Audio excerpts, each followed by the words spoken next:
Good morning. Good morning. We invite you to come in and take your seats.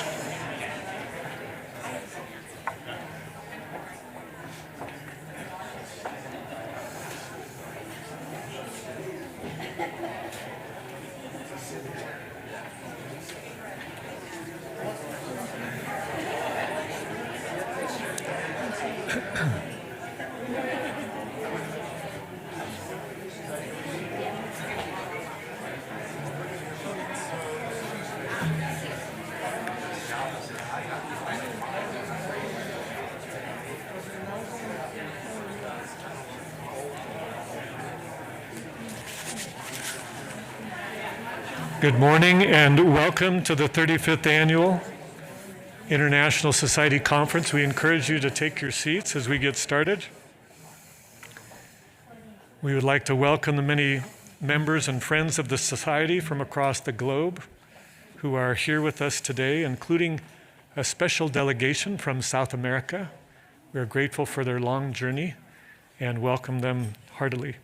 We express appreciation to the International Center for Law and Religion Studies for providing translation equipment for our Spanish-speaking guests. We also welcome the many participants around the world who are joining us virtually via live stream. I would also like to thank our International Society Board of Directors for the guidance and direction for this event and the efforts of the Society in many nations.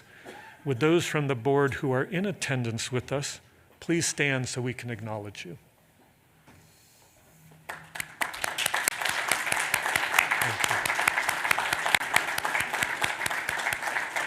Thank you. We couldn't do what we do without your help. In addition, we would like to thank the team at the David M. Kennedy Center for International Studies and the International Vice President's Office at BYU for their invaluable support of the Society and the preparation and delivery of this conference. We would also like to thank the BYU audiovisual team who are stationed all around us and behind the magic wall. They are running the streaming, videography, sound, and production for this event. And I will note as well that on either side of the room there are microphones.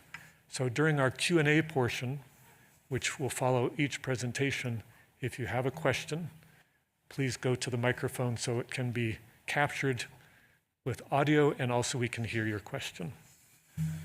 As always, proceedings of this conference will be published and made available to Society members online, leaders of the Church of Jesus Christ of Latter-day Saints, church communication directors, and diplomatic liaisons throughout the world, as well as friends and influencers of the Society, BYU, and the Church. We're also pleased to announce the launch of the new International Society website, which went live last week. We invite you to visit the new website at international-society.org, and we'll provide a QR code during the event for your convenience in linking directly to the site. In fact, there it is right there. If you have your phone, you can snap it and go to the site. Now for our program. We will first hear remarks and welcome from Shane Reese, president of Brigham Young University. He will be followed by David Kirkham, president of the International Society, who will introduce this year's conference theme. Following his remarks, we actually have had a change to our program. We'll first be hearing from Mark Ott, who is the dean of the new medical school at BYU. Following Mark Ott, we will take a break, and after the break, we'll be pleased to hear from Elder Edward Dubé of the Presidency of the 70. We'll go to this portion of the program, and I'll turn the time now over to President Reese for his comments. Oh. Hold the phone. I forgot, you can please have a seat. I didn't write in the program that we have an opening prayer. Thank you, David. We'll first have an opening prayer by Jennifer Ellsworth, board member of the Society. Following her, we'll hear from President Reese. Please, Jennifer.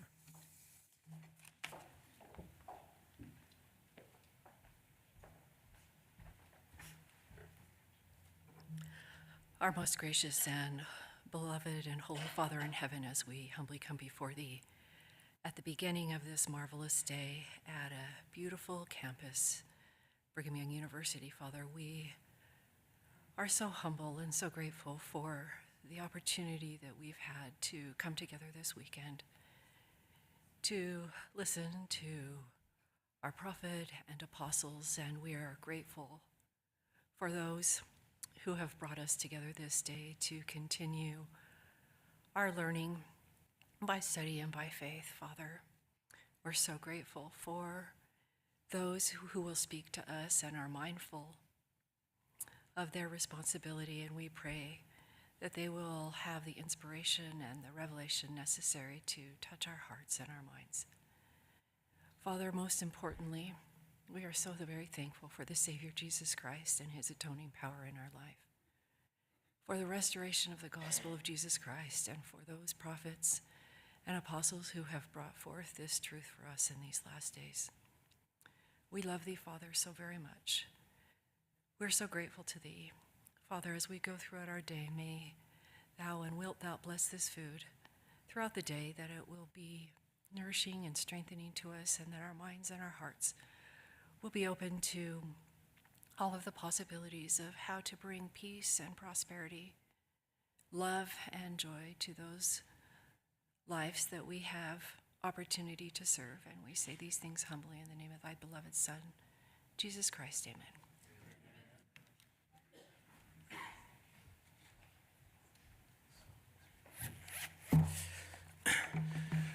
Well, first of all, before we get into any brief remarks, I always note when someone tells me it's brief remarks, they want me to not talk very long.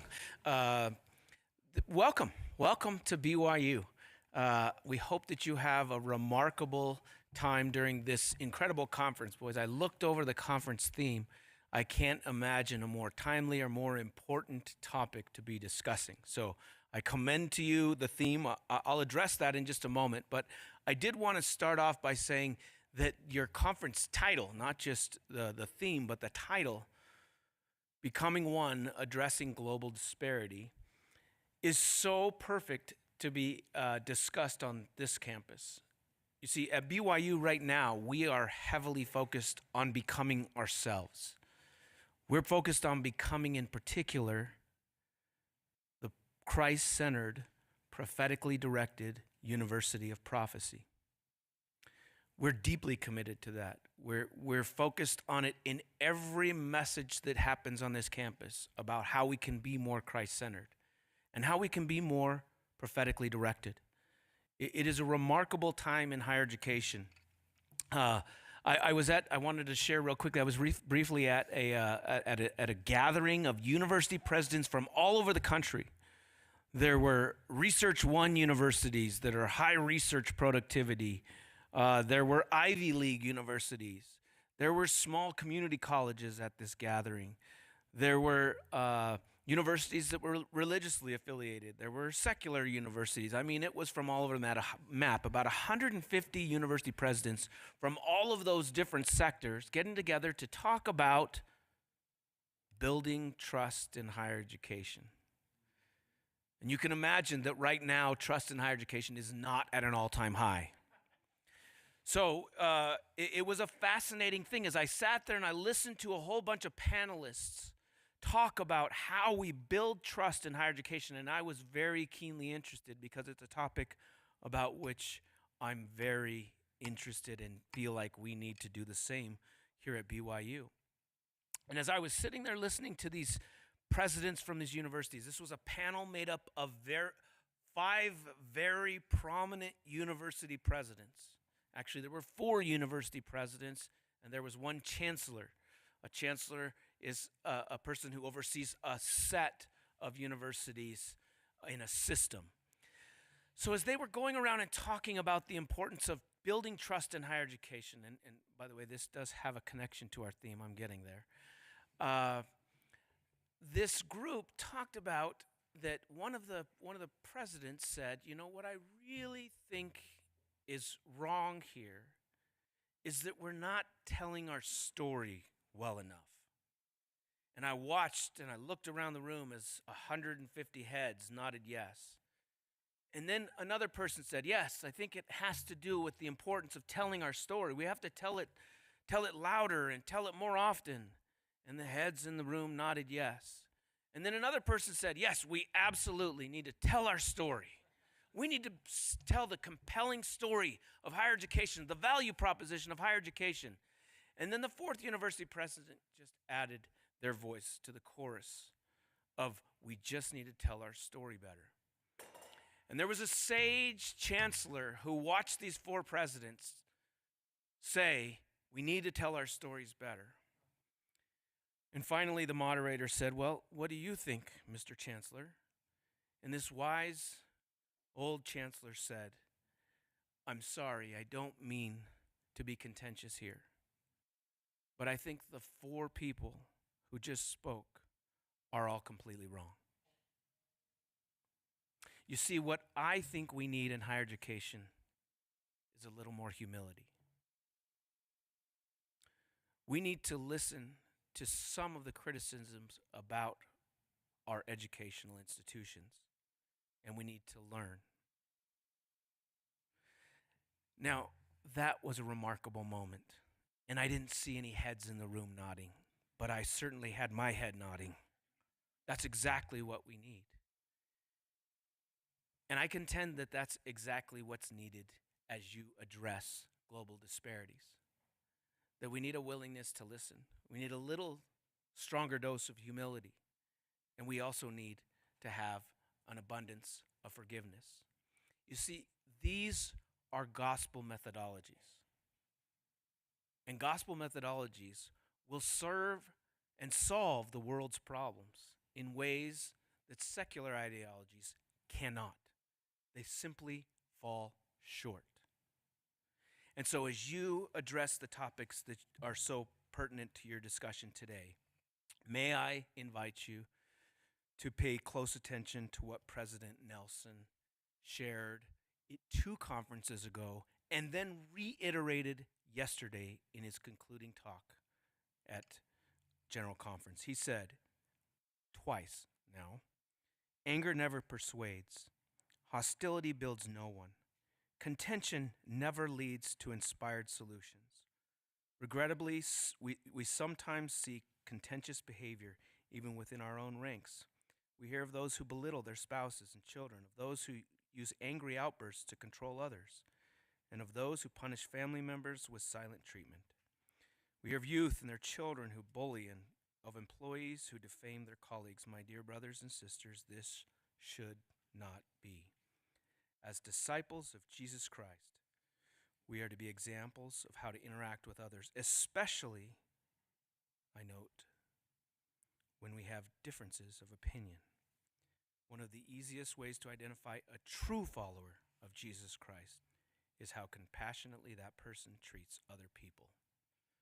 So as we look at addressing global disparity, and as we look at becoming one, may I invite all of us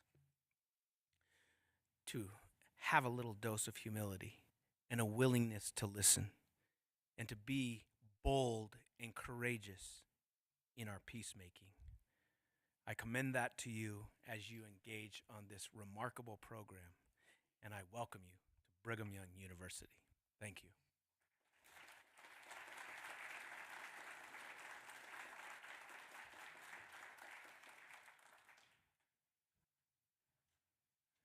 Thank you, President Reese.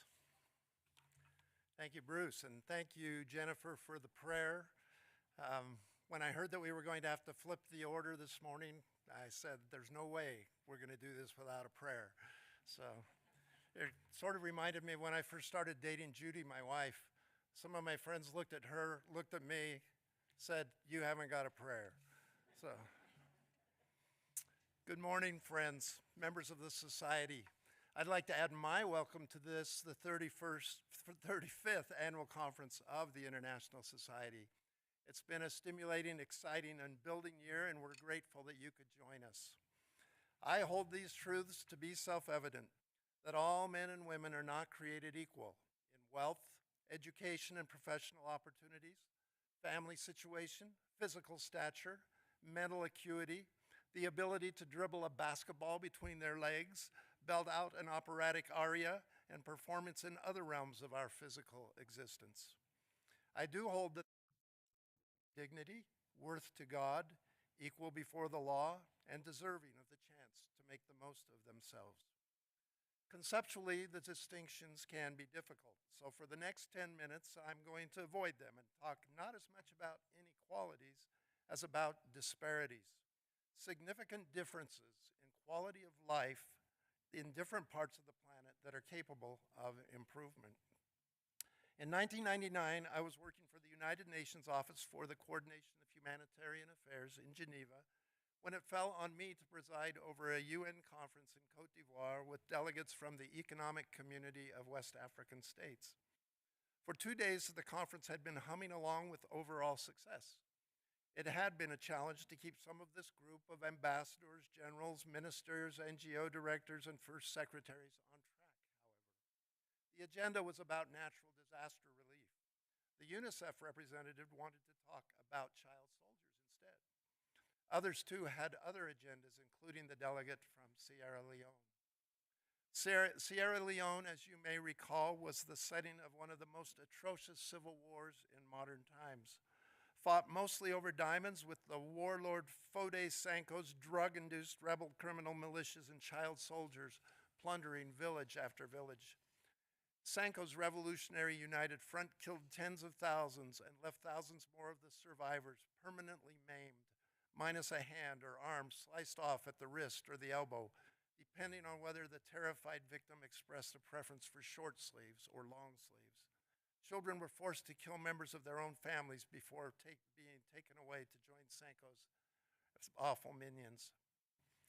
Mr. Chairman, I sensed the question that was coming. Sir, stated the woman representing Sierra Leone, we have seen the response of the international community to the refugee situation in Kosovo, and it has been most impressive.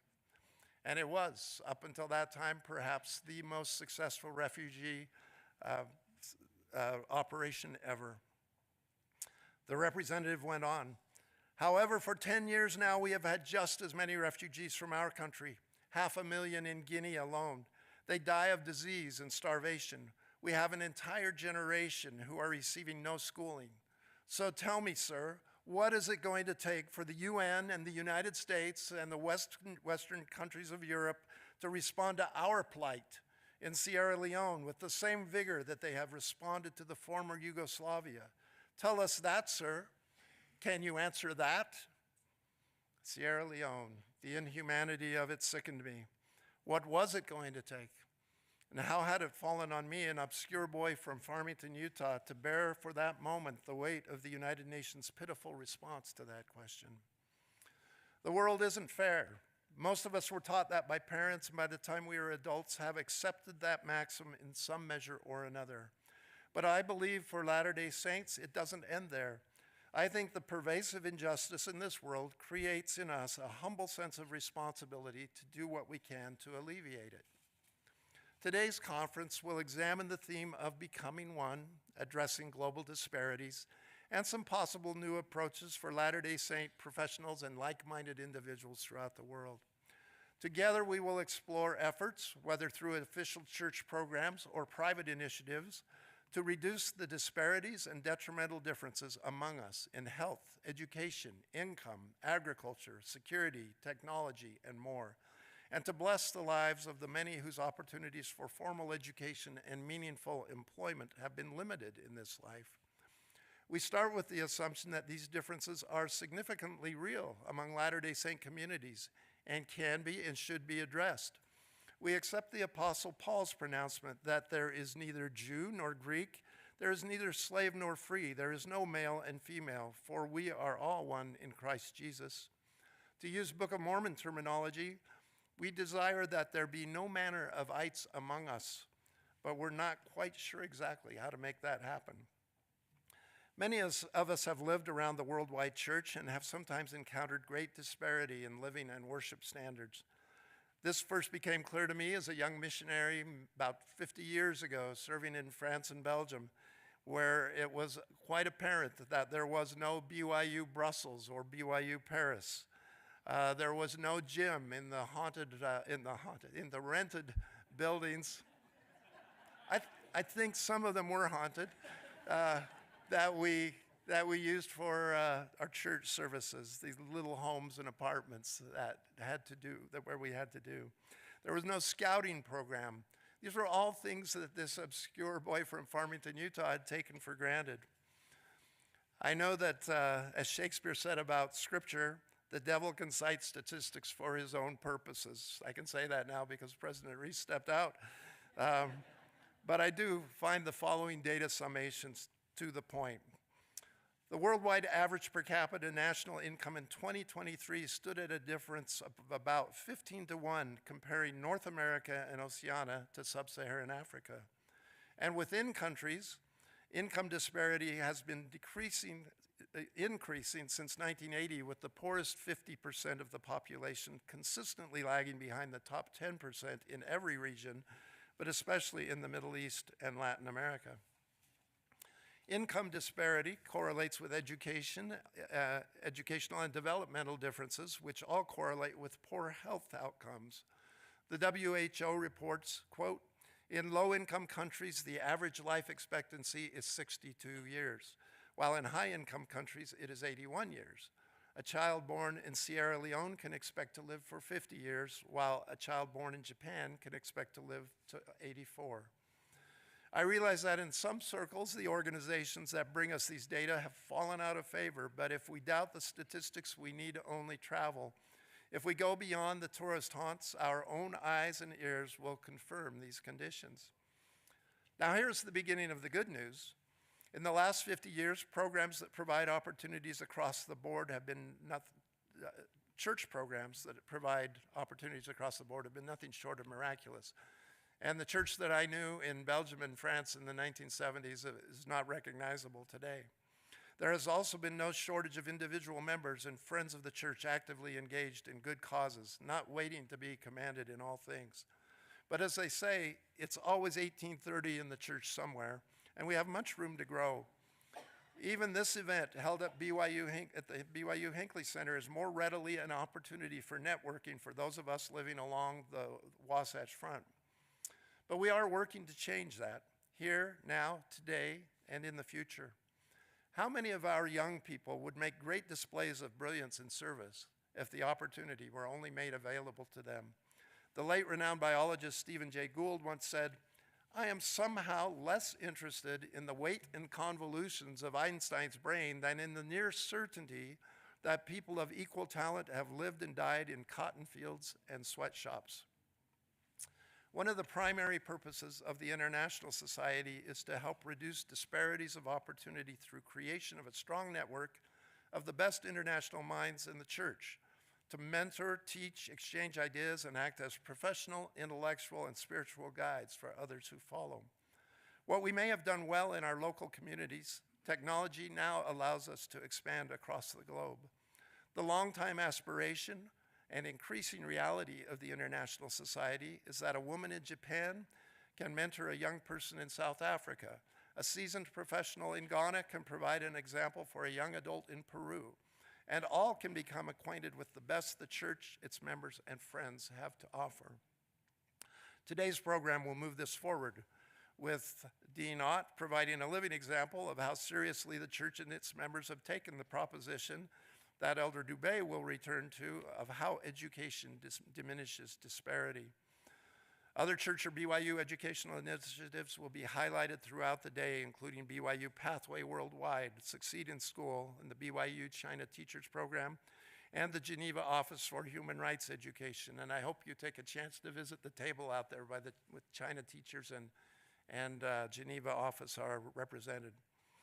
The work of private individuals and organizations, members, and friends will be represented by Professor Viva Bartkus of the University of Notre Dame, Romana Remora of Roble del Sur, and David Rutley, longtime member of the United Kingdom House of Commons.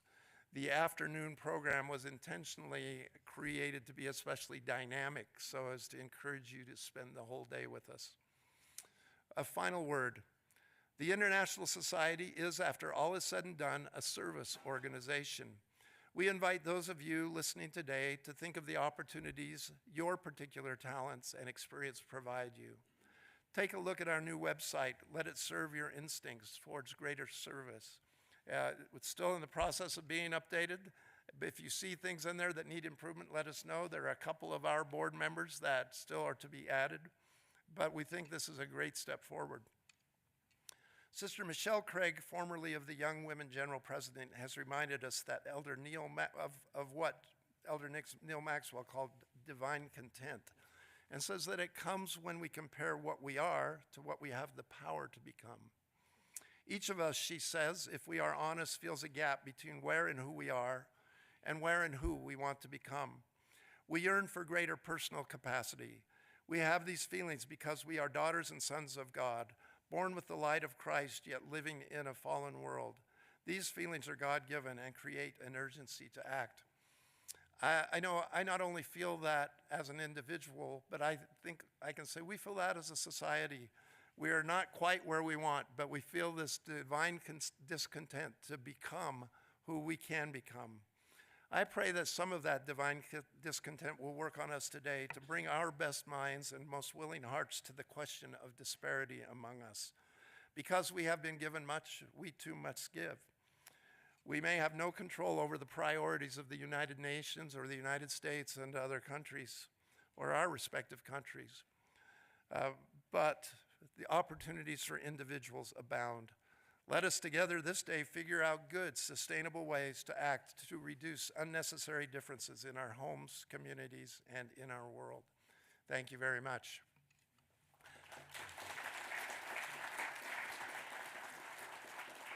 Now, is Brad Niger here?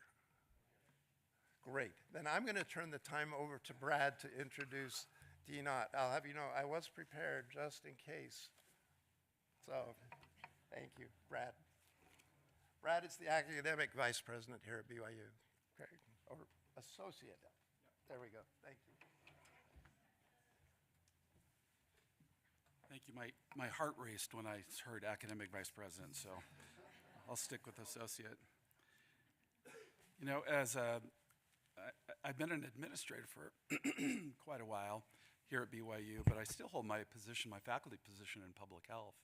And as an old public health guy, I just want to thank the International Society for its focus on disparity today in your meeting.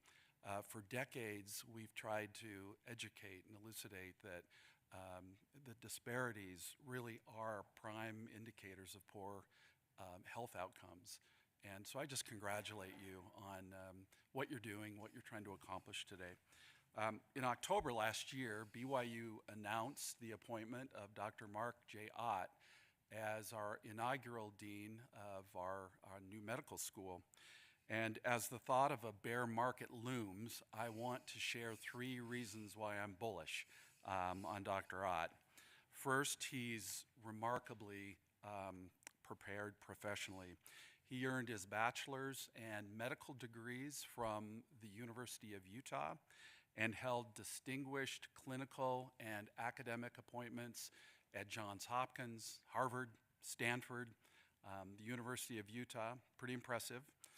And prior to coming to BYU, he was at Intermountain Health as a practicing cancer surgeon for over 20 years, chaired or directed surgical and other medical offices during his time, and he's just a top flight medical professional who comes to BYU at just the right time. The second reason I'm so confident in Dr. Ott is that he's just a really good person. He's humble, deeply patient, no pun intended, and kind to everyone.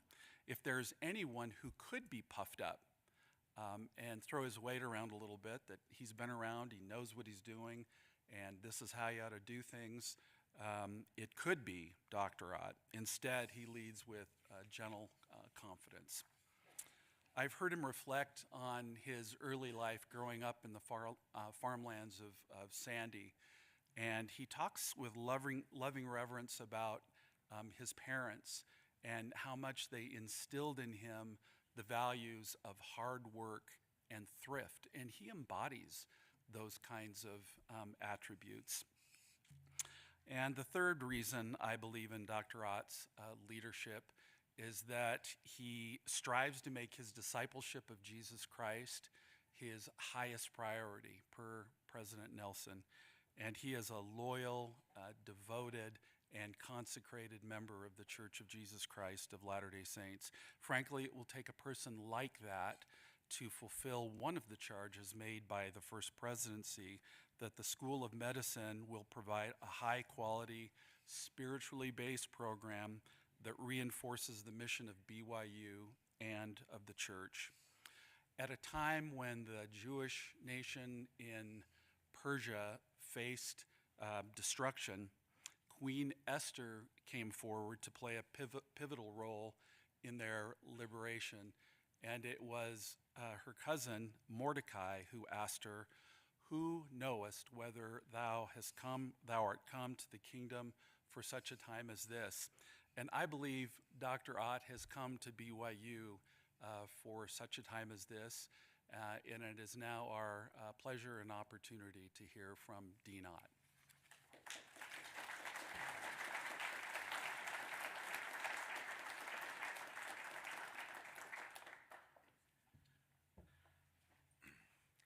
Well, thank you all. Thank you, Brad, very much. It's a privilege to be here with you. And my oldest daughter heard that I was given the privilege of speaking with you today. She was so excited. She has participated in this for a number of years, and she said this is one of her favorite meetings. So I look forward to learning what it is that she loves so much about this group. The idea of disparities is as old as humankind. And as you're all aware, there was a time in the history of the Nephite civilization where they were changing their government. They were going from a series of 3 exceptional kings to a series of elected judges and a more of a spread out democracy structure. And within the first year or two of that transition of government, that was really meant to address, to unify the people and to address disparities, they began running into problems. They had civil unrest, and they had people that were persecuting each other, and they had dramatic personalities stepping forward saying, this is what we should do, that were leading to all kinds of problems in their society. And the solution, and this is what I would emphasize, is the solution that the Lord, through his prophets, has wanted this medical school, the School of Medicine, to be part of, is there in Alma chapter 1. And it's a wonderful, very concise statement of, I think, what we all aspire to, and what the Lord can do with us when we do our best to be with him. And thus, in their prosperous circumstances, they did not send away any who were naked, or that were hungry, or that were athirst, or that were sick, or that had not been nourished. And they did not set their hearts upon riches. Therefore they were liberal to all, both old and young, both bond and free, both male and female, whether out of the church or in the church, having no respect of persons as to those who stood in need. And I think that is the Lord's solution for ending disparities. It is charity. And when we engage in that, the following verse says, "And thus in their prosperity they became more wealthy than those who did not belong to their church." So as we serve God, as we serve his children, God can bless us with more and more resources to do good in the world. And I think that is the story of the Church of Jesus Christ of Latter-day Saints. One aspect of serving is the delivery of health care. And there have been a number of people for many years who have wondered why BYU did not have a school of medicine, and the answer to that is very simple. It is very complicated to create a medical school, and it is extremely expensive. The Lord does not need another medical school with so many outstanding medical schools in this world. But he does need a medical school that will do something else. And that is the mission of this School of Medicine, is to be something unique, something that reflects BYU and the church. So today I thought we would talk a little bit about the building, the process of creating that School of Medicine. And if I had to use an analogy with the creation of the world, I would say that we are on day one with a lot of unorganized elements that need to be formed into a planet or a platform upon which these can come down and go forward in God's plan. And so we'll talk about what that involves, and then we'll give you a chance to ask the questions that you might have and that other people have. And then if we have time after that, we'll come back to unity and disparity as reflected in the last few days of the Savior's life in Mark and in Matthew. So we are blessed to be led by prophets and apostles who have given us design elements for what the School of Medicine should be. And as Brad mentioned, and President Reese also mentioned, this is a spiritually based and mission-focused School of Medicine.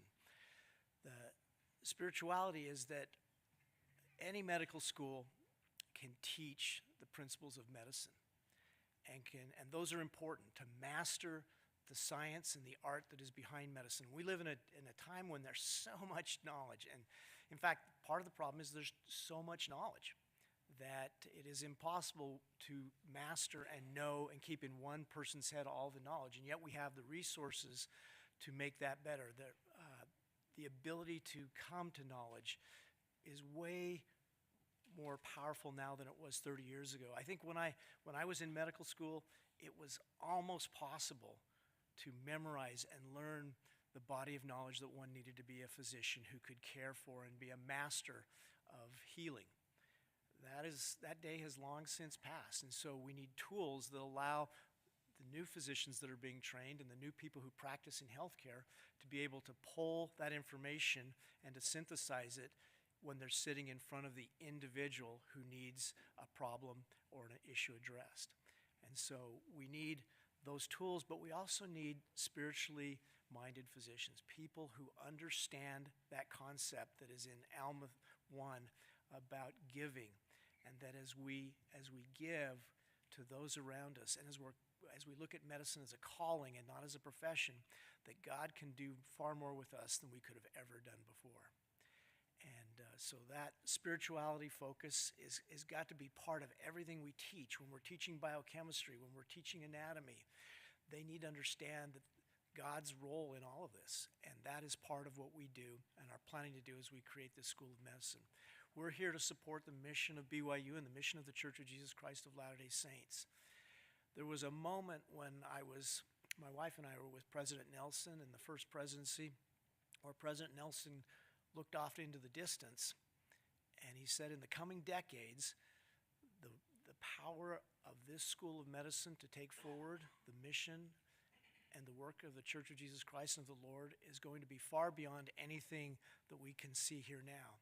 And it was wonderful to be sitting in his presence, hearing a prophecy, and knowing that the prophet of the Lord could see something that I could not see.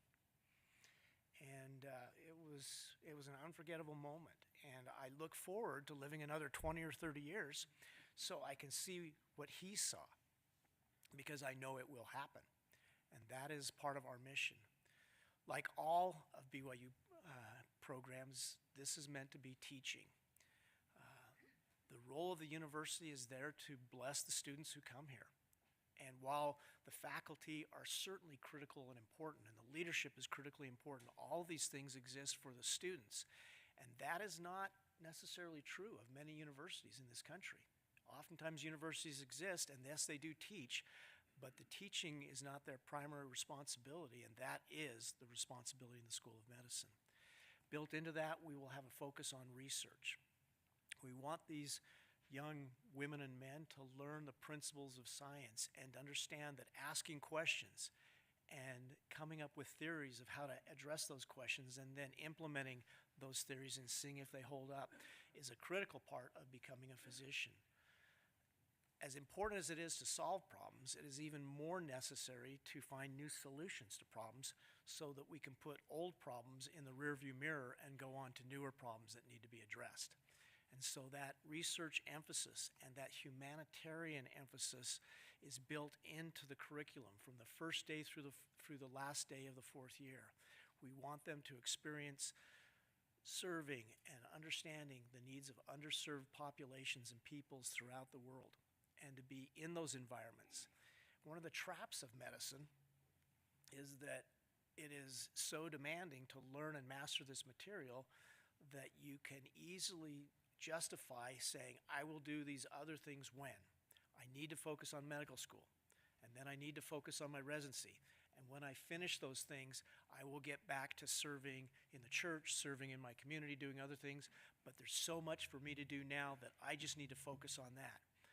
And my experience through the years is that those who do that, more often than not, don't get back to what they said they were going into medicine in the very first point is. And so I think those who understand and serve and learn and implement these principles all through medical school and all through the residencies come out understanding that it actually doesn't get easier as you go on in life. You get more and more responsibilities, and if you don't learn to master them at each level, you become overwhelmed at the next level. And so that's part of our process is helping them to understand that they need to serve in the church and in their families and in their communities while they're doing this demanding part of medical school. The Lord's prophets would like to reduce the cost and shorten the time it takes to become a physician. There's a big demand of both time and money. And so they've asked us to develop an integrated pathway that lets you go from a bachelor's degree into medical school in an accelerated fashion, and that will be a component of the School of Medicine. It will still be possible to enter medical school in the traditional fashion of having completed a bachelor's degree at some other place and coming into the BYU School of Medicine as a first-year medical student with a bachelor's degree, but we want to have an alternate pathway that allows others to get there in a more accelerated fashion, saving time and saving money. This is meant, as I said, to work with the church's global and humanitarian efforts. And the strategic initiatives that we're developing for the School of Medicine align perfectly with what the strategic initiatives are in research and care for the Church of Jesus Christ of Latter-day Saints. And we started with a list of 40 plus things that we could focus our efforts on. We winnowed that down to 15 and then finally came down to 4 strategic areas. And as time and resources expand, we can expand that list back out. But to start with, we will have these areas that we'll be focusing on. And they align with what the church is doing in the world so that we can support that mission and at the same time be blessed by that mission. I know that as our students and our faculty participate in this, that they will make great progress. Again, when we're on the Lord's errand, we can expect His help, and that's an important part of what we're doing. Some of our students will come from places outside of North America with the goal of having them return to those places outside of North America. We don't do any favors to their communities if they stay here in North America and never go back and be great leaders in healthcare and leaders in the church in the countries of their origin. And so that's an important part of that. And as all programs at BYU, which are underwritten and supported by the church, the cost of an education in the BYU School of Medicine will be significantly less than it would be at many other institutions in this country. And so that will be a blessing in the lives of our students as well, so that they don't accrue as much debt that then drives career decisions about the money that they can earn to pay that debt back. So those are the design principles that were given to us by the Lord's prophet and by the Lord Himself. And I know that those are divine principles and that they came from the Lord. And that's what excites me about being part of this. This is an incredible amount of work and on an extremely aggressive timeline. To do this, we set up 15 different working groups that have about 150 people from all over the country participating in helping us create the BYU School of Medicine. And one of the great challenges up front is accreditation. The body that accredits medical schools in the United States is known as the Liaison Committee on Medical Education. They have incredibly challenging standards.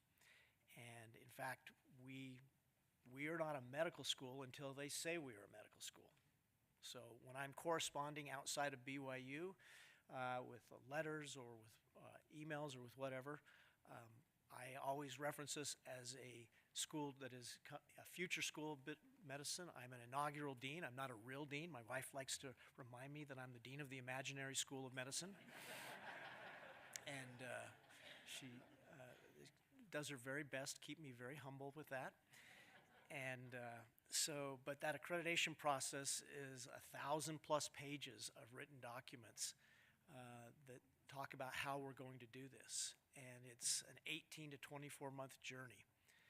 And so that's our goal, is to get these documents in by the 1st of August of this year, so that we can stay on a timeline that will bring students here in as rapid a fashion as is possible in this process. And so there's a lot of effort going into that. We have to form clinical relationships with healthcare entities, Intermountain Health, the University of Utah, Revere Health, other healthcare entities that exist in this region, so that our students will have places where they can have clinical experiences and be taught by outstanding clinical teachers. And all those relationships have to be built, and contracts have to be signed.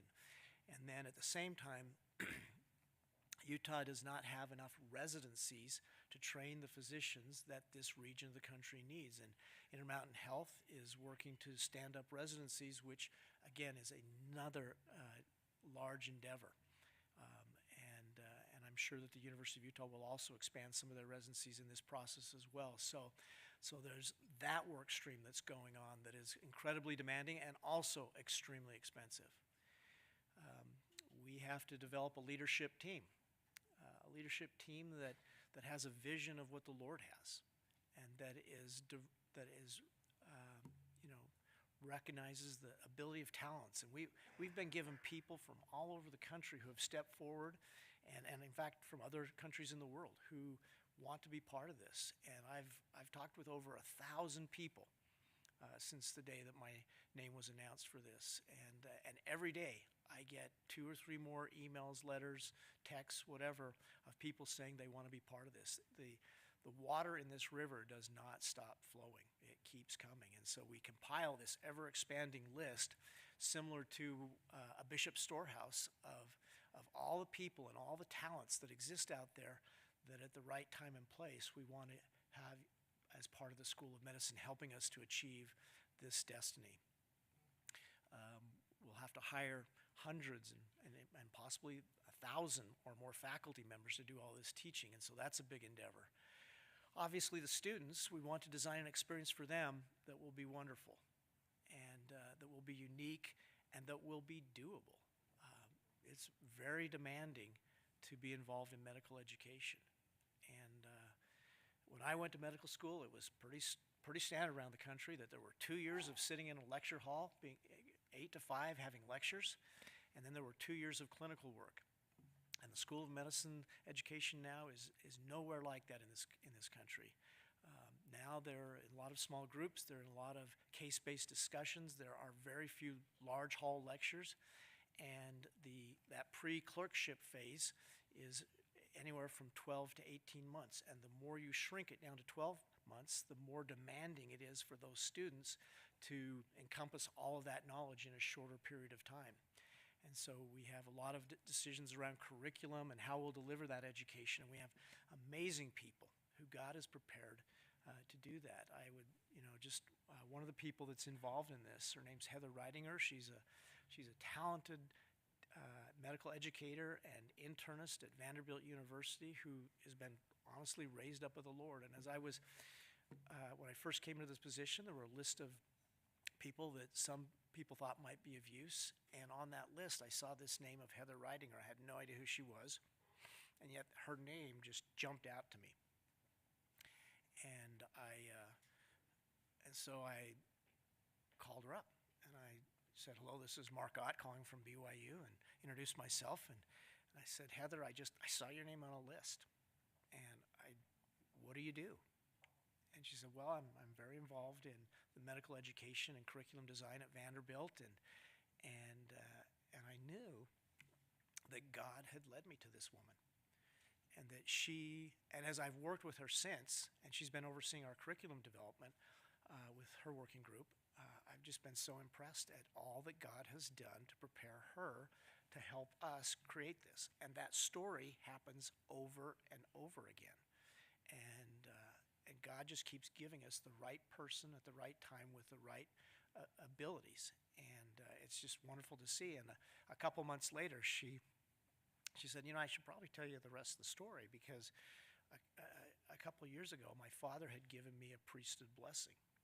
And he had said in that blessing that there was something coming in my life that I could not foresee, and that would be of incredible value and power in my life. And she said, when I saw them announce the BYU School of Medicine, I knew that's what it was. And so God had been preparing her through priesthood blessings and experiences for this long before it was even, in the media or anything like that. So we have obviously finance and legal teams and communications. We have to develop an organizational structure. We're planning our research, those strategic niches I talked about. And of course, we have to build a building. And we have met with several architectural firms and are working and moving forward with that with one of those firms coming up here. And so there's just a lot going on. And it's an exciting time, and it's a terrifying time. But I keep seeing over and over again the Lord's hand in this process. So far, we've got a founding dean and a managing director for planning. And that person, Dustin Matsumori, is just, again, another amazing person. He is so incredibly talented and so good at this. And he actually works for Intermountain Health, and they have given him to us. They're paying his salary and everything so that he can work full-time with us to help build this, because he is so uniquely talented and qualified. And it was wonderful to be present as Elder Razban, gave him a priesthood blessing as he began this effort as well. And so, we start in the right way in this program. We have applicant status with the LCME, which means that we are on their list of people that they'll consider. And if we get this submission done in August, we'll move to what is known as candidate status. And if we have a site visit in the following spring, summer, and do well on that, then we eventually become what is known as preliminary accreditation status. And at that level of when we achieve preliminary accreditation, we can then advertise as a school of medicine, and we can start having students be interviewed and come here to participate in that. And so that's kind of what we're working for. As I said, we have all these working groups, and again, amazing people. These are all people that have full-time jobs, that have other responsibilities in healthcare at BYU and around the country and all kinds of different things. And they're each putting in another 10 to 20 hours a week of work on top of their family, church, and career responsibilities. And they're doing it, as volunteers. The other day, we were just kind of looking at the time and talents of these people, and if we were paying for all these services that these people are giving between January and July, it would be roughly $10 million in salary. So these are a bunch of very wonderful people. We have some consultants. This is a complicated enough process that you really need some experts in the field helping you make sure you get everything designed so that you can succeed in this process. If we don't succeed when we make our submission, then the LCME would require us to wait another year before we can submit again. So the price is high for not having it right when you get it when you submit it. We have found an assistant dean of accreditation and quality improvement. Again, another amazing story. The impossible in the world is obviously possible for the Lord. And after Dustin and I were brand new in the job, we had no idea how to do this. And fortunately, we were introduced to a woman named Marilyn Cope, who's up in the Northwest.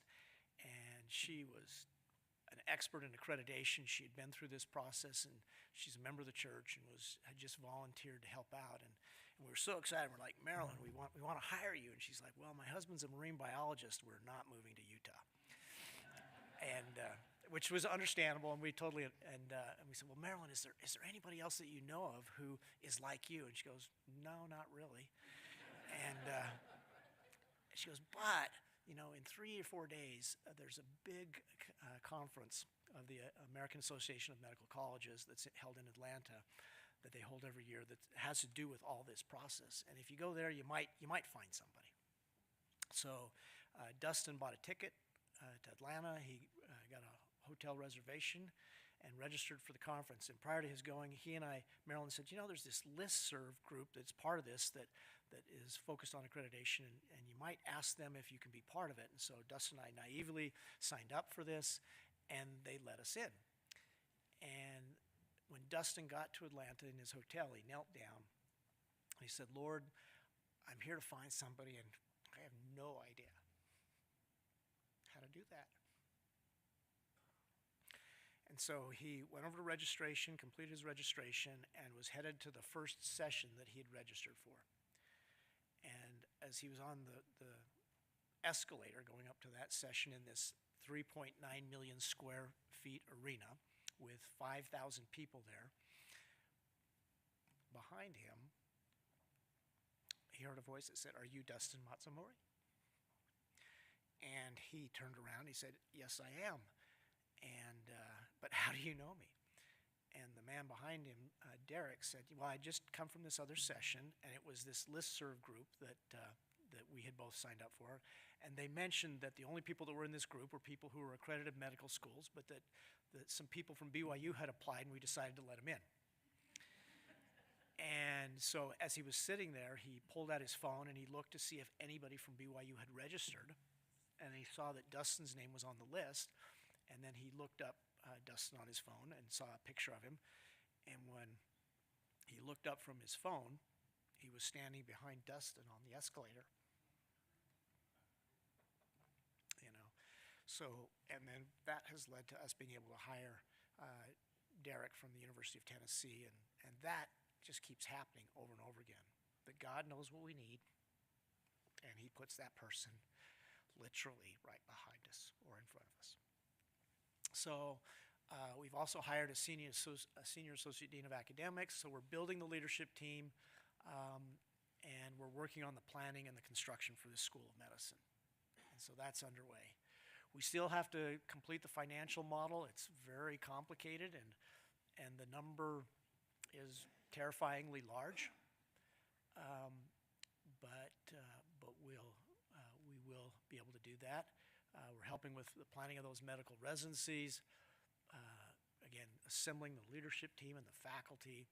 And then this DCI, the data collection instrument, is that 1,000 pages of documents, and we're about probably about 60% way through completing that and running at full speed, and with a lot of having to bring all these different 15 working streams together and making those harmonize and become one voice is a big undertaking. And of course, hiring the right people to run the financial side of this is going on right now as well. In addition to all these people working on this endeavor, we have a medical advisory council that are people that are former deans of School of Medicine, current deans of School of Medicine, people that are leaders in humanitarian and global efforts, people that have a presence and have connections in those areas, people from the church's global humanitarian efforts. They're advising us and helping us, and they keep giving us additional good ideas and looking at what we're doing and saying, have you considered this, and things like that. And this weekend I received from one of the members of that team some exceptionally outstanding organizational charts that help me see how they're doing it at their School of Medicine, and gives us something from which to work. And it's just, the resources that exist within the Church of Jesus Christ of Latter-day Saints among its members are really phenomenal. And, when people ask, so, why didn't the Lord do this before? And I would answer that because he couldn't. The set of circumstances, the right people, the right structure and situation for Intermountain Health, for BYU, for the church, I don't think existed 5 years ago, or 10 years ago, or as much as people thought it would have been nice to have that, God is very patient, and there's like a giant chessboard that he is bringing all the pieces in alignment for this to succeed. And it's wonderful to be in my position and to see God's hand over and over and over again. As hard as this is, the blessings and the miracles are just so worth it. And while I can't see what President Nelson sees at this point, I trust that it's there. And so we just keep working and moving forward. And so that is, that's sort of the beauty of this, is that it's like living, it's like being in the Kirtland Temple when it was dedicated in that week or two after it, where you just got to see the hand of the Lord. So, let you ask some questions now, if any of you have any questions, and people usually do. And I can answer the two most common, which is where's it going to be, and BYU has several properties that will work really well, and that'll be announced relatively soon, but it's going to be in exactly the right place. And then the second question is, when would our first students be here? And that question is contingent on a lot of things, but if everything went perfect and we met everything in this way, the earliest they could be here would be in the fall of 2027, or the next year or the year after that. So that's still up in the air. So other questions that you might have? Yes?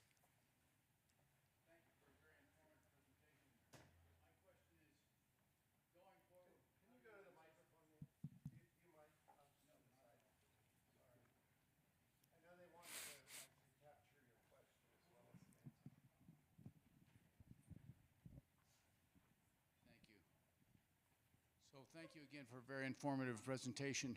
My question is, going forward, what are your thoughts about how you're going to fund this institution? And would you be taking government money, as many others do? And I assume the answer would be probably not, since that's the church's view.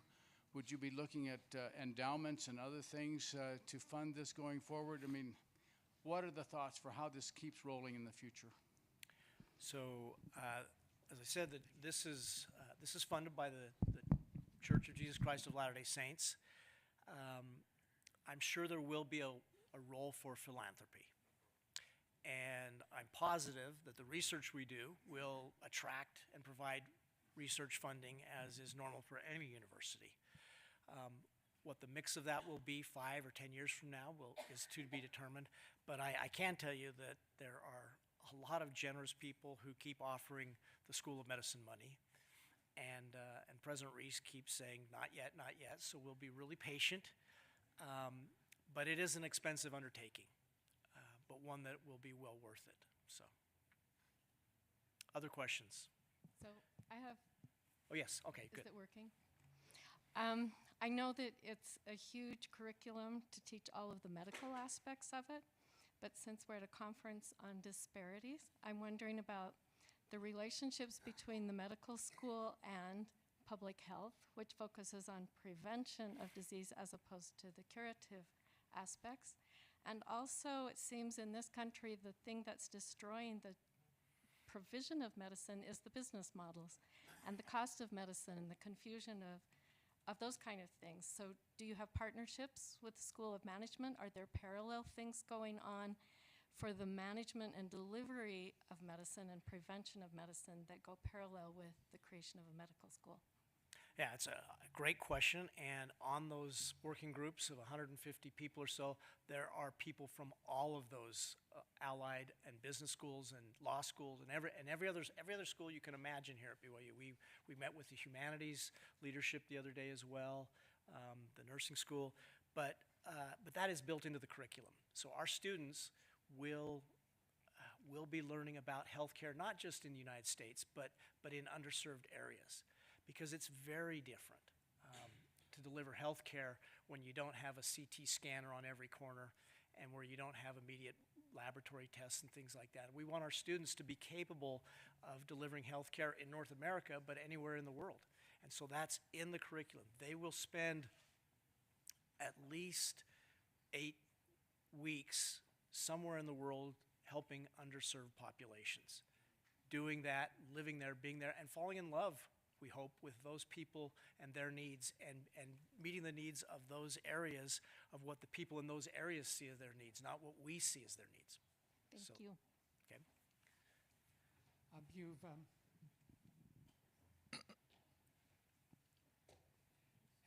can you hear me now? you're on. Yes, good. You've mentioned a few things about this, but I'd just like to know if you can speak more to how this medical school is going to be different than other medical schools in its focus on developing medical services and capabilities in the developing world. Well, in part, that's by the faculty that we have, because that will be their charge to do that. In part, it's by these strategic initiatives that I've talked about. The strategic initiatives, the first one is maternal and child health, which is a big focus of the church, and particularly in under-resourced areas. The second one has to do with the and this gets back to the prior question, sustainable health systems and things related to that. Building a health system that can support those things. Part of the problem is that, those health systems don't exist. And even in the countries where they do exist, like ours, they have a lot of problems. Another initiative is focusing at infectious and communicable diseases and vaccinations.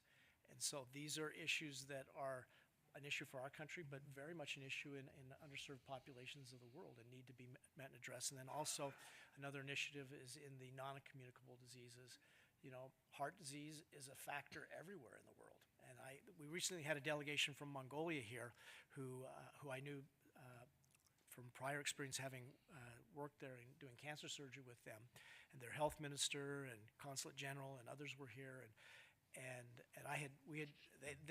Mongolia has this unique situation of when they were part of the Soviet control, they had an immunization program there in that country, which was a great idea. Unfortunately, they reused needles, and they ended up with 2/3 of the country having hepatitis B or C, which then leads to a lot of liver disease, liver cancer, and stuff like that. So I had been involved in that. But as I was talking to this group of leaders, knowing their background, I said, "So what's your biggest problem now?" And they said, "Cardiovascular disease. More people die of that than any other thing in our country." So those needs that exist here exist elsewhere in the world, but with different nuances to them. And that's part of the question we want our research and our students to answer. Two questions, if I could. First of all, many medical schools now require students to have several thousand hours of medical service, working in medicine, to make sure that's something they really want to do. How might that affect your BA to MD if somebody has to take off 2 years off to be able to get 2,000 hours of medical training in between before they can apply for medical school? Yeah, well, that 2,000-hour requirement, I think what you're referring to is the requirement for a physician assistant school. There's not a hard and fast amount of medical exposure for pre-med students, but it is encouraged, and it is an excellent idea to understand that. And so those that are in that baccalaureate to MD degree, we will make sure that they have experience in healthcare prior to getting into the medical school several years down the road. So that'll be built into it.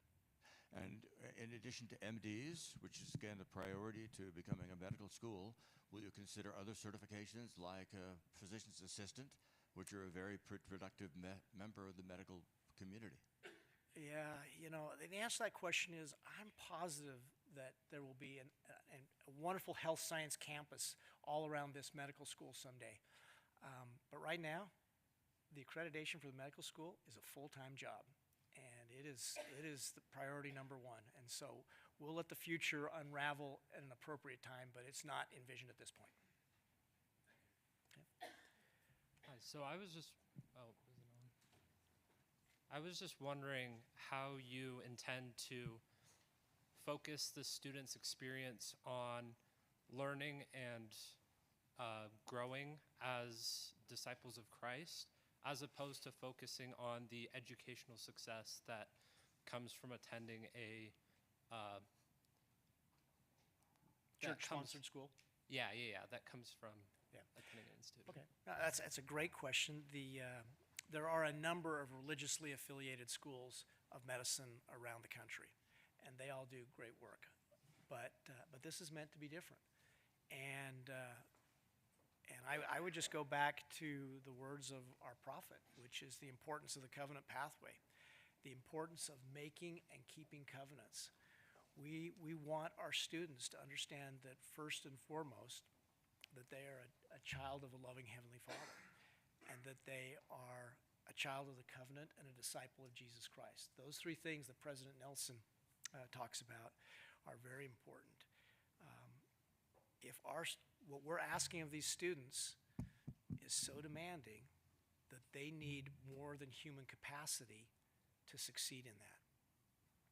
And so as we were discussing the undertakings of our curriculum and whether to make this a 12-month versus an 18-month or something in between curriculum for that pre-clerkship phase, we had a lot of discussion by some very talented and informed medical educators that were on that committee, that working group. And we just couldn't come to consensus. We had a group that was in the 12-month, a group in the 15-month, and a group in the 18-month. And as I left that meeting that Friday afternoon about a month and a half ago, I was just so discouraged. And I came home and I was talking with my wife about it, and I just wanted to go to bed. I was just done. And I had scheduled to be in the Jordan River Temple the next Saturday morning at 6 o'clock in the morning to do initiatory service and worship.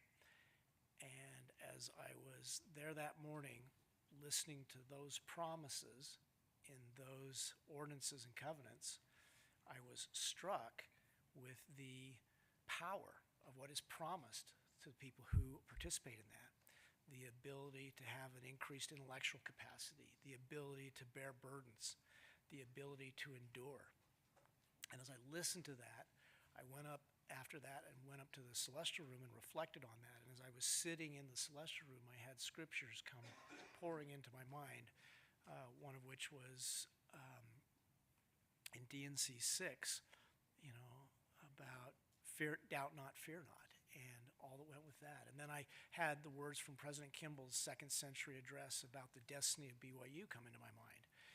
And as I was listening to those thoughts in my mind, I had the distinct impression that said, and it wasn't a voice, but it was just this concept, they will be able to do this, meaning the students at the Brigham Young School of Medicine.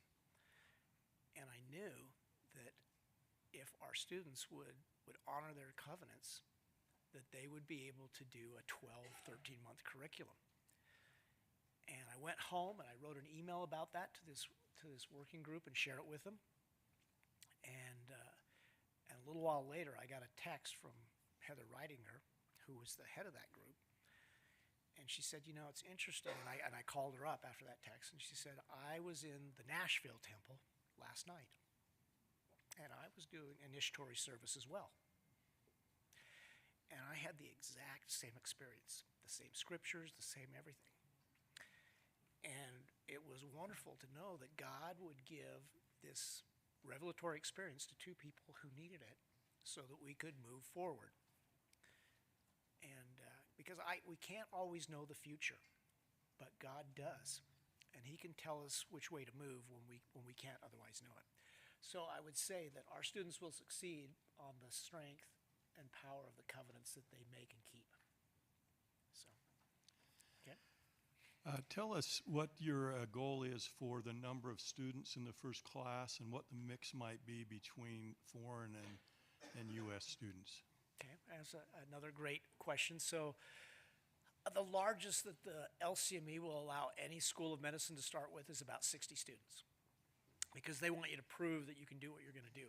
And so even to the extent that when you're saying we're going to have this many students, part of that submission is making up a if you fail plan. So if you fell, how would you get those 60 students into another medical school or schools elsewhere? So the largest you can start with is about 60 students. Now, the ultimate size of our class will be much larger than that, but it will take time and are doing well at each of those sort of check-in stages every 2 years till we get to that. So, does that answer your question? The mix of international, so there will be international students. I think in the first class it is extremely unlikely that we'll have many international students, just because the time that it takes to clear visa issues and stuff like that from when we find out that we're in that preliminary status to when the first day of class would be is short enough that it might logistically be difficult, but our intent is in subsequent classes to have some significant percentage coming from outside the United States. Yes. How do you identify, create, and maintain a pipeline of prospective applicants from underserved markets? And secondly, how do you help create the incentives and support system for them to return to their underserved markets and stay and remain there as practicing medical professionals? Well, I am counting on some very talented people for the Lord to help us in that. We have some of those people. I don't think that we have all of them yet. But building the pipeline is important. Underserved can be a lot of different things. Okay, it can be financial issues. It can be people who, from families that have never graduated from college. It can be people from rural environments here in our country. It can be a lot of different things. And you achieve that pipeline in part by developing the selection criteria by which you admit people to the School of Medicine. And those are built into our selection criteria that our admissions committee is designing right now. And then to the second half of that, how do you get them to go back to their home countries? That's a daunting question. The easiest answer to that question is by establishing campuses and programs that train them in their countries. But that won't be there from the first part of the creation of the School of Medicine. So that question, there's a lot of good ideas. Some have worked and many have not. So we'll work on that. I wish I had the answer to that one. It's tough because if you come to this country, train in this country, get licensed in this country from another underserved, low middle income country situation, your earning potential is significant here, and you can send those funds back to family and friends there, and it's really easy to say I'm doing more good by staying here than going back. So it's a complicated question. So I'm sure that the Lord's got an answer.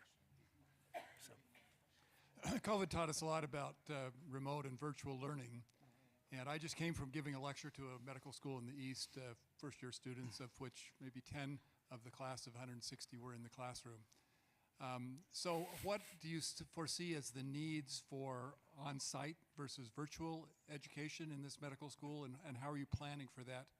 New models of learning using different paradigms virtually versus in person. Right. I think if we left it up to the students, they would prefer that everything was a YouTube video that they could watch at 2x speed. We fully understand that. Okay, and in fact, we were talking last night. Every Sunday evening, my children who are kind of spread around the country, we have a family Zoom call, and one of my daughters was talking about how the other day she listened to something at normal speed, and she goes, "Wow, I didn't realize that's what people sounded like." So, I think we want to embrace the virtual reality, the virtual platforms, the artificial intelligence, all those things that are tools from God to help us do and teach better. And we are planning on doing that. I also believe that it is equally important to develop a sense of community. And one of the downsides of studying everything from your apartment or from a carousel in a library or wherever it may be is that you don't develop a sense of community. We want our students to be family.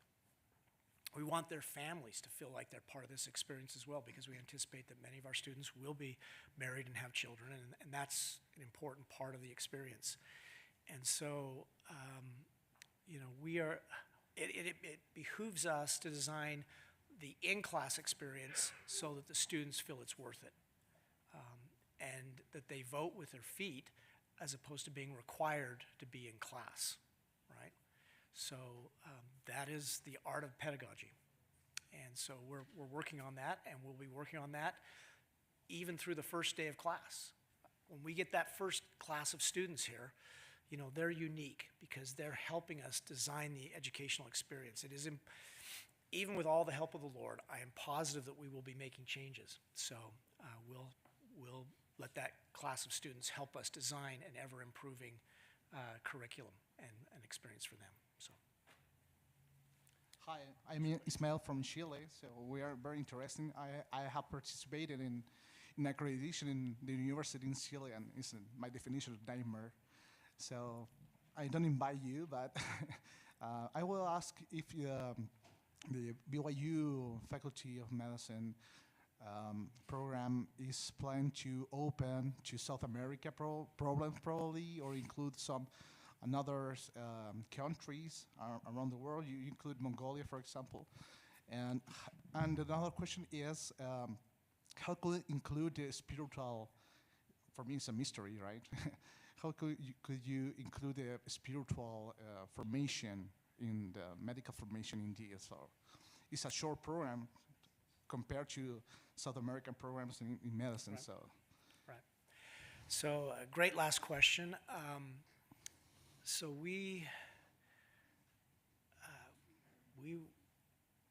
the spiritual component is got to be built in there. This is as important as the medical knowledge, and so we build for that. Our faculty, this will be emphasized in how we recruit them. You know, we want faculty that have the ability to testify and to share knowledge that God has put in their hearts and minds. And and to the first part of your question, again, we want to support the mission of the church. So wherever the church has a place in the world, be it in Vanuatu or South America or Asia or wherever, we hope to be there. Now, we can't be everywhere at first, I know. but our goal is, and I think this is part of what President Nelson saw, is that in the future, we will be doing wonderful and great things supporting the mission of the church all over the world. So thank you.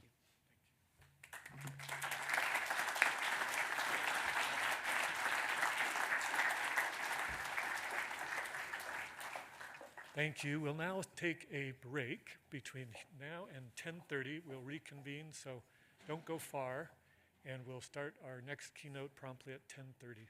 Thank you all.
I will. They're trying to turn up the sound. Thank you. I appreciate that. Yeah, that's a good point. Thank you. Do we have sound?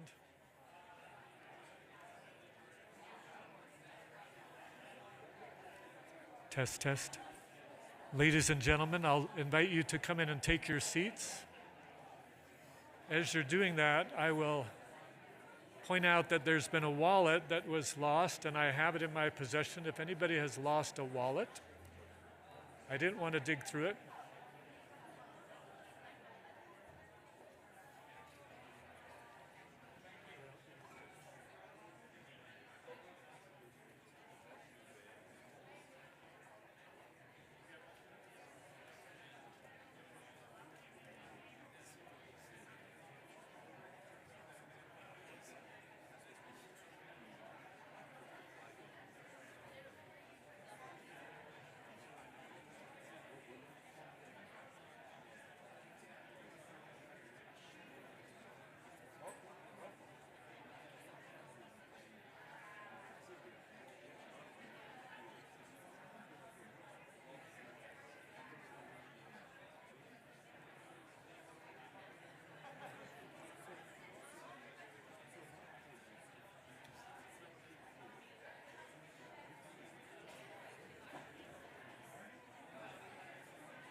Again, ladies and gentlemen, is there anyone that is missing a wallet?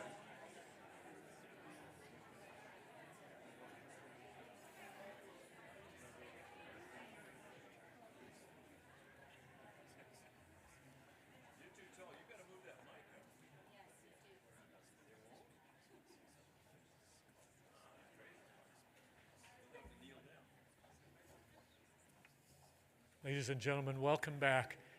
The BYU audiovisual team has requested that we don't touch the microphones, which is why I'm kind of bending down a little bit. Same with the microphones on the side.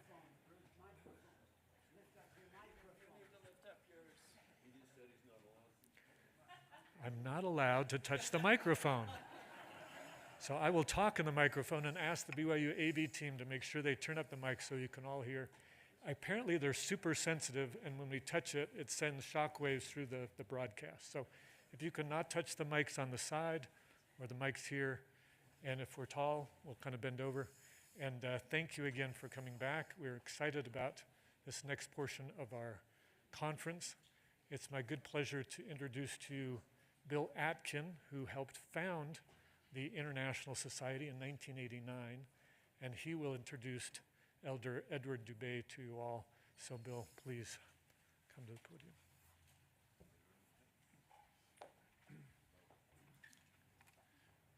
For us nervous speakers, I can't do it without adjusting the microphone up and down, up and down. My wife reminded me this morning as I left home that none of you came to hear me speak. You came to hear Elder Dubé speak, so I'll just give a short introduction. But I'm not going to give the traditional CV introduction. You all have smartphones. You can go to lds.org, type his name in, and you can get his church CV.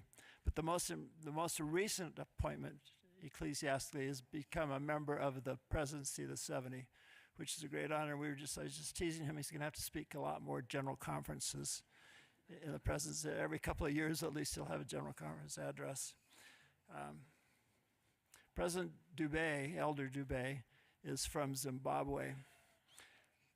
And he's told two stories in his presentations to the church that I've remembered and members of my family remember because of the stories. And he's written a book also, Beyond the Shade of the Mango Tree. And I want to tie that really quickly to a story. Elder Uchtdorf told a story yesterday, I believe it's yesterday, about inviting a dear friend that wasn't a member of the church to come to church with him, and how nervous he was to invite this individual because of the circumstances of this little humble branch in where she was attending. Elder Dubé tells the story. One of his employers, when he was a young person, had given him a copy of the Book of Mormon, and he just took it home and he didn't ever read it. But at one point in time, he started reading it, and eventually he decided he should go to church. Now, this is in Zimbabwe/Rhodesia, southern Rhodesia. He went to church, but he didn't go in church. He stood across the street. I think you can remember the story he told about it. He stood across the street for a couple of Sundays, and finally he decided to go in. But as he stood across the street, he saw a lot of white people wearing white shirts going to this building. He didn't see any native African going into that building, black Africans going to the building, but he finally decided to go in. I'm not going to tell you the whole story, but he was welcomed, and that's the strength of the saints. Story after story after story. We don't ever need to be embarrassed about our meeting houses or how good the upholstery is in the chapel, the artwork. It's the saints are the ones that bring the gospel into the lives of people that come to visit us. It's just the goodness of the saints. And that happened with Elder Dubé. He went in, he didn't have a white shirt, he didn't have a tie. He didn't think he could go unless he had a white shirt and a tie. But he went in anyway, and he was so very, very welcomed and became very, very active in the church as a result of that. He tells another story in General Conference, the story of working with his mother on their farm. And I remember this very vividly too. He was helping, and I guess there were other members of the family helping. They were hoeing the weeds out in what they'd planted. And it was hot, and it had been a long morning. And he looked back and said, wow, to himself, we have done a lot today. And so he tried to get his mother's attention, who was working by his side, and said, look back how much we've done. And she didn't answer. And he thought maybe she didn't hear him. So he said, look, Mom, look back, see what we've done. And finally her response was this, Edward, never look back. Look at what we still have to do. And I think that's a wonderful theme that comes from our servants, the Lord's servants, is we have a wonderful heritage, but don't look back. Look forward. And as I listened to President Nelson yesterday and the previous conference, he pretty much said, I don't know when the second coming is going to be here, but the Lord has made it clear that we need to prepare. We need to look forward to the second coming. Anyway, Elder Dubé, with those two things, the theme for me with respect to your ministry is always looking forward to building the kingdom. So Elder Dubé, the time is yours.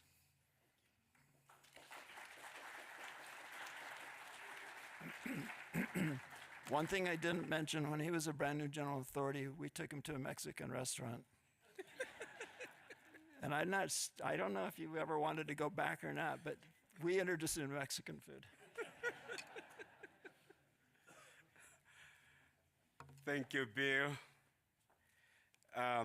Truly grateful to be final here.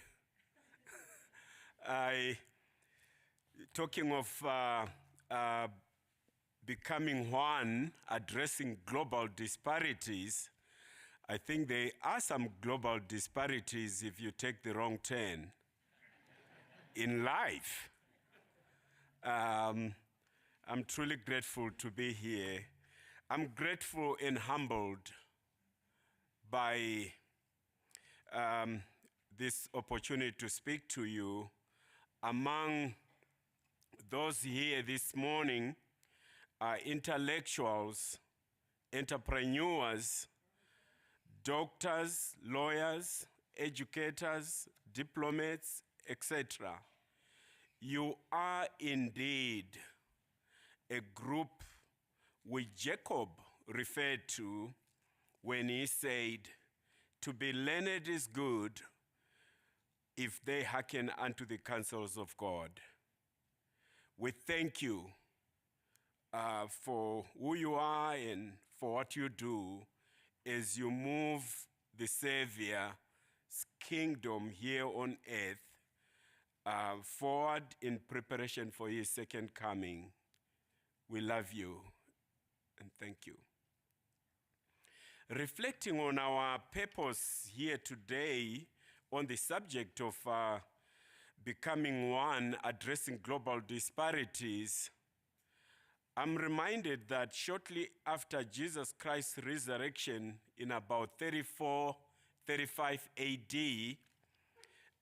in this Western Hemisphere, Jesus Christ nailed, can you imagine, on his knees, that we may be one. Jesus Christ's plea that we be one emphasizes that all people are equal before God, regardless of their background or socio-economic status. We as humans view each other based on appearances, status, backgrounds, etc. But God sees us not as mere mortals, but as potential gods and goddesses. Talking about the one, the Savior in John, he said that they may all be one, as thou, Father, art in me, and I in thee, that they also may be one in us, that the world may believe that thou hast sent me. And the glory which thou gavest me, I've given them, that they may be one, even as we are one. Notable of global disparities. According to the World Bank, over 700 million people live in extreme poverty and struggle to access basic necessities like food, water, and shelter. Millions of children die each year from preventable diseases, while others suffer from malnutrition and hunger.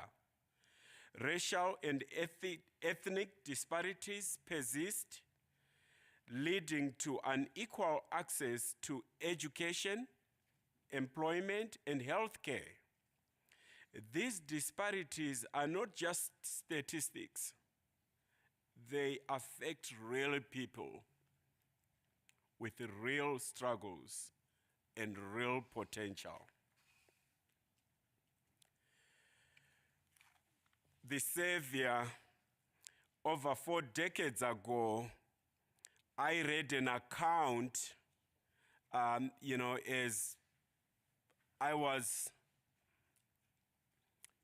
reading the Book of Mormon, I read an account of Jesus Christ's appearance as recorded in 3 Nephi chapter 11.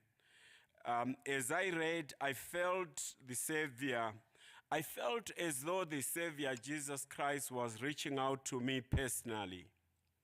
As I was reading about these surviving Nephites who have gone through wars, through turmoils, tribalism, segregation, and so forth, I felt connected to the Nephites as we were also coming out of our own war. This was in 1983 when I was reading the Book of Mormon, and we had just attained our independence from British. And so as I read about the Savior Jesus Christ's appearance to the Nephites, I felt connected to the Nephites as he invited them all to come unto him. They went forth and thrust their hands into his side and did feel the prints of the nails in his hands and in his feet. And this they did do, going forth one by one until they had all gone forth and did see with their eyes and did feel with their hands, one by one, 2,500 men, women, and children. I could assume that among them were those yearning for equal privileges in life, including education. This resonated with me because of my country, which was suffering similar trials. I was born and raised in a rural village in Silobela, Zimbabwe. My parents were peasant farmers. Despite the poverty and class distinction we experienced, we were a happy family. For the first 15 years of my life, my family's home, Musha in Shona, in my native language Shona, was a group of small huts, round huts made of logs covered with mud. The huts, grass, thatched roofs, and dried cow dung for floors. We did not have easy access to water, hospitals, or schools. The nearest borehole where we could fetch water was 9.3 miles away. My mother would often carry water on her head. I pushed 200 liter drum to fetch water to help my mother. My sister Teresa and I attended a school which was 12.5 miles each way. When we got sick, growing up, we hardly could afford, let alone the distance to the nearest hospital, which was 12.4 miles away. So when you get sick, and particularly stomach ache, you know, children, when you say stomach ache, my mother would simply say, well, let's see if we can find some ants. Ants. We ate ants and were healed. It's not a joke.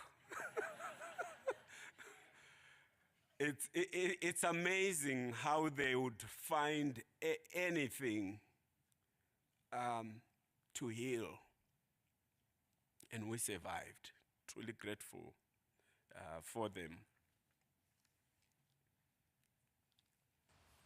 And now, Father, I pray unto thee for them, and also for all those who shall believe on their words, that they may believe in me, that I may be in them, as thou, Father, art in me, that we may be one. With the underprivileged background I mentioned earlier and an overwhelming responsibility, you know, you could imagine in 2012, as I walked in the church office building, looking at these men and women who have accomplished so much in life, I was just overwhelmed. You know, as I was walking and trying to find my seat, President Jeff R. Holland spotted me. He came to me and said, Edward, it's good to see you here.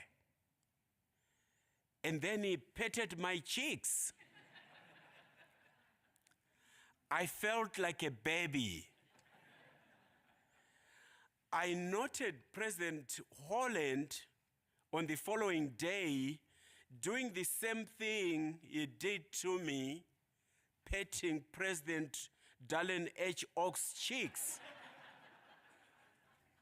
His senior.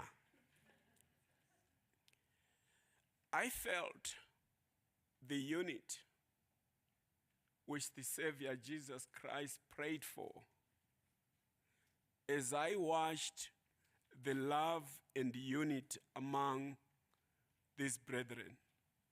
Those 15 men, the love and unity they have among themselves, the love and unity they have for the members of the church throughout the world. My little experience with them, where I am in meetings or at lunch or meeting one of them in the corridor, I have felt the love of the Savior, Jesus Christ, for humankind through those 15 men who are prophets, seers, and revelators. So as we discuss about these global disparities, for me, I look up to the Savior, Jesus Christ, through these 15 men who points me to them, to the Savior. For our purpose, I wish to address this the global disparities just in education. Education is a fundamental human right and a powerful tool for personal and societal development. When I was born over 6 decades ago, we had disparities in education, which persisted worldwide, depriving millions of the opportunities to reach their full potential.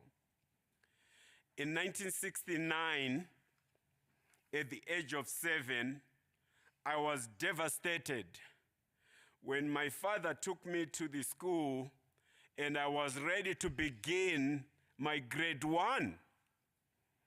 And the principal said I couldn't. So as you're watching this on the screen, that's poor Edward in 1969. Now, for them to really assess my age, okay, let me come back to that. So the school system at the time was discriminatory. Most black children were screened in a way that they could not attend high school, let alone university. There were points you needed to achieve after grade 7. If you failed, you were not allowed to repeat, and that was the end of your formal education. So our parents and others came up with different ways. What they did will be, they would say if you failed grade 7, they would simply change your name, change your age, reduce your age so that you can still qualify in school, reduce your age, and get a new birth certificate and go to school so that you can continue studying.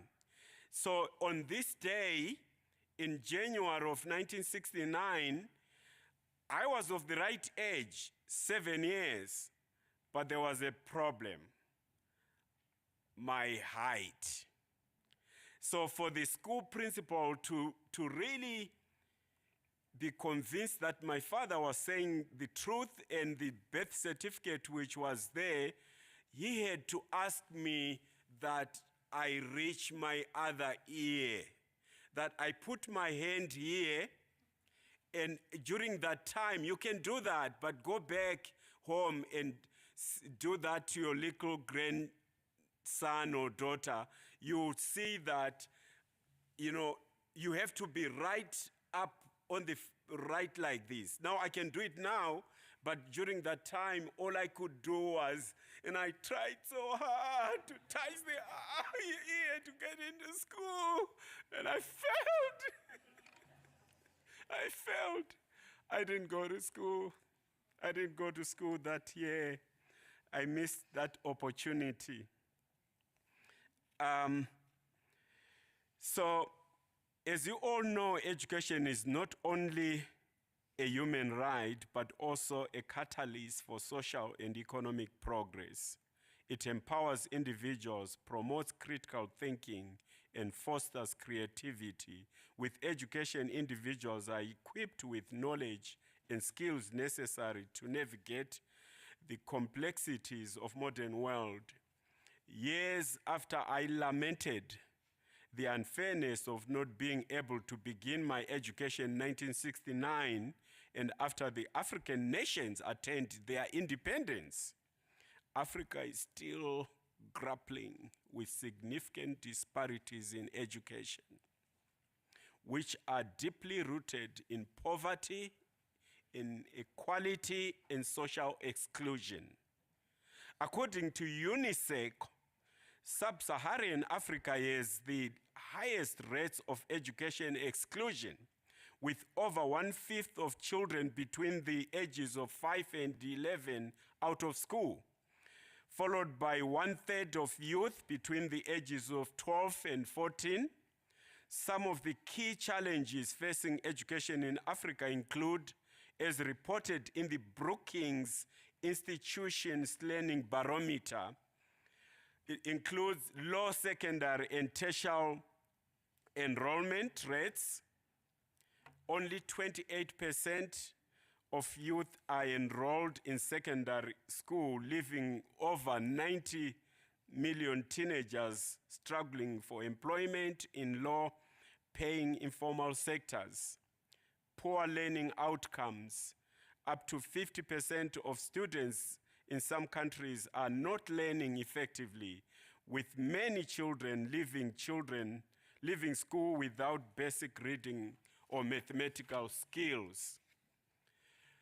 Inadequate access to education.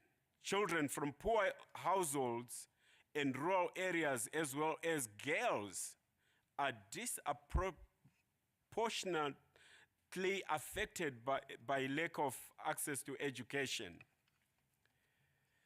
My personal observation, having lived and served in 3 African regions during my career in church educational system, as well as my service as one of the African regional leaders of the church, in the Church of Jesus Christ of Latter-day Saints, I have observed firsthand the persistent education disparities across the continent. It's sad.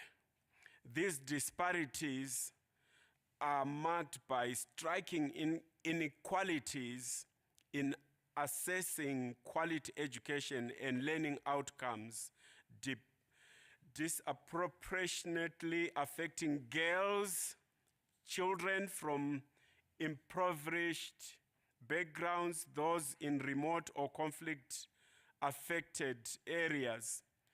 Since I was born in rural Zimbabwe, Africa has become the poorest continent in the world because of the consequences of educational disparities, which are far-reaching and have long-lasting effects of individuals and societies.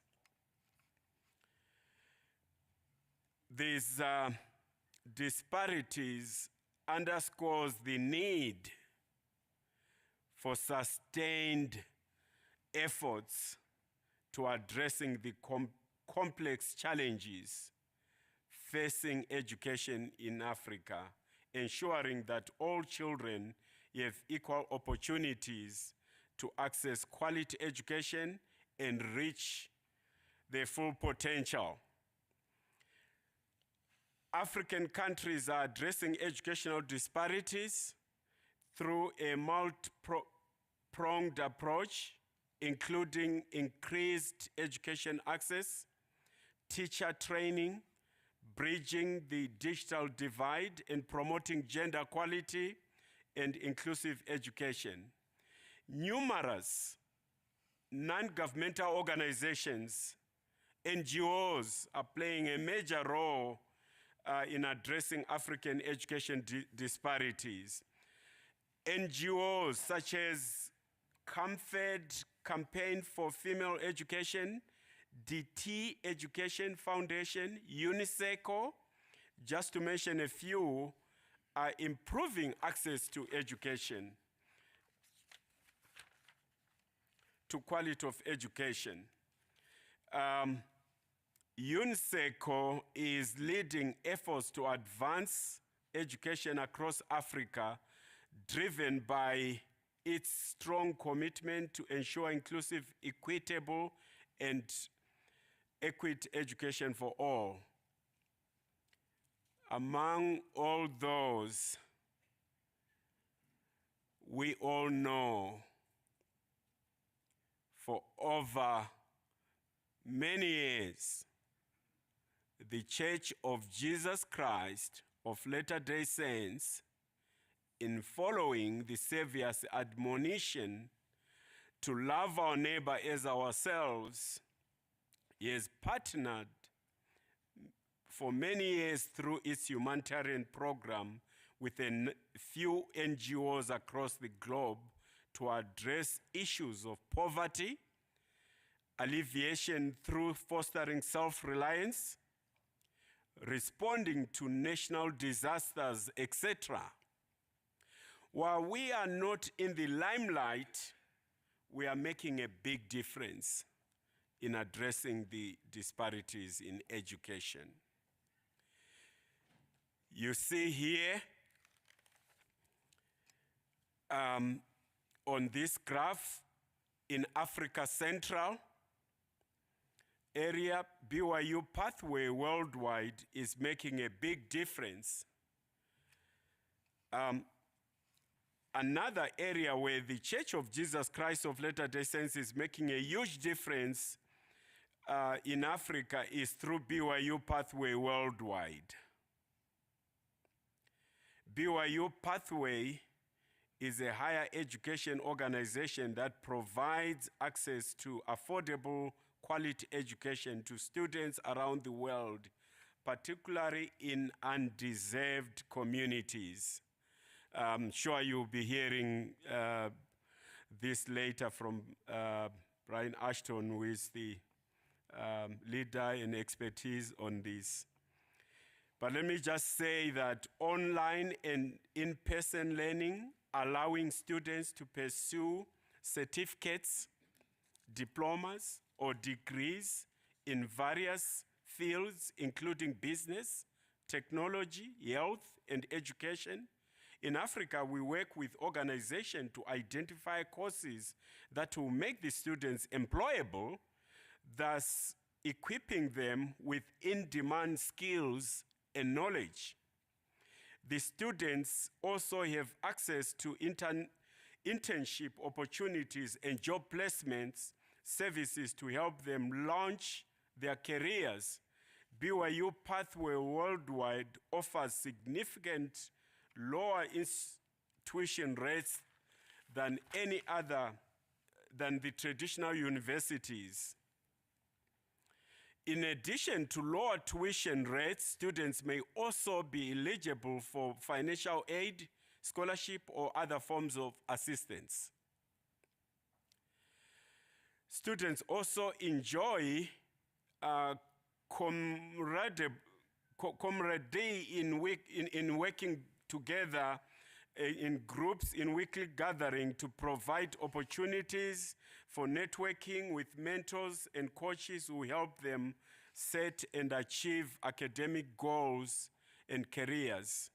BYU Pathway Worldwide has location in over 100 countries, making it a global provider of higher education. So when we look at Africa Central was actually just created few years ago. I mean, you look at, just the enrollment there, seeing, of interest, it's our friends of the church. we reach out to them. Africa, in Africa South area, okay, let's see, Africa Central, let me go back.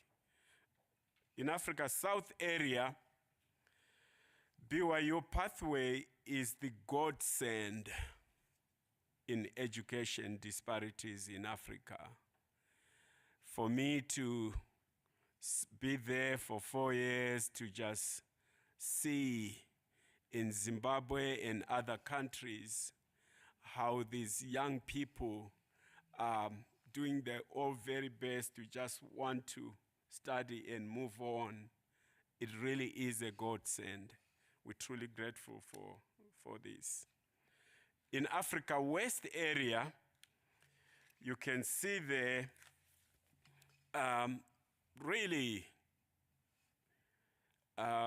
again, look at our friends and church members, returned missionaries.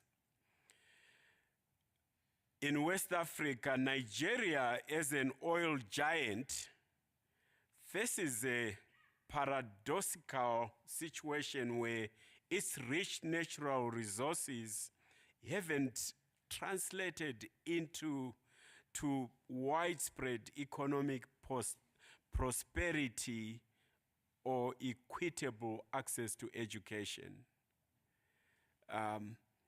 We're doing very well as a church there.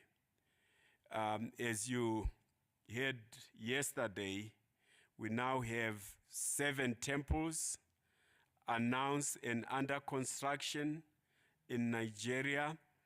We're really doing very well. Okay, back to Nigeria again. Despite progress, many Nigerians, especially in rural areas, lack access to quality education, perpetuating cycles of poverty. President Nelson taught us this.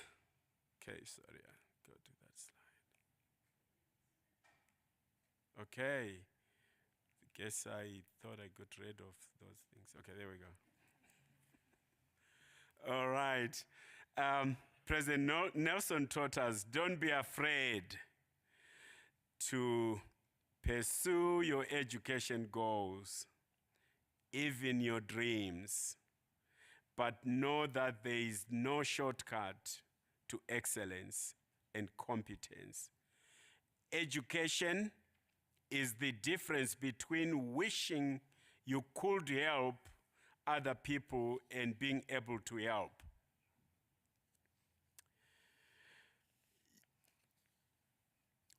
You here can make a big difference in being able to help. While we look at Africa's disparities in education, educational inequality exists on multiple levels across the globe, including access to quality education and gender disparities. Many children and adults around the world lack access to formal education due to various barriers such as poverty, discrimination, and conflict. Even for those who have access, the quality of education can vary significantly, leading to unequal opportunities for success. According to the National Center for Education Statistics, NCES, and the National Education Association, NEA, disparities in education are a persistent issue in the United States. Significant inequalities in resources, student-teacher ratios, extracurricular opportunities affect communities of color and low-income communities. These disparities lead to poor learning outcomes, with up to 50% of students in some areas not learning effectively. Jesus Christ's prayer encourages us to address the root causes of global disparities, such as poverty, inequality, and discrimination. Therefore, discussing this critical issue that affects us all as children of God is crucial. Surely, as we strive to become one in our pursuit of eternal happiness, we must confront the stark realities of global disparities. In schools,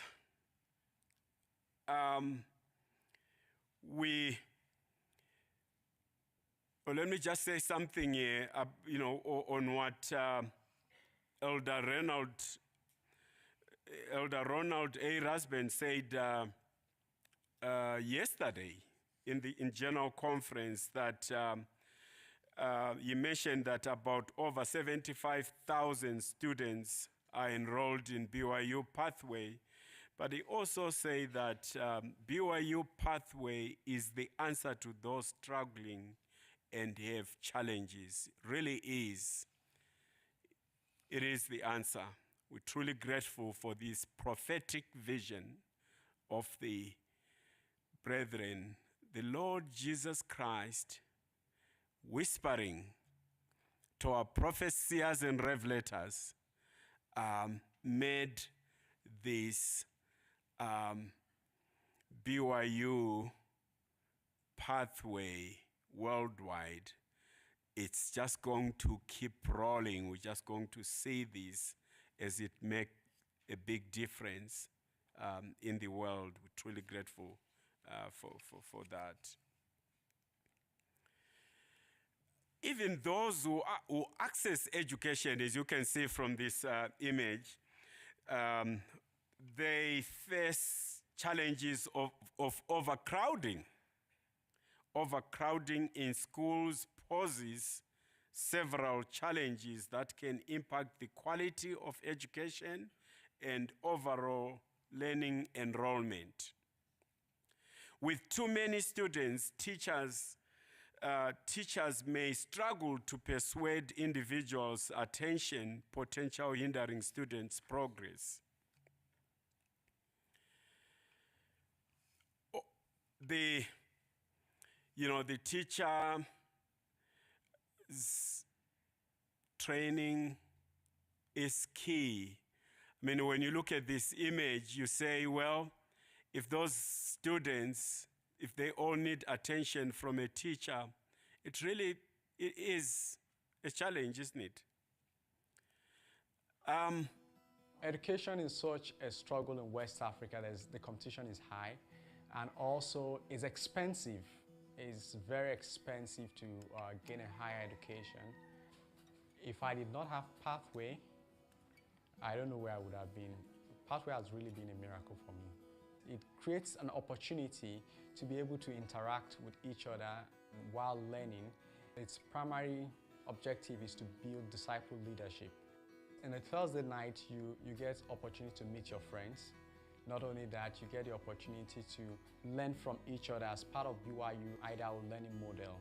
That is teaching one another. Every student gets involved in teaching one another, interacting with each other, and you also have the opportunity to be a lead student. It's really building leadership. The education I gained in BYU Idaho, majoring in business and minoring in web development, is to help me to be able to create software on online application for schools to be able to improve the educational system here in Africa.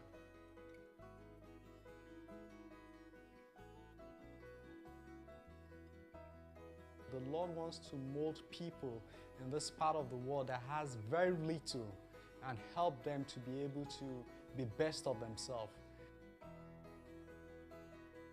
Pathway for me has been life-changing. Pathway does not just give me knowledge of the mind, it also gives me spiritual knowledge to know how what I'm learning physically relates to the gospel of Jesus Christ. If I had a choice between any university and Pathway, with the same price, I'll definitely pick Pathway all over again. It affords me the opportunity to learn both spiritual and the temporal aspect of life.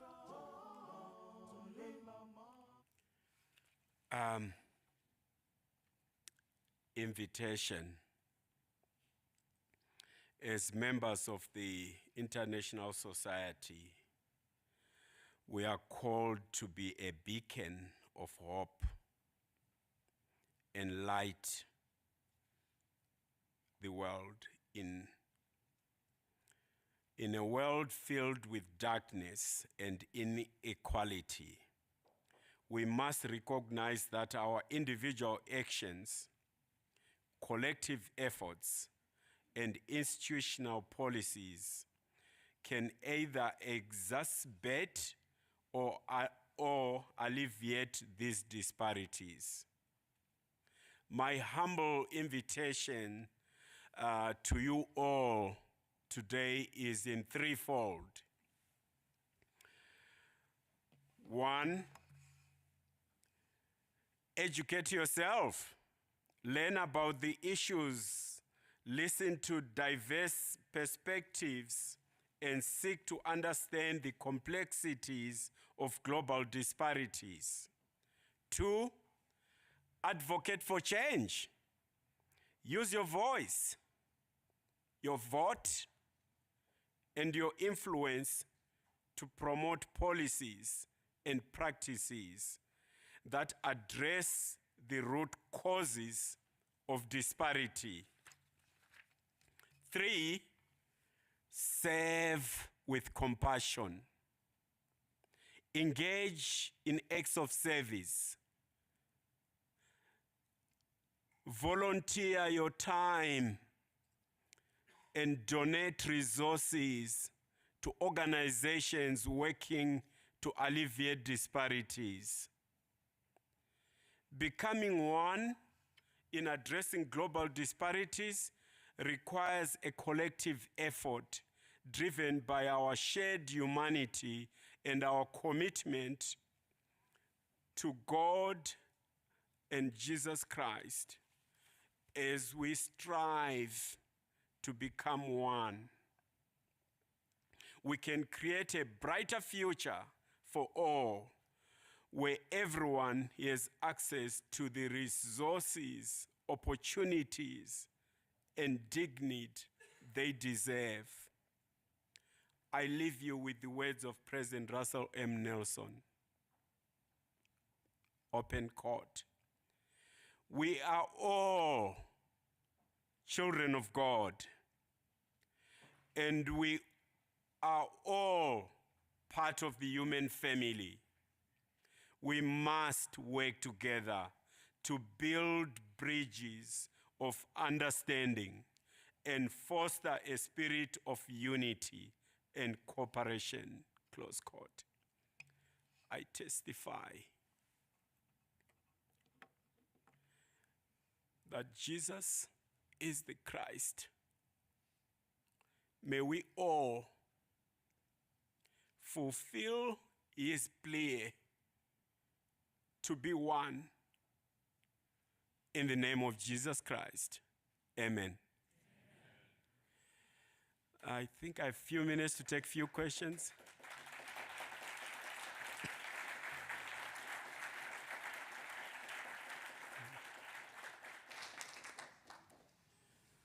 I'll take a few questions. Any questions I cannot answer, I'll just refer to Bill. Question? Elder Dubé? Yes. Thank you for your remarks today. As a member of the presidency of the 70, this might be hopefully an appropriate question for you. You know, in the secular world, we have the concept of sister cities. A city in the United States, for example, might partner with a city elsewhere in the world to trade culture, organize trade, reciprocal trade missions, that sort of thing. Has there ever been any thought given to the possibility of creating sister stakes within the church? In other words, the stake that I live in here in Utah is an affluent stake with much abundance.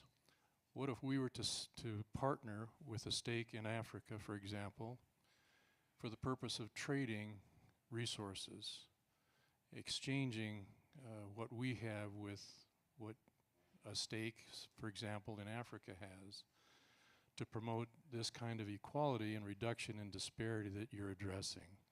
Is that a possibility, do you think? Could it work in the church?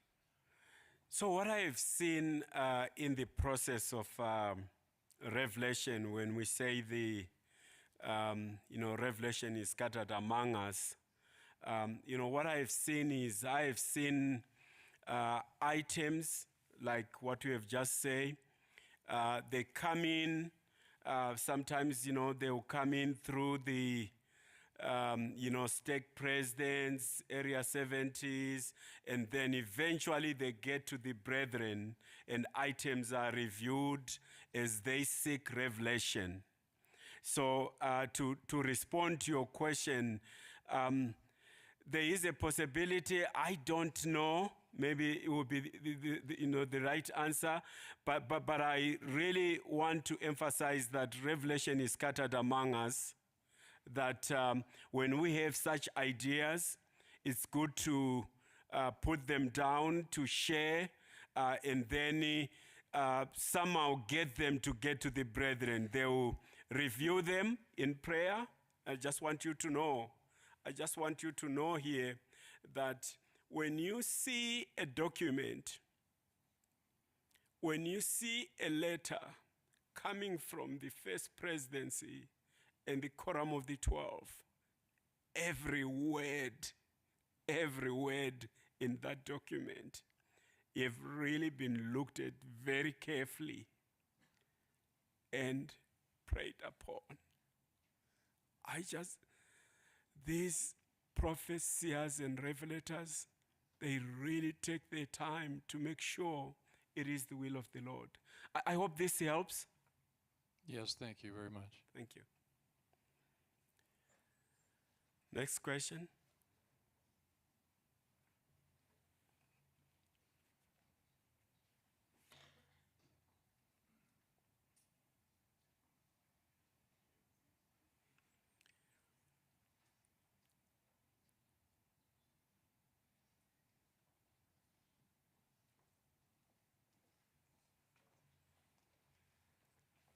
I'm not sure if presenters are allowed to ask questions. I'm going to be cheeky and ask one anyway. My name's David Rutley. I just wanted to ask you a question on and around your brilliant presentation. I've heard so much about the focus that's now being given to helping women and girls as part of the church's agenda. And I just wondered if, based on your experiences in Africa, what more we could do to help with that part of the agenda as well, in terms of their development and education. Sorry, say that again. Women and girls. Women and what can girls. we do if we're going to help with development and help move countries forward? Clearly there's a very important agenda there. If we can educate women and girls, that will just move things further forward. It'd be great to get your perspective on that, given your experience. Hey, thank you so much. I must say, when I was growing up, of course, in my home, I'm truly grateful for my parents. They only had one girl, my sister Teresa. So we all went to school together. But we noted in the villages and communities that if they had boys and girls, they would say boys need to go to school and attend the education. They would then say girls will get married and, they'll be okay. Their husbands will take care of them. Well, that seemed to be slowly, and I must say that in most situations, that's not the case in Africa. You'll find that the education is for all. In terms of what we have struggled with in the church, to see our sisters, taking major, up. We're seeing that. It is happening now, with the ward councils. What really has made change, a big change, is when President Monson, you remember that on that age change of missionaries, having a lot of sisters. We have a lot of sister missionaries serving. We do have a lot, as you know, we say that it is a responsibility of every young man to serve missions, but sisters may do so as they wish. And we're seeing a lot of sisters throughout the world. And that's making a big difference because the sisters are participating in mission leadership, and they sister training leaders, they doing all that. They just get off their mission well equipped. They no longer wait for the young men to propose. In the past, they would just say going out on date and just wait. But now, no, they say, is this leading up to anything at all? Let me know, I need to move on. And so we're seeing things happening. We're also really grateful for when you look at our leaders, we have the organizational leaders, area organizational leaders who are in different areas, and they're helping a lot with training the sisters. And yes, if you ask me what I see in future, even if you were to, in Africa now, if you were to go there, you see sisters who are different than when I was growing up. Raise their heads and really say up their mind as they participate in community and in the church. Okay. Please. It's very interesting hearing some of your personal stories as well as the progress that has been made throughout the last decades. I was wondering if you would share some of the rest of the story. In other words, 1969, you were not able to reach over your head and touch your ear. What happened following that? What was your personal pathway to education and what opened up for you? And what advice do you give now to your children, nieces and nephews, others that you have influence over as far as how they can move forward? Mm-hmm. Thank you. And this is the last question, I understand from, yes. Thank you. Yes, I waited and went to school in 1970. That's when I began my grade 1. I was old enough and I could touch my ear, and so I was pleased to do that. My little sister and I walked 10.5 miles each way to school. This was a Roman Catholic school. My parents were devout members of Roman Catholic church. So we left a school nearby, which was a Seventh-day Adventist school. And so after walking to and fro for 5 years, my sister and I begged our mother that can we not go to this school nearby? Finally, she agreed. So we did. We were able to attend the school nearby, and that was really helpful. Although they were not supposed to teach about doctrine in class, once in a while the teachers will put in something there, and that changed my, actually I became less active. I even went to tell my mother that I didn't want to go to Roman Catholic Church. And my mother said, oh, no, no, no, no, you go. That's why he wanted you to go to that school. And knowing my mother, you know, a whip was not a surprise. We grew up on that. And so I did not want to disappoint my mother.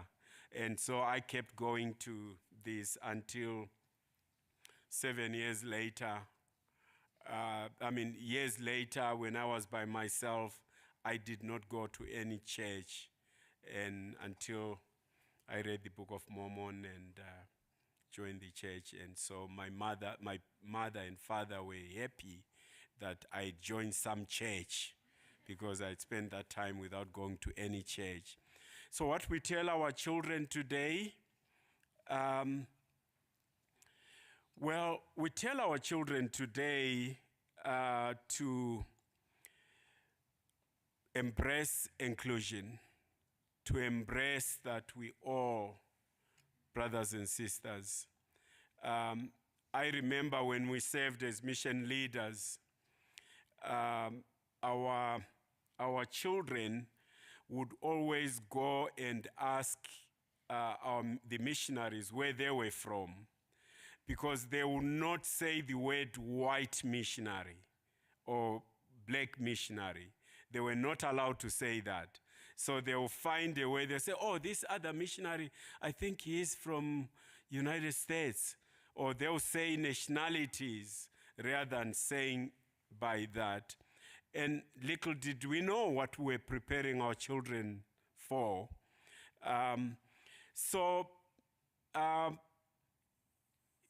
If you say, what else do we teach them? The young people, we just say we need to love one another.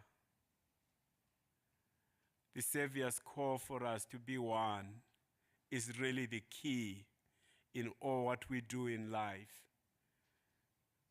We never lose out for loving and embracing each other. Thank you.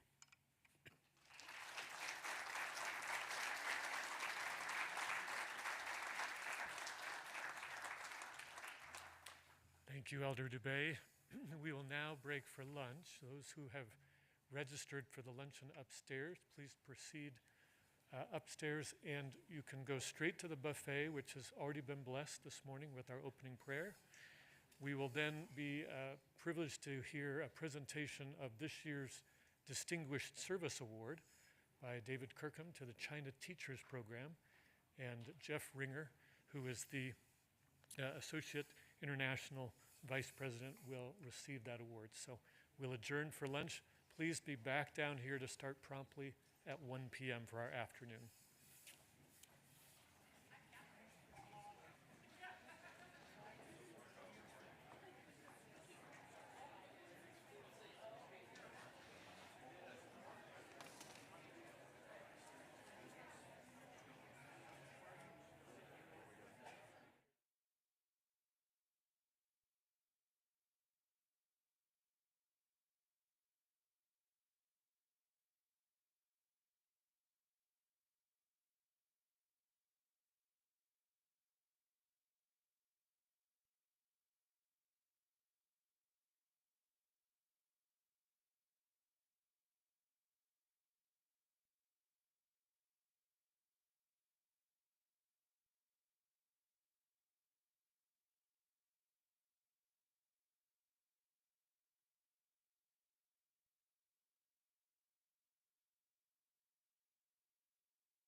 Good afternoon. Oh, I think that works perfectly.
Ladies and gentlemen, no mic.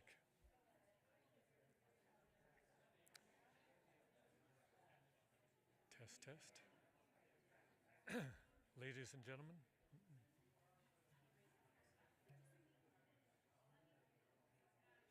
I know it's like, do we have sound? Just straight back there, sweetie.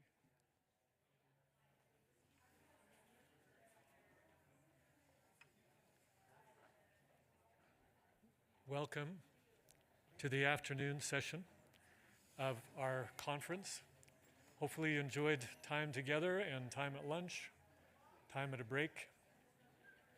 It's before I move forward with the afternoon program, I will kindly and urgently, okay, I'm just going to touch the mic.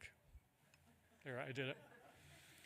We're going to urgently encourage any who have parked in the Hinckley Building visitor parking. Ironically, it's not for us, and if you are there, I'm told you will get ticketed. So, and we all remember BYU security, they don't mess around. So if you have been parked inadvertently in this visitor parking, you can't be there. Sorry for that bad news.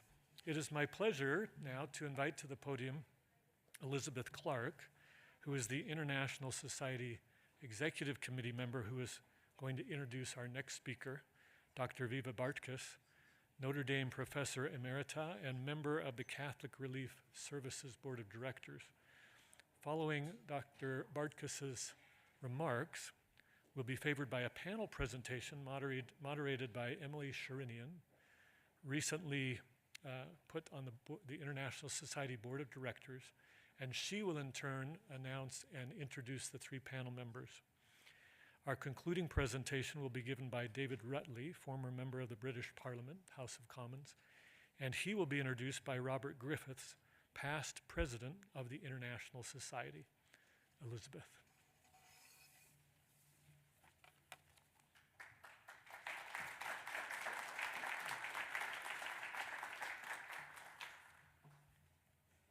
I'm going to move the mic too. It's a real pleasure to be with you today and a privilege and honor to be able to introduce Viva Ona Bartkus. She, as first mentioned, is Professor Emerita at University of Notre Dame. As you'd imagine, she has stellar educational achievements, right? She graduated summa cum laude from Yale with master's and bachelor's degrees in economics, and then did a doctorate and master's in international relations at Oxford, while on a Rhodes Scholarship. Before she joined the faculty at Notre Dame, she spent 10 years serving healthcare, industrial, retail, and high-tech clients while at McKinsey & Company, the last 4 years as a partner in the firm. But to me, what is truly impressive is not just the gifts she's been given, but how she's used those to bless others. Dr. Bartkus is the founder of the Mayor Business on the Front Lines program, which seeks to harness the dynamism of business in rebuilding societies ravaged by conflict and poverty.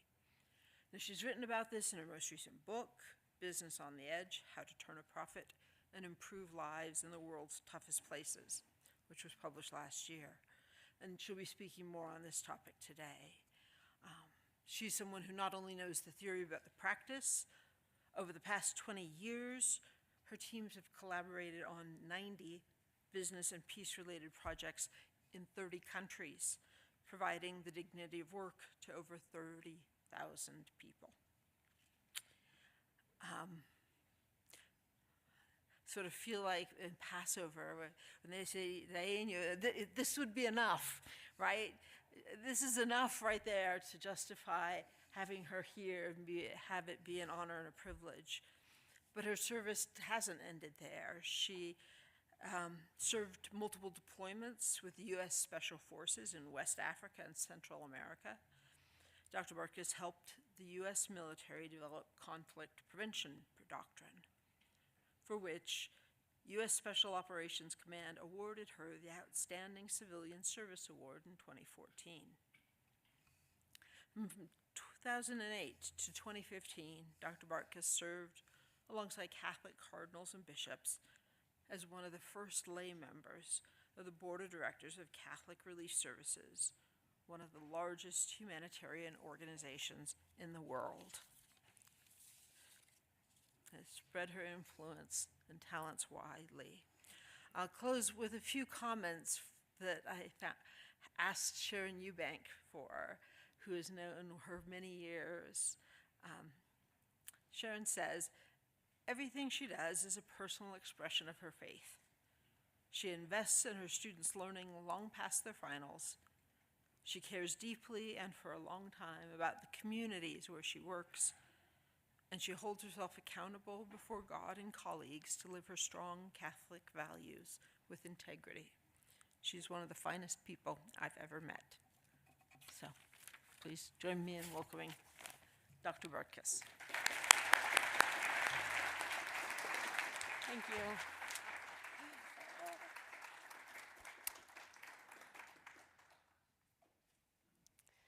Well, good afternoon. Oh, goodness. I'm going to benchmark you guys against my undergraduates at 8:30 at the University of Notre Dame. Good afternoon. Terrific. So, becoming one, global disparities. When I had the honor of being invited to spend time with you, I was trying to think about how I could be most helpful, particularly because I'm Catholic. But one of the things that's important to say here is I've been a friend of the church for 31 years and an observer of the church for 31 years. So taking the theme of the conference, I want to do three things.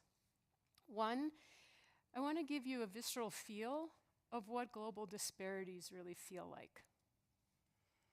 Two, I'm going to make an argument that one of the ways of closing global disparities is to never underestimate the sheer human dignity of a good day's work. And for that, we need business. And the third thing is, so let's say we go down this path. The question becomes how to do it. What's the mindset? What's our approach? What do we have in our hearts as we do this work? If at the end of our time together, you ask questions just a little bit differently than you do right now, then I'll consider it a success. All right? Does that make sense? Terrific. So first, let's talk about the places of these global disparities. So, my talk is going to be about accompaniment. So let's travel. So we've had 20 years of foreign direct investment, literally trillions of dollars, and they've essentially gone into the green places on this map. Now, for those of you who are university presidents, you know you have a lot of low-cost labor on campus. I had research assistants, and they're the ones who helped me figure this out. Essentially, the foreign direct investment has gone into the West, into China and India, and essentially within 100 miles of an international airport. Because basically European and American businessmen don't want to bump along longer than probably a couple hours from an international airport. So what's left is what we're going to call the front lines. That's all these yellow areas.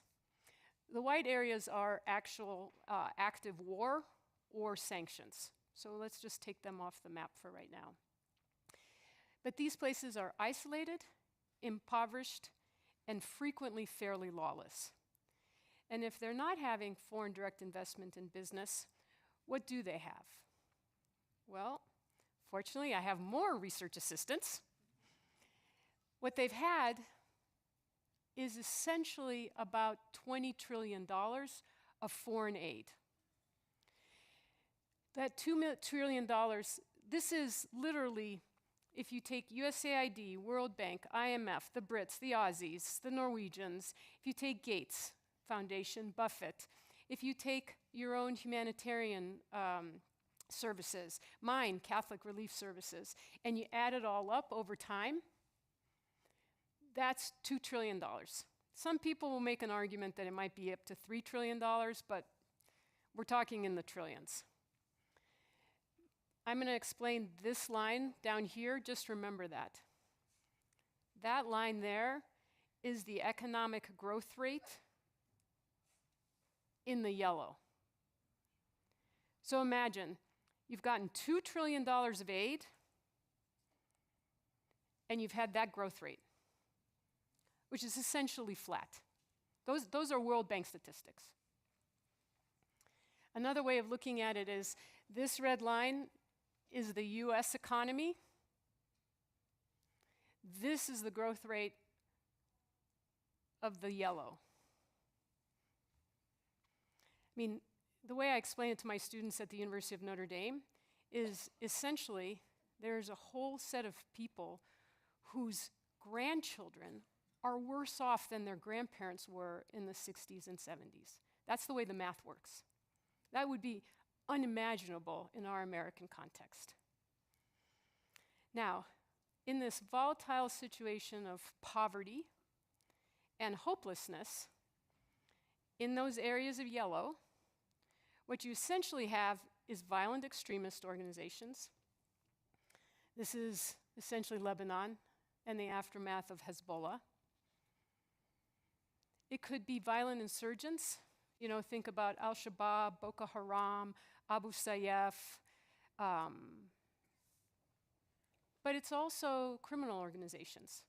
So it's the Colombians, it's Sinaloa, it's Clan Godolfo, right? In a situation of hopelessness,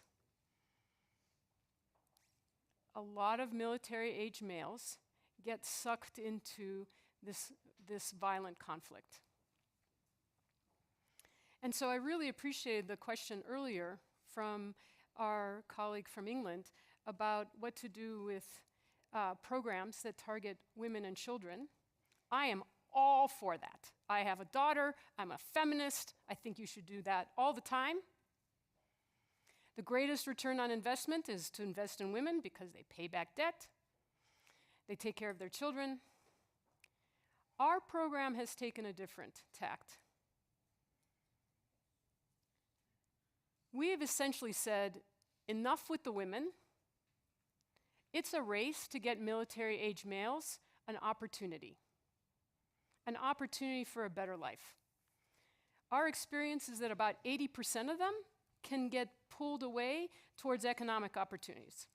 There's always going to be 10 to 20% that are vile, and for that we give them to our American Army Rangers or Special Forces or whatever is the right law enforcement or military. But for 80%, they just want to marry some guy's daughter. And for that, they need economic opportunity. Now, in all those places in yellow on the map, I'm telling you who's really big. Who's really big is China. So yet again, we have lots of research assistants who have essentially tracked Chinese investment. The way to think about this is the small bubble is $50 billion. Medium is 100 billion. The largest one is 150 billion. This is the Belt and Road Initiative. This is who's investing in this area. So for example, look at Sri Lanka there. I think Sri Lanka is basically toast. The Chinese built the Colombo harbor. They gave them the loans for the Colombo harbor. They brought their own people to build the Colombo harbor. And then they called the debt. So where do you think the government of Sri Lanka is going to turn now? They're certainly not going to give us a naval base, us being the Americans or the Europeans or anyone like that. This is the competition. So you're either competing with violent extremists or criminal elements or the like in these places of global disparity, or you're competing with the Chinese. So these are the parts of the world where we have the most global disparities. So welcome to the front lines. We call it the front lines. And this is actually a photo I took in Bogota, Colombia. I loved it. It's on a slum. And you can't really tell if it's sort of a grenade turning into a pineapple or a pineapple turning into a grenade. I like to think of all of our work creating the opportunities so the grenades turn into pineapples, sort of symbolically. So, who lives here? It's about 1.4 billion people whose daily lives are violent conflict and deep poverty. That being said, they have annual economic activity of about $20 trillion. Given that the whole planet only has $130 trillion of economic activity, this is a big chunk. And the reason that business will be interested over the longer term in these yellow places, these front lines, is threefold. One, with global warming, more and more agriculture is going to move to here. We're just going to have to buy the stuff that's growing here. Two, there's a tremendous amount of raw materials. Certainly Utah, Nevada have been mined for 150 years. Australia, Canada, mined for years and years and years. Europe, mined for years and years and years. In many of these places, there'll be a tremendous amount of raw materials. And the last piece is really low-cost labor. Low-cost labor willing to work very, very hard. And if we don't work with them, the Chinese will be there investing. So this is a tremendous opportunity in my mind. This is going to be the next opportunity. But it's not business as usual. And so the question becomes, how do you access these places safely and effectively and profitably, thus creating opportunities for business, but also creating opportunities for livelihoods for those communities that live there, to improve their lives and livelihoods? In my mind, that's the real question. And ultimately, all of the work that I'm going to put forward has come over the last 20 years with this work. So 2 universities, our own and the University of Alberta, where one of my longtime colleagues got lured away. We've already said 90 projects. We've had tremendous partners around the world, including the humanitarian services of the Church of Jesus Christ of Latter-day Saints, but also Aga Khan, Building Tomorrow, Newmont World Vision. Actually, just off the record, this is partly kind of Viva's own little principles. In this time of divisiveness, I have loved seeing my Catholic students working with the Church of Jesus Christ of Latter-day Saints or the largest Islamic organization in the world. Can you imagine the learning experience of those students working hand in hand, serving the poorest of the poor? It makes them see that we have far more in common. But anyway, we have partners. We've worked basically in the yellow spaces. And as we said, 90 projects, half of them have failed. Absolutely, because we just take a lot of risk and we learn a lot. But some of them haven't. And that has essentially been through creating businesses and markets, direct jobs created, indirect jobs, and then the families supported. Now, the question is, and this, I'm shamelessly putting my book in here because my publisher has told me several times that they didn't pay me to write the book, they paid me to do sales and marketing of the book. So all the rest of this presentation comes back to the lessons learned from this. Nothing stops a bullet like a job. Never underestimate the sheer human dignity associated with a good day's work. Now, we're here in Utah, or I'm in Indiana, and the like. And the question becomes, how do you start doing this type of work? To me, the best way of answering that question is essentially through a story. So I'm going to answer this question about being a force for good by taking you to Guatemala. And this is not the Guatemala of shiny new super malls and Hard Rock cafes and beautiful new airport, or even the colonial city of Antigua which is really lovely. Instead, we're going to head 2 hours north to Zacapa. It's the dry corridor. And Zacapa is pretty tough. It's incredibly impoverished. And in Guatemala, imagine this.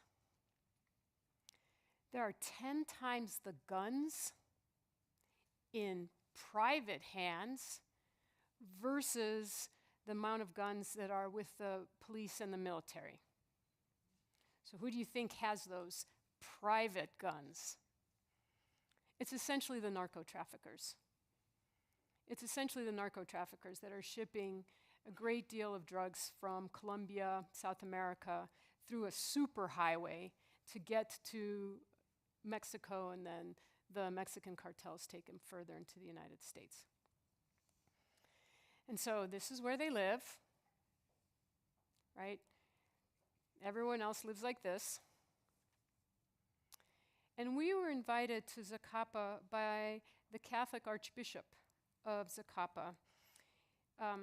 He had essentially launched a cooperative for coffee with 400 campesinos.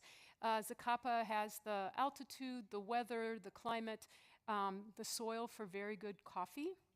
And what they asked is, could we actually extend the cooperative to other products like bananas? Okay, so here we are.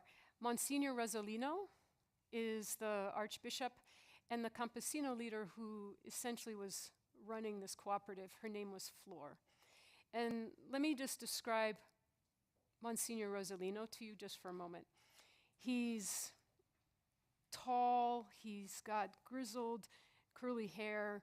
To me, he looked like my imagination of what a knight of the Teutonic Order would look like. You've probably seen many Catholic bishops. You know, they love their gold crosses. He had a wooden one. And when I shook his hand was very rough, which told me that he probably worked the fields next to his parishioners. And so off we went. And this is their cooperative, Todos Hermanos. And as he gave us a blessing and sent us off, he said, walk in the footsteps of the campesinos, not to learn of their hardships, but rather their dreams. And I'm going to come back to his blessing at the end here. But we did. We walked in the footsteps of the campesinos, certainly seeing their hardships, but also their dreams. Now, it's not such a crazy idea to put bananas and coffee together. Let me tell you why. So coffee is about yay high, and it requires shade to grow. Bananas are about yay high, and they have really big sort of leaves. And the two of them don't fight in the soil. So actually putting them together is not such a bad idea. So off we went. There you can see the banana tree plants. Those are my students trying to understand, and you can see the coffee. We broke bread and tried to walk in the footsteps of the campesinos to understand sort of the challenges that this cooperative faced.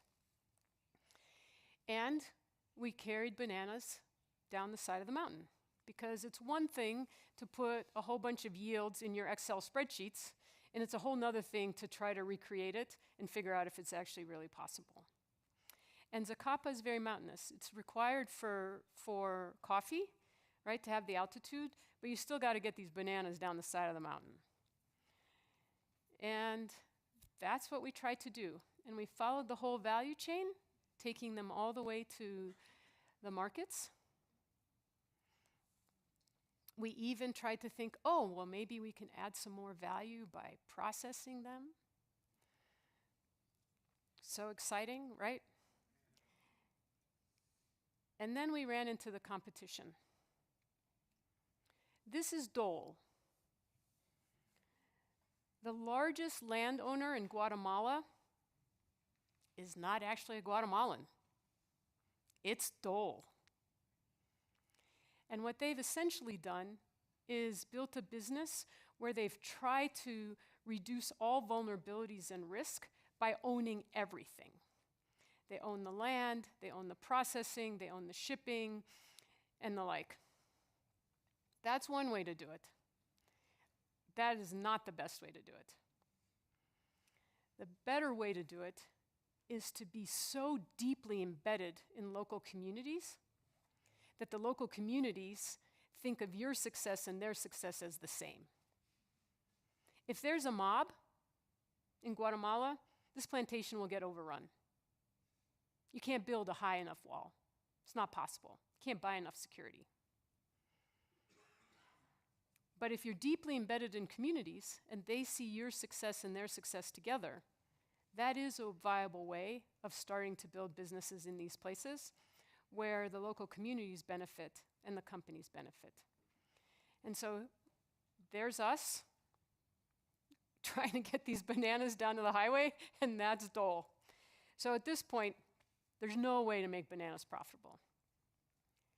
That's already a step in the right direction because that means that the Archbishop is not going to do a whole bunch of convoluted stuff to try to make it profitable. But the question becomes, what do the campesinos do now? And why did the Archbishop ask us that question originally? Was it because he really cared about bananas? It turns out that wasn't the case. We came back to the general manager of the cooperative and said, look, bananas are not going to work. And he said, well, then we're going to have to close the cooperative. And we're like, why? You have just made a shipment to Green Mountain Coffee in the United States. And he said, no, but there's no way to get loans in these places. There's no banks. We took some loans from probably some people we shouldn't have. They're charging us really high interest. We're going to run out of cash. We're taking loans to pay back the loans. This is not sustainable. So then we went back to the Archbishop and he said, we can't let the cooperative close, go bankrupt, exit.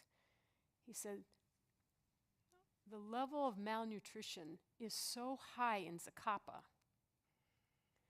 that the cooperative is the lifeline to get more income to families so that they can feed their children better.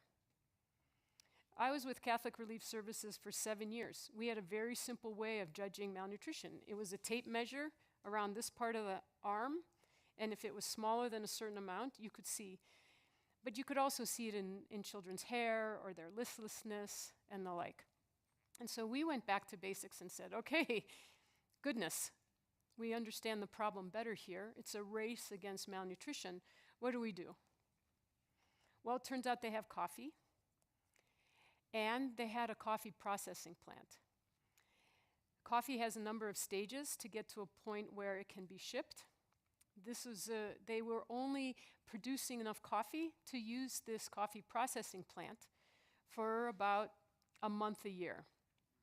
So we came back and said, goodness, well, maybe we can, in business terms, monetize this asset, right? Maybe we can rent it out. Maybe we can sell it to other folks. Well, who do you think is drying coffee in Zacapa? Who do you think the neighbors are? The narco traffickers are buying coffee with illicit dollars and essentially feeding that coffee into a global supply chain to launder their illicit gains. That's the way this works. I don't care if it's Starbucks, I don't care if it's Green Mountain Coffee, this is just the way it works. And so the question becomes, does the Archbishop and the coffee cooperative start renting the equipment to these guys? I mean, this is almost like The Godfather. You get into bed with these guys, you're never going to get out of bed, right? So what would you do? Think about this for yourselves in your own hearts. This is what the disparities look like. This is the daily decision making. What should they do?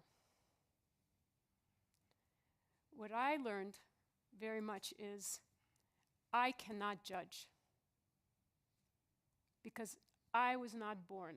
I won the demographic lottery by being born in the United States. I wasn't born in Guatemala. The Archbishop went through a process of discernment. What do you think they ended up doing? Of course they rented it. The alternative is child malnutrition. Took them like a nanosecond, right? But over time, they got stronger, their coffee got better. What ended up happening? This area of Zacapa and this cooperative has now been sucked up into the national Guatemala cooperative. It's like the JV team now playing in the majors in baseball. They've made it that far. They have made it to the bottom rung of the economic development ladder through their own hard work. So what did I learn through this process? I learned a set of things on the business side, but I also learned a set of things personally. On the business side is every community, no matter how poor or isolated, every community has resources and capabilities, even if it's just their hard work. We have built businesses with the leftist rebels, the FARC in Colombia. You know what they have? They have discipline. They have organization. Every community has something special to offer. But to do this well, businesses cannot be in the long term like Dole. They have to be like Green Mountain Coffee, which buys from small landholders, supports cooperatives, builds a coalition of microfinance and training and the like, so that folks can essentially build the resilience in their communities to keep growing. This approach, I'm completely convinced, improves lives and livelihoods. For me personally, I think the lessons were perhaps maybe a little harder for the following reason. We went down to Guatemala. They gave us this business project. I had just left being a partner at McKinsey. I was a new professor at Notre Dame. I had literally just written the book on problem solving. I didn't think I was arrogant. I thought I was there to serve. But it turns out we had the wrong mindset. Let's go back to what the Archbishop said. Walk in the footsteps of the campesinos, not to learn of their hardships, but rather their dreams. I think he was speaking to my heart. I think the Holy Spirit was speaking through him to my heart. And I learned accompaniment, that what we're really meant to do is walk alongside people as they're building their lives, and that we can learn from everyone. And for that, I needed to learn the humility to be able to learn from the campesinos of Zacapa. Now, as I said at the beginning, I have spent 31 years as a friend of the Church of Jesus Christ of Latter-day Saints, and one that deeply admires your church. And so, please take what I say next in the spirit in which it's meant. It's in the spirit of being helpful. You are a very giving church. It's one of the most wonderful things about you. You are a giving church. You are a helping church. That mindset, I'm going to make an argument, is long-term harmful in these circumstances. And here's the reason why. Coming from the United States and saying, I'm here to help, it sounds kind of condescending and patronizing, as if we know those answers, rather than the campesinos in Zacapa teaching us. And the last thing we should be doing is giving people stuff, because in the end, although charity may help at a certain time, in the long term, it is not a way of respecting people's dignity. What we should be doing is creating conditions for them to improve their lives through education, through economic opportunities, but they have to do the hard work themselves. They have to lift themselves out of poverty. They have to look after their children. And so that's the message I wanted to convey to you coming all the way from Indiana. I think it's one that I hope that you will mull on. But it turns out, although accompaniment is actually from Catholic social teaching, it's essentially a word that describes how an older Jesuit, which is one of our orders, helps a younger Jesuit take their orders. They walk alongside, they ask questions, they accompany them. It turns out that the Book of Mormon has exactly the same sentiment. And it's Alma 126. And let me read it to you. And when the priests left their labor to impart the word of God unto the people also left their labors to hear the word of God. And when the priest had imparted unto them the word of God, they all returned again diligently unto their labors. And here's the part that I take very much to heart. And the priest, not esteeming himself above his hearers, for the preacher was no better than the hearer, and neither was the teacher any better than the learner. And thus they were all equal, and they did all labor, every man according to his strength. So you need not even come to Catholic social teaching to have the same sentiment. It's in your own Book of Mormon. And what I'd like to leave with is one of my favorite quotes from Margaret Mead. If you think this is all overwhelming, it usually does feel like that. And so what I hold on to is what she said. Never doubt that a small group of thoughtful, committed individuals can change the world. In fact, it's the only thing that ever has. Thank you very much.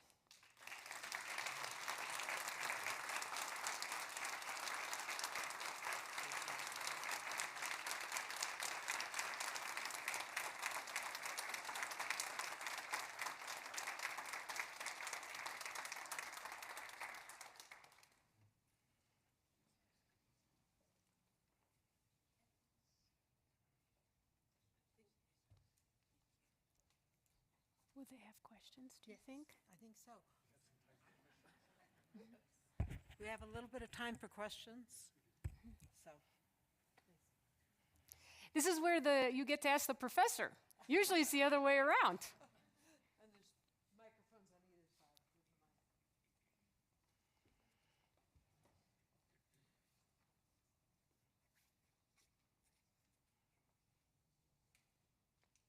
Dr. Barkis, thank you so much. That was wonderful. I paid him to say that. I have now had a very good return on my investment. My name is James Roosh. I work in the Humanitarian Services Division. And one of the things that, among the many, that caught my attention from your talk, you shared about the 90 or so projects, roughly half failing. And maybe, a statement like that, roughly half, that seems like a lot. But I'm just curious if you have any way of describing the net impact of the 90. Mm-hmm. If, in other words, is it make sense to invest in 50% failure with, exponential returns on the 50% that are successful? So the question is, how do you really sustain a 50% failure rate and keep going? So a couple of things. First of all, we had an 80% failure rate at the beginning. So, we're at least heading in a good direction. I think the other thing that we do is every 4 years, we have external parties ruthlessly evaluate our programs so that we can learn from what's working and what's not working. And I actually really take that to heart, and that has really changed a lot of the ways that we work. So, for example, in the early days, we would say yes to almost any project. It turns out we're not really good at primary education or healthcare or other things. We now only focus on creating jobs and markets through business. That's our core area. The second thing that we've changed is who our partners are. So there are always more partners. You know, as Jesus said, the poor will always be with us. What we try to be more careful of is which are the partners that are really action-oriented, are going to do things differently, and are willing to hear some outside voices. And so that means we have to walk away from some partners. I think the third thing is the way that we do our work. We cannot be independent from our partners. We have to walk alongside them the entire way, so that halfway through the project, they start taking our ideas as their ideas, and even before the project ends, they're off to the races implementing.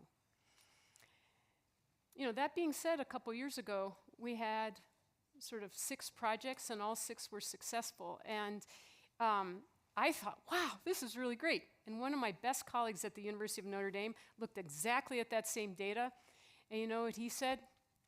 He said, you know, Viva, we're not taking enough risks. And I was like, wow, way to turn our 100% success rate into developmental opportunity. So, you know, whether the next project comes from a different geographic area. So in the last couple of years, we've started working in Central Asia, Tajikistan, Kyrgyzstan with the Aga Khan Foundation, or we're taking on more basic problems of creating markets that don't exist.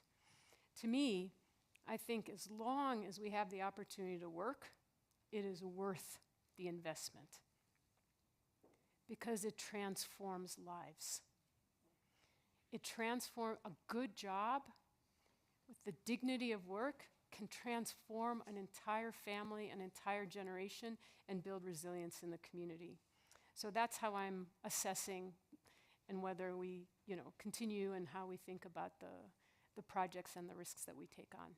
So thank you for that question. Another question, please. I just spent a year in Guatemala, as it turns out, as a lawyer for the LDS Church. I met a man who said that he had to get permission from the local narco traffickers to visit his grandmother and his family in the northwestern part of Guatemala. So my question is, if we're intent on going into these depressed areas and creating businesses, how do we avoid extortion by the narco traffickers or any other criminal element that might want to seize upon these fledgling businesses and bleed them dry? Thank you for the question.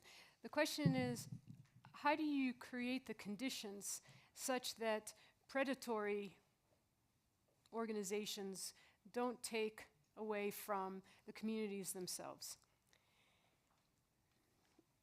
Here, I'm not sure I have all of the answers here, but let me at least tell you one story where we think we've gotten pretty far along the path on that. And that's in Colombia. So in Colombia, you of course had 2016 peace accords in Havana, which ended the civil war. You have the demobilization of the leftist rebels. You've also had 30% of the country not being governed by the state for the last 50 years or so. So that's completely overrun by narco traffickers and the like. And one of the challenges is for those campesinos that grow coca for a living, how do you get them from growing coca to some legal crops? And honestly, most of those cocaleros are actually widows because so many of the men were wiped out during the Civil War. As we've tried to do this in different pockets of Colombia with smaller numbers of cocaleras, we have failed. Because essentially what happens is the narco traffickers come to the farm and essentially intimidate people to go back and start growing coca. So what we've done most recently in the last 3 years is we've taken an entire province. It's about the size of West Virginia. And we've essentially signed up every single Cocalera family, 1,800 people, in this geography, and essentially worked with all of them to move them from coca growing to legal crops. Now that's taken a great deal of work, and primarily it's taken creating local markets. This was a net importer of food, so sometimes you're good, sometimes you're lucky. In this particular case, we were lucky because we have a pricing umbrella for the food. So as long as we grow local stuff, people will buy it. Now how did we know who are the 1,800? Turns out the policy of the US government in Plan Colombia over the last 10 years is to pay people not to grow coca. So we had some friends and we could get the names, and that's how we recruited them. But what we found is if you just take like 50 families here or 20 families here, there's not enough critical mass, and they get intimidated and they go back to that life. If you take everyone, there's not enough guns. There's not enough guns to actually intimidate all 1,800 of them.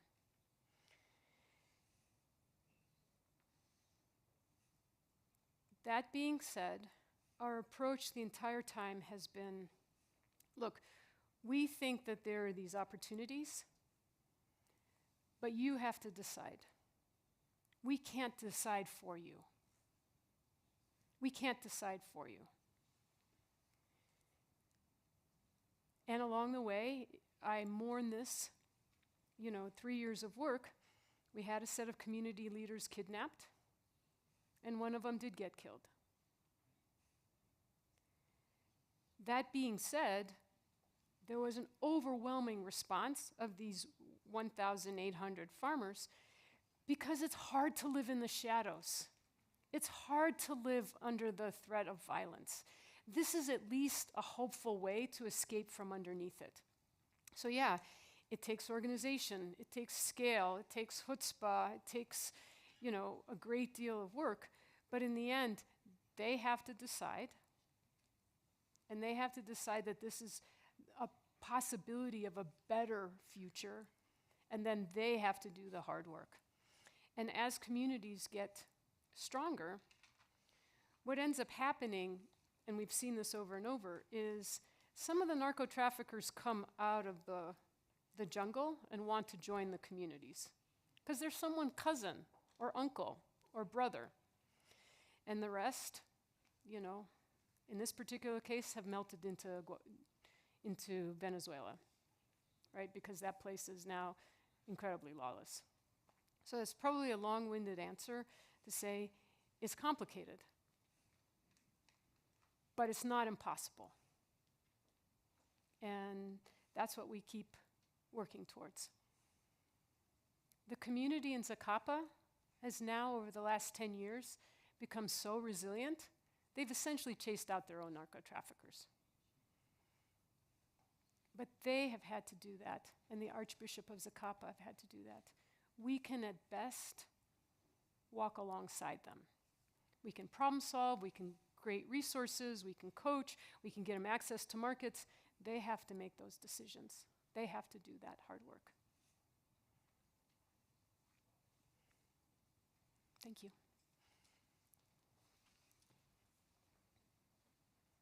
Are we done?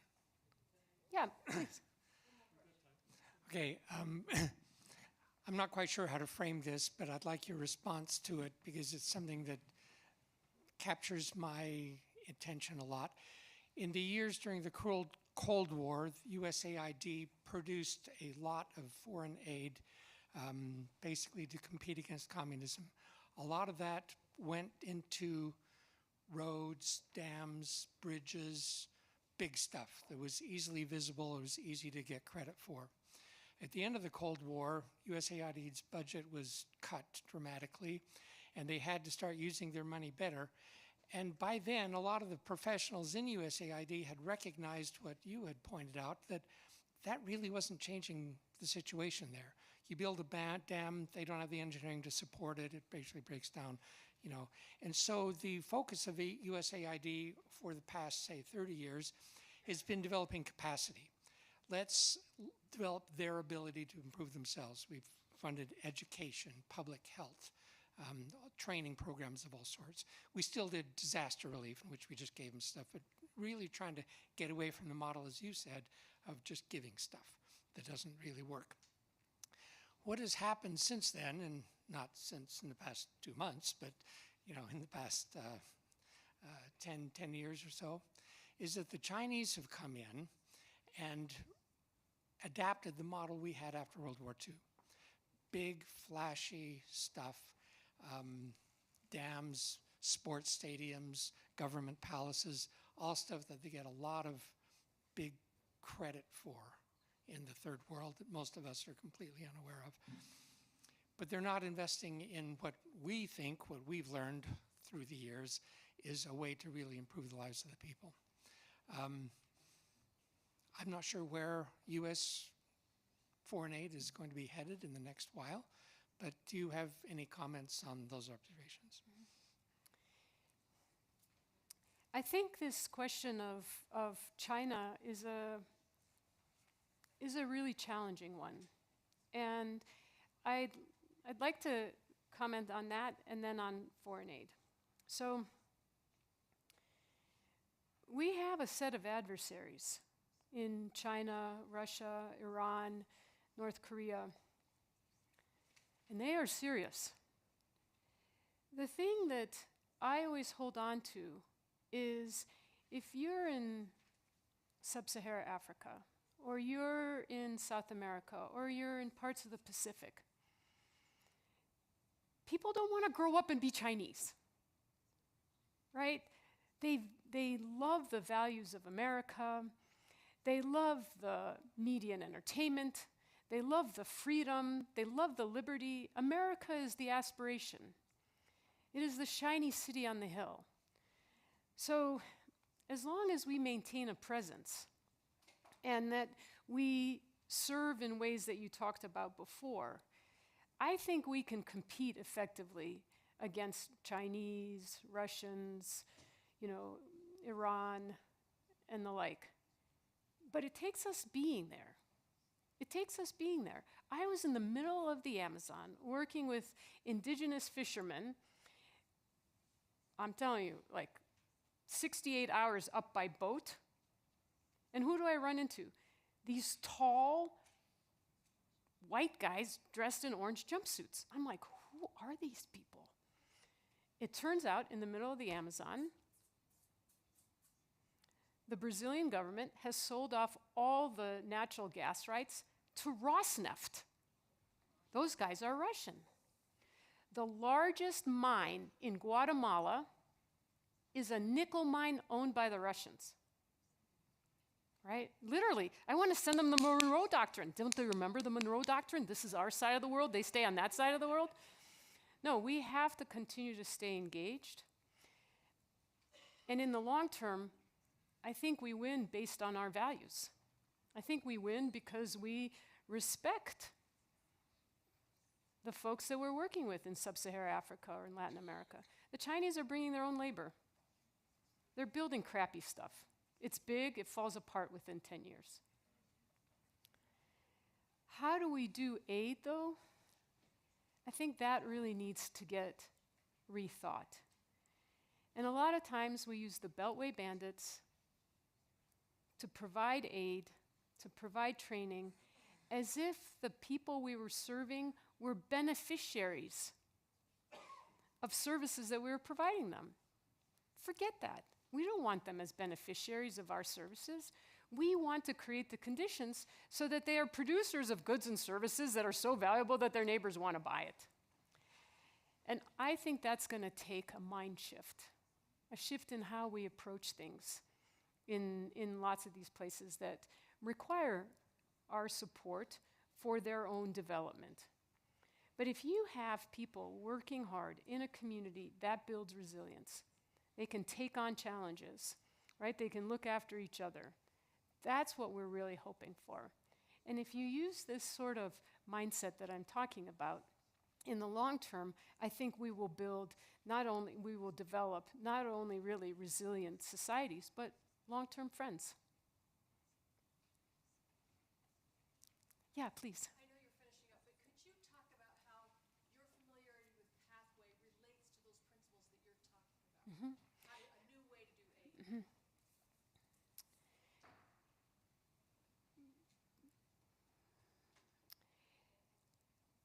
BYU Pathway Worldwide, this investment of your church to bring quality online education at a low cost to the world, to me is extraordinary. I've been on Catholic Relief Services Board, I've worked with World Vision, I've worked with Aga Khan. I am telling you, BYU Pathway may end up becoming your church's biggest gift to the world. Hands down. BYU can be the education for the elite. BYU Pathway will be the education for everyone else.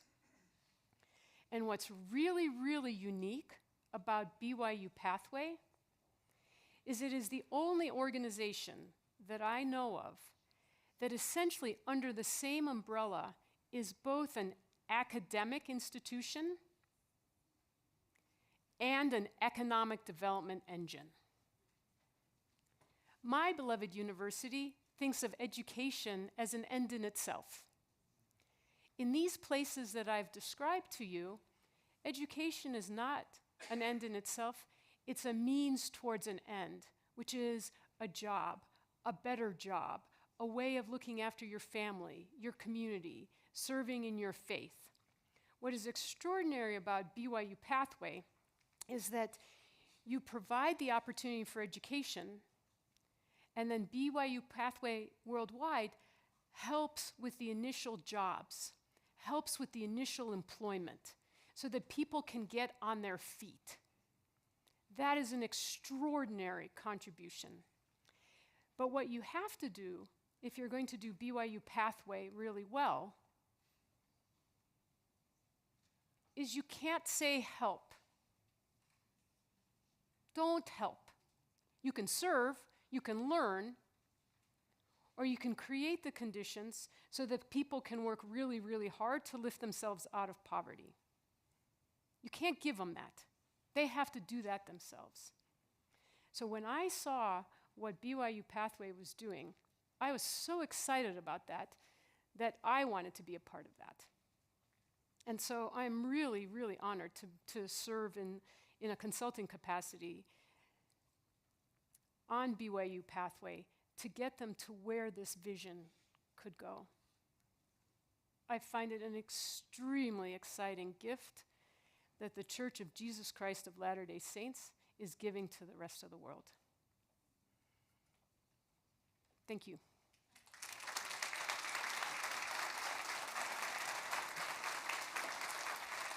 Thank you.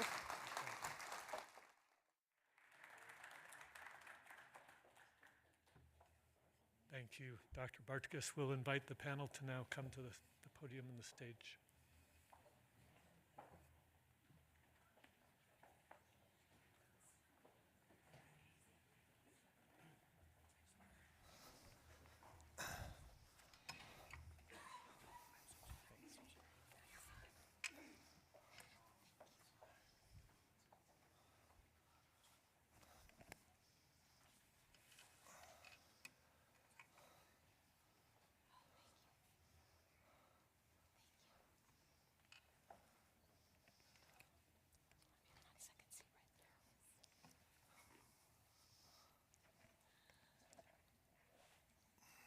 Good afternoon to all, and thank you to my distinguished guests. I want to thank you for taking time from your very busy schedules to join us today and to discuss global disparities from an education lens.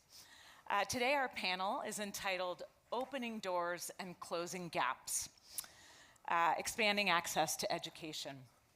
And before we begin, I would like to introduce myself very briefly and then introduce our expert panelists. And there will be a quiz.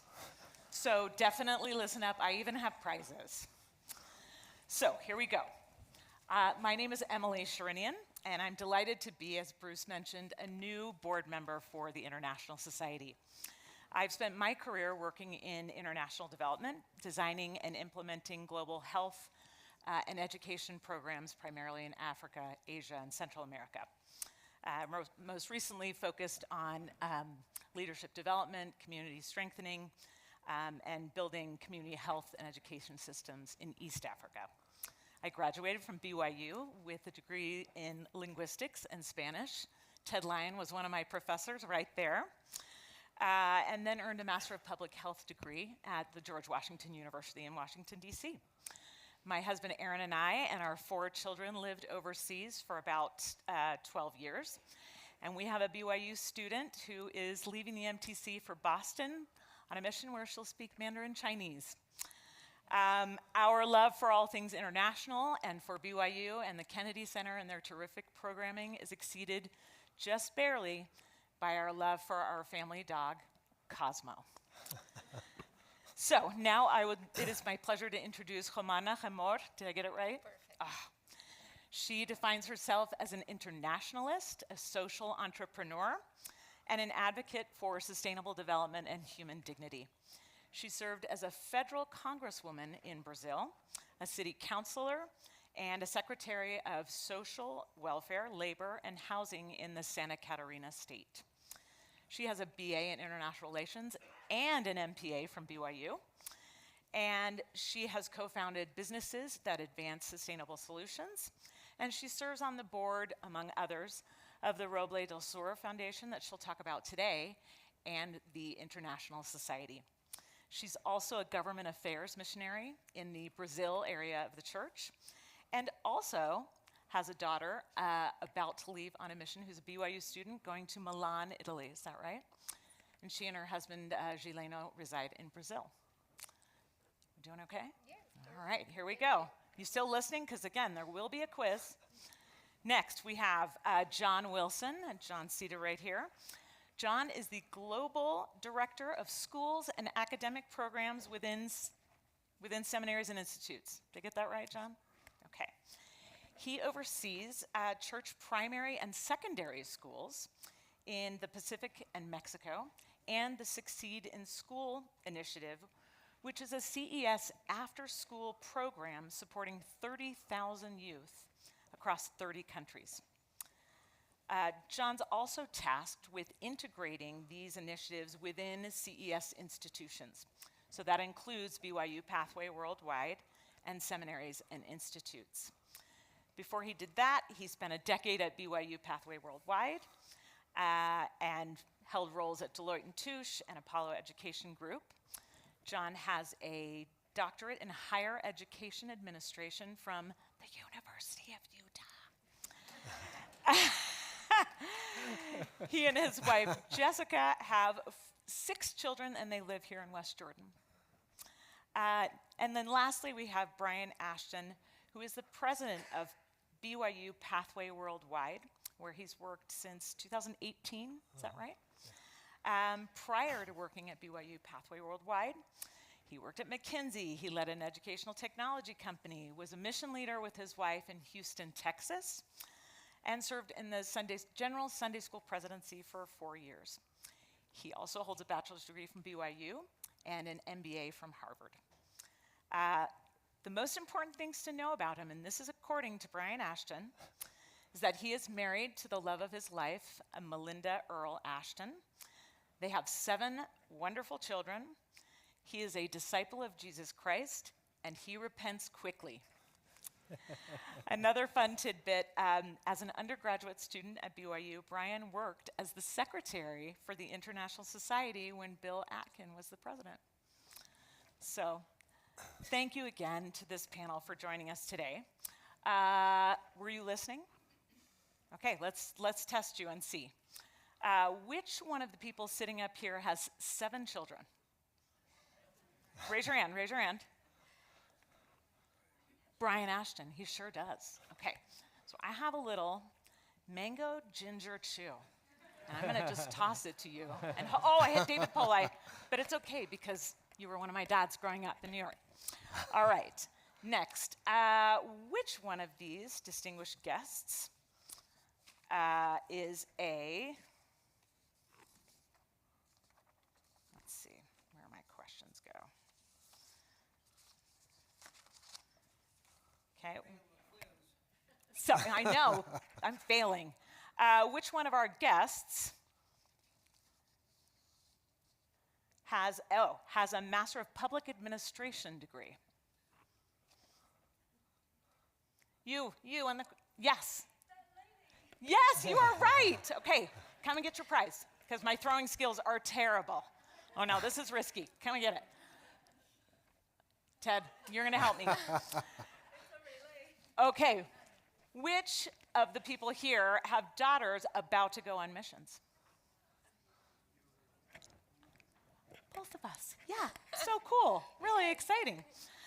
Okay, that's it for my quiz. You did great. Thank you. All right, so now that we have the introductions behind us, and you know a little bit about our incredibly accomplished panelists, it's time to turn the time over to them. So here's how we'll proceed. Each of them has prepared about a 10-minute presentation. They'll be using some slides. And we'll start with Romana, then we'll move to John, and then we'll wrap up with Brian. And I hope you're okay with first name basis. Are we okay with that? Yeah. Great. Now, what I need right now, could I see by raise of hands, how many of us here are BYU students right now? Raise your hand if you're a BYU student. Okay. So you're pretty good at taking notes, whether typing or writing, right, BYU students? All right, what I need right now, and I'm going to call, can I pick on you? You raised your hand, you're brave. I need a designated listener, and this is what your job will be. As we're listening to these presentations, your job is to listen, and then you can take notes or however you want to do it. I'm going to ask you for 3 themes that you hear that cut across all 3 of their presentations. What were some common threads that you heard discussed? Okay, does that sound fair? All right, tell me your name. Eliza, great name. 3rd daughter is an Eliza. So Eliza, that's your job. After they finish, I'm going to have you come to the mic and tell us what were the 3 themes that you heard. No right or wrong answer, low pressure. You good, Eliza? Perfect. All right. I'm going to turn the time over to you. Romana, you want to stand at the podium? You've got your clicker? Yes. All right.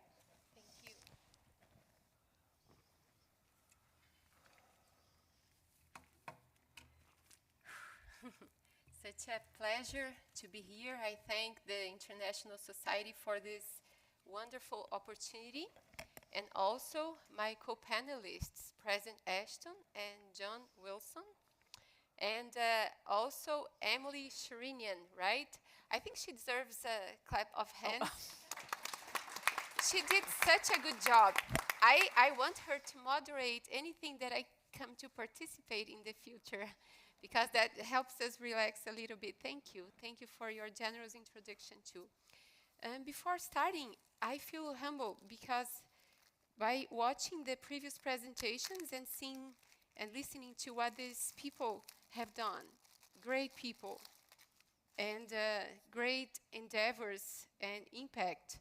So I feel small and humble, and I think, what am I doing here? And hopefully there's one thing that I just found out a couple of minutes ago that we have in common, me and my co-panelists. We all speak Portuguese, so we might carry out this in Portuguese if you don't mind, because that's one thing that we do have in common. But I will explore that a little bit more as we go and through my words. But I would like you to first look at this apple here. So you can see and you can count with me. We won't do it right now, but we could. We can count how many seeds are in this apple, right? But now I have a question for you too. Would you be able to know how many apples can come from one single of these seeds? Would you be able to tell me now? Does anyone know? Any biologist? Any statistics? I don't know either. So I will leave you with that question and just have that in mind. Please picture these apple pieces that I just showed to you, okay? And then we'll come back to this soon. And also I would like to ask you to have in mind that my words do not aim to provide any definitive answers at all. Rather, I came here just to offer some intentional provocations on the transformative power of education, purpose-driven education, and not only on individuals, but on society and transcending that individual level and generating impact even in nations and why not across the global landscape. So we'll start. I brought here some data that I think refers also to what my co-panelists, especially President Ashton, may present to us. So higher education, I think I'm not using this, right? So I can... You can walk around. Okay. So the benefits of higher education to individuals is known, but it goes way beyond the individual level, and it has economic benefits. It has also health and well-being benefits.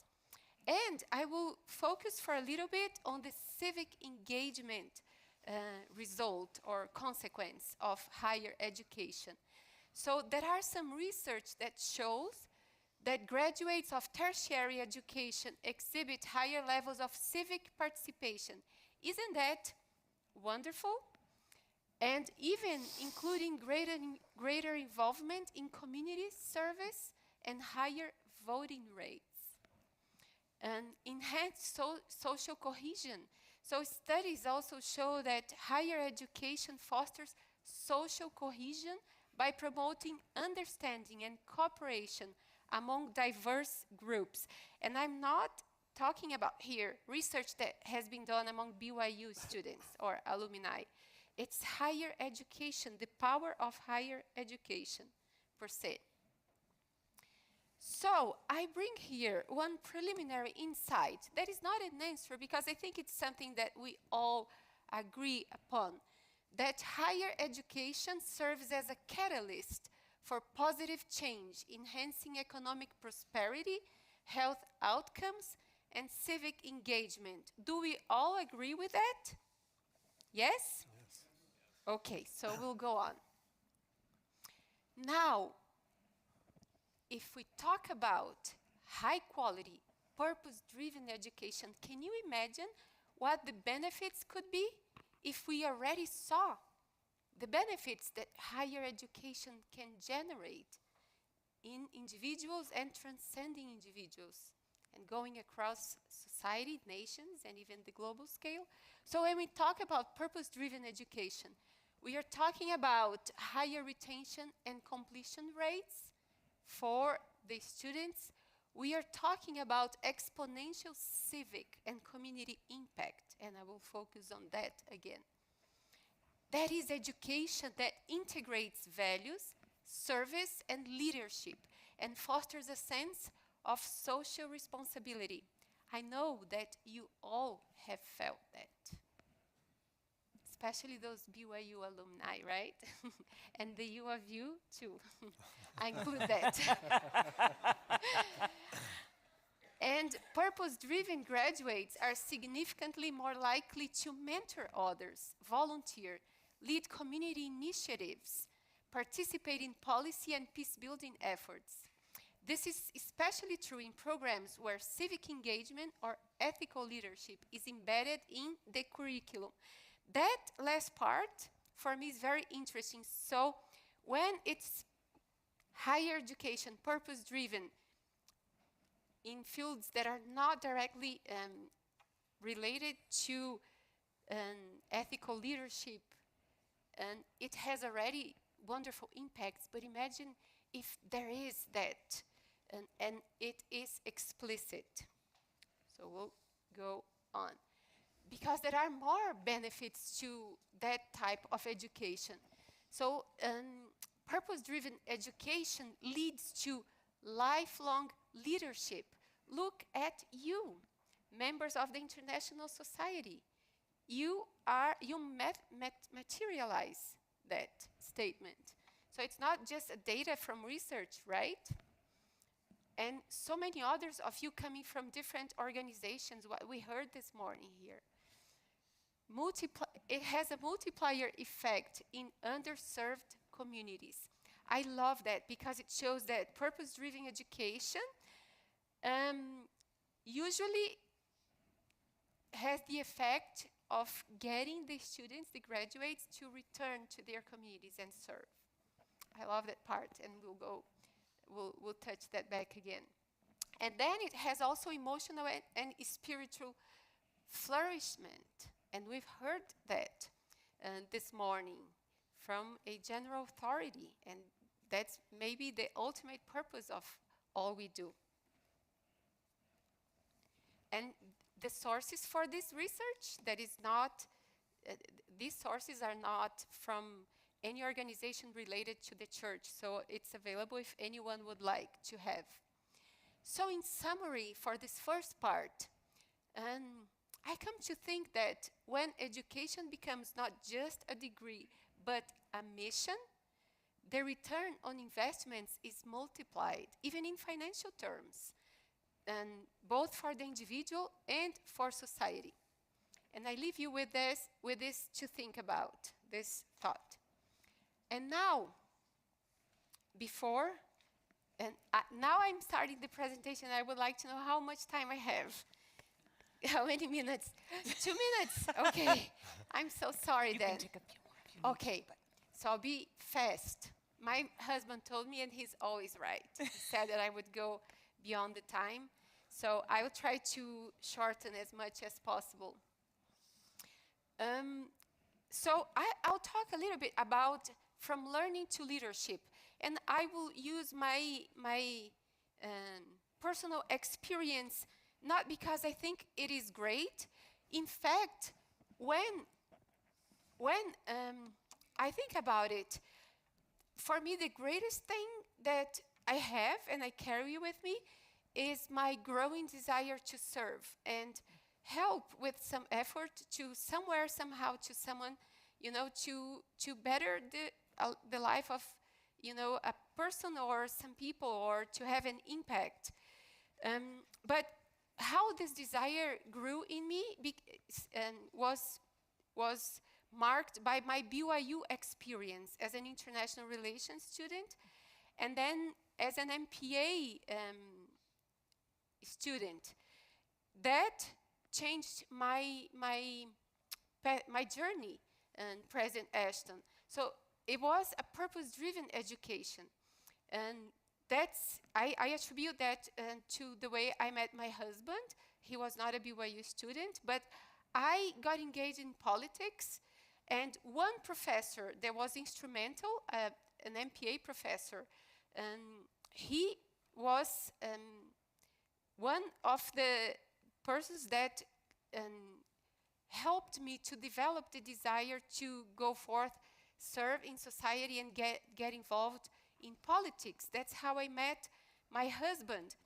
And my BYU experience, I would say, and I'm sorry if I disappoint some of the great, wonderful professors, because the international relations curriculum was great. I loved the classes, and so the MPA program.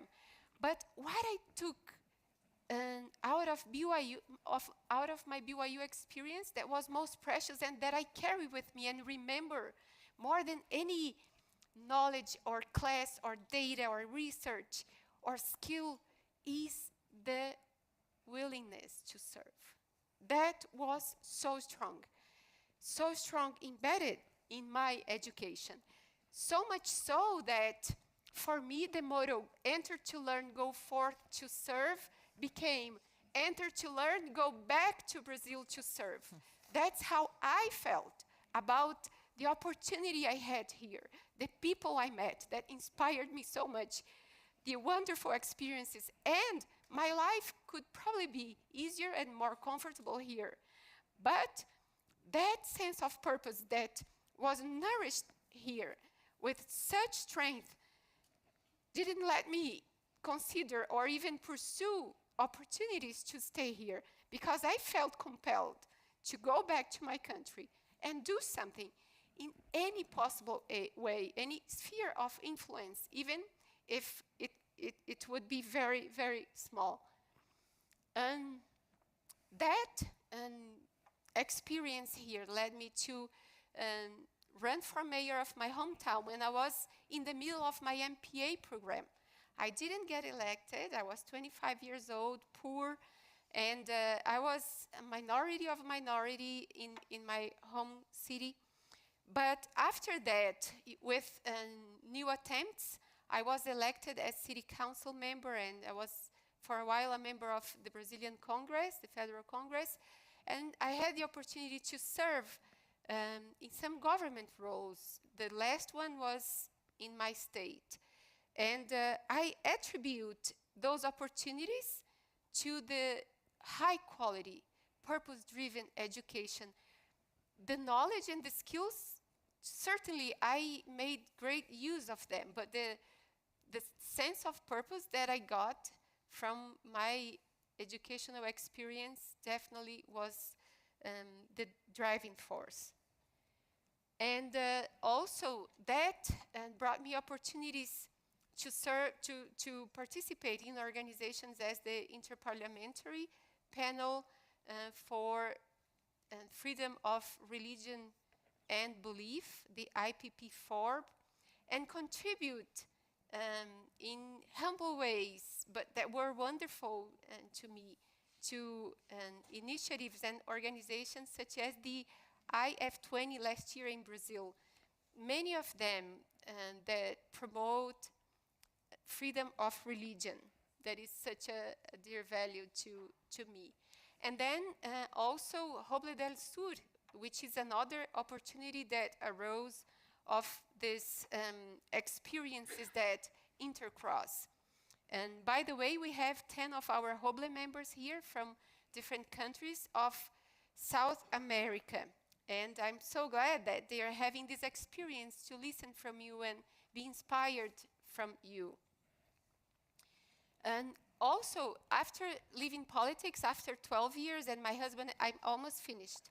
My husband and I felt like we were like a dried up plum that had been squeezed to the last drop. We didn't have anything else to give because we had been given almost our all, emotionally, financially. So we started we became entrepreneurs, but we still wanted to have some positive impact because the purpose, the sense of purpose was always with me. So we started our small business related to regenerative agriculture, sustainable extractivism, and we had opportunities to try and make some positive impact as entrepreneurs. So I will come back here and then I'll finish. I'll conclude my presentation. As you see, this apple has some marks. It's marked. It's a little bit bruised. I don't know if you can see it. And it's starting even to become brown because it has fallen and it has hit the ground. So for many years and for a big part of my life, I felt like an apple like this, and marked, bruised, with scars, limitations, and very challenging circumstances, especially in countries like Brazil and others in South America, where circumstances do not favor even your self-sufficiency sometimes. And even if we want to go beyond that, then it's almost unthinkable. And then I would think, how can I have impact? Because that sense of purpose would always be with me. How can I have impact if in my own sphere I have so many challenges? But we know, and for those of you that are members of the church and that were able to listen to General Conference, we know what can come out of a seed that resources to the Lord's hand. So even a bruised apple that has scars and so many limitations can generate countless apples. We'll never know how many. So now, as I turned 50 years old, I can tell that my purpose-driven education is responsible for getting me and my husband, my family going and trying to have positive impact in society, even if we feel so inadequate. And sometimes I tell you, believe me, we are. But this impact will be felt to someone and somewhere.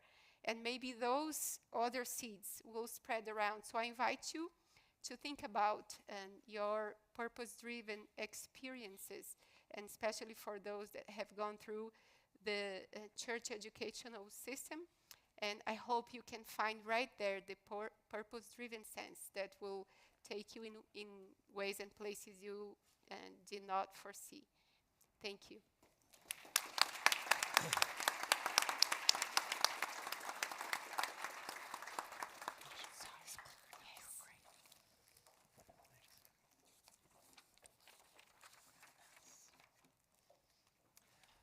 Wow, foi muito ótimo. Buenas tardes. Buenas Good tardes. afternoon. Are we awake still? Yes? Okay, well, that was a beautiful presentation by Romana. What a beautiful message, and what a way she lived her message. That was so powerful about it, because she's not just preaching from the pulpit of a PowerPoint, but from her life. And that is what it's all about. And thank you for your great example to us. And Dr. Barkas, what a beautiful accompaniment. I think we all learned now how we need to be giving in the Church of Jesus Christ. So I'm going to figure out how this clicker works here. Okay. So my name's John Wilson. I love BYU. I do. And but I work with the church schools in the Pacific and Mexico, as well as Succeed in School. We're going to talk a little bit about that today. So as you all know, the restoration of the gospel, since the very beginning, the Lord has taught us about the importance of education. He said in a revelation to William W. Phelps through the prophet Joseph Smith, "You shall be ordained to assist in selecting and writing books for schools in this church, that little children also may receive instruction before me, as is pleasing unto me." You don't get higher education unless you begin with primary and secondary education. Later he said, the Lord said, "The glory of God is intelligence," or in other words, light and truth. "I have commanded you to bring up your children in light and truth." And it is for this reason that the Church of Jesus Christ has always built schools since day one. The School of the Prophets, as well as in many places across the world. Raise your hand if you already knew that the church owns and operates 16 primary and secondary schools in the Pacific. Raise your hand if you knew that. Or Mexico. All right. Raise your hand if this is news to you. Raise your hand if you went to University of Utah. Okay, I outed everybody else here too. So these are the schools, and the reason why the Lord has revealed that schools are important is because education is, as our prophet has said, a religious responsibility for us as Latter-day Saints to receive all the education we can. But here's the problem. What do you think the problem is when it comes to schools? What are some of the challenges of increasing those schools for a global audience? Expense. Right? This is why President Hinckley said in 1999, we're not going to build any new BYU campuses in London or in Brazil. It's too expensive. But the problem is that there's a big need. The front lines that Dr. Barkas talked about today, that's where the need is. And guess where the church is growing the fastest right now? Africa. Africa. And all the countries on the front line. not all the countries necessarily, but Africa particularly, these countries are growing in significant numbers. And this is the number of youth, this is in the church, by the way, this is not outside the church, that are currently at risk of not graduating high school in the Church of Jesus Christ of Latter-day Saints. That represents around 500,000 youth in our church. And that's growing. Now take that number and grow it to 500 million, and you get the same number for those in other countries, or those who are friends of our church but not members of our church. But we have an inspired First Presidency that almost 10 years ago, with Commissioner Kim B. Clark, stated that they would provide opportunities for education wherever the church was organized. That's a significant decision that was made. And it's from this decision that there were 3 parts of that CES initiative, which included English learning, secondary education, and higher education. English language learning is now known through the program called English Connect, a year later after this announcement. And 2 years later, President Brian K. Ashton was recruited to become a leader in BYU Pathway Worldwide to provide global higher education opportunities. Secondary education program, as part of this initiative, was called Succeed in School. What an interesting name. There's a reason for that name, because as you know, our youth, we're not building new schools. We have those 16 beautiful schools in the Pacific of Mexico, but we're not building new ones. What the board has said is that we will continue to bless youth with education programs. Many of those are right here at BYU. BYU High School, BYU Independent Study are wonderful resources for a global audience. And I love my friends over in the BYU school. As part of this initiative, Succeed in School helps youth succeed in the schools where they are. And I was very pleased to hear an interview with Elder D. Todd Christofferson just a few months ago. Emily, would you be willing to read this quote? Does that work from a distance for you? Or do you want to read it right there? Succeed in School has a great curriculum where youth improve in secular learning, but there is also the spiritual element combined with it, which is why it succeeds. We are seeing in many places that their scores on national exams really have soared. We're helping youth succeed in the schools where they are. So again, this is a wonderful definition of what Succeed in School is. And you can see the global, again, there's the frontline countries, especially in Africa. The darker countries are where there are students right now. The lightest color is where there's been interest expressed. Inclusive Brasil, necesitamos otros países también en Sudamérica, ¿está bien? Yes. Chile. And so you can see the footprint of where this has grown. And really, it's only been out of pilot just in the recent past. So this is a program that is not well known, but think of it like the little sister school of BYU Pathway Worldwide, because that is really what it's designed to do, is prepare students for higher education, prepare students to become leaders in their homes, the church, and their communities. So here's a little bit more of what Succeed in School is and how it works. It's an after-school program that helps youth progress academically, prepare for higher education, and become self-reliant disciples of Jesus Christ. The way that it works, students gather weekly in church buildings where called teachers, these are just like your seminary teachers that are called in the stakes of Zion, called teachers use scripted lessons to lead classes such as reading, writing, English, mathematics, exam prep, and life skills. Succeed in School operates through seminaries and institutes, which is why Elder Clark was here last year this time in this room with some of you sharing with the BYU Educators Conference.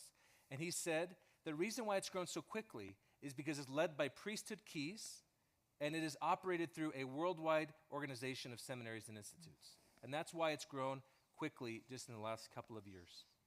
And again, I said earlier, it prepares students for President Ashton's wonderful institution. And people say, I was amazed. I was asked to come consider this role last year, and I said, okay, they're using scripted lessons. These are volunteers. How is this going to work? But the student outcomes are quite amazing when you have the Holy Ghost combined with good curriculum, priesthood keys.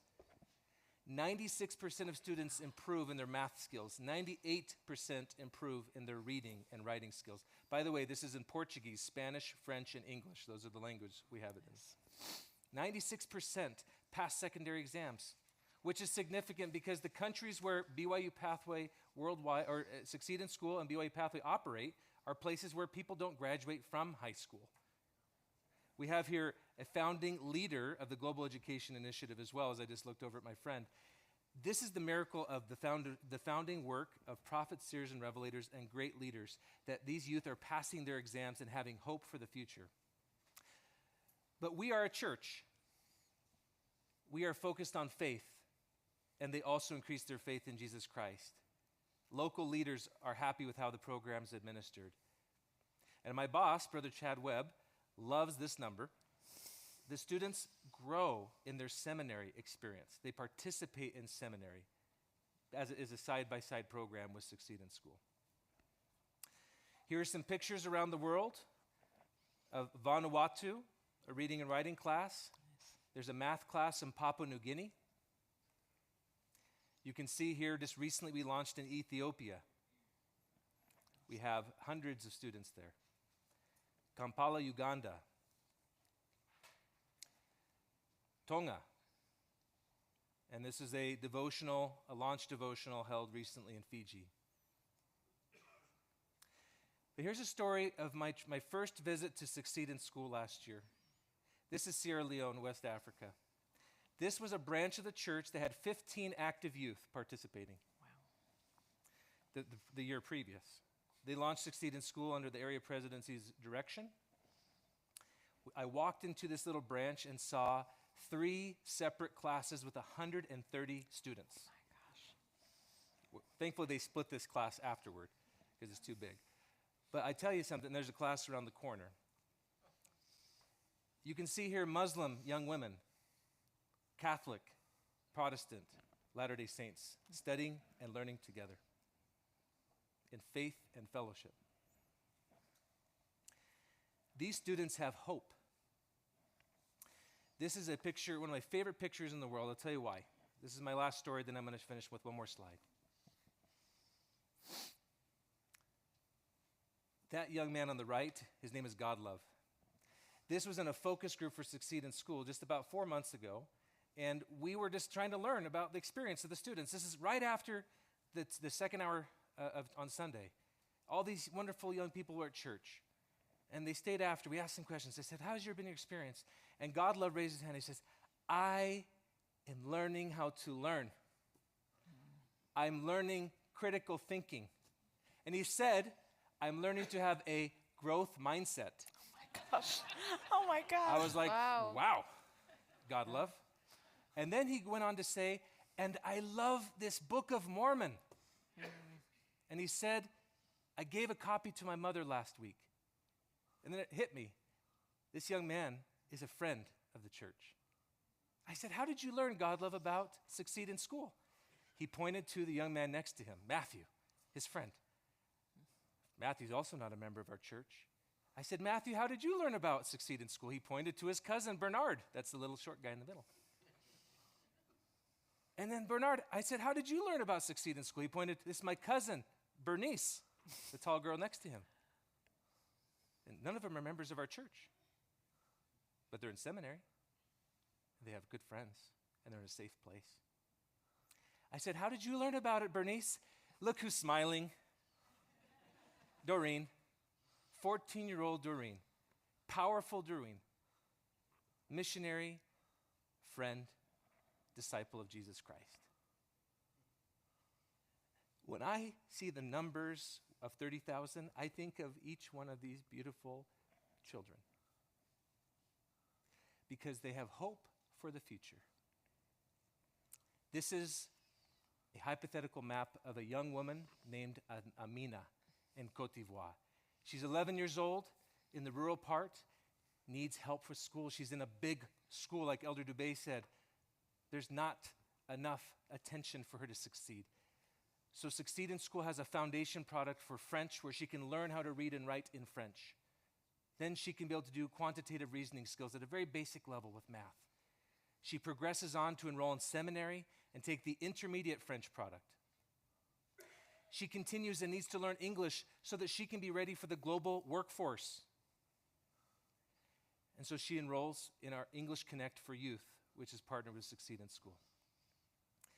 When she's 18, she needs higher education. There's no higher education in Côte d'Ivoire that she can afford, except for one beautiful university.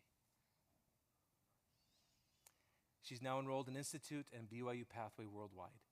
She's received an entry-level job with that great English skill that she has gained. Now she's ready to serve a mission. She has money.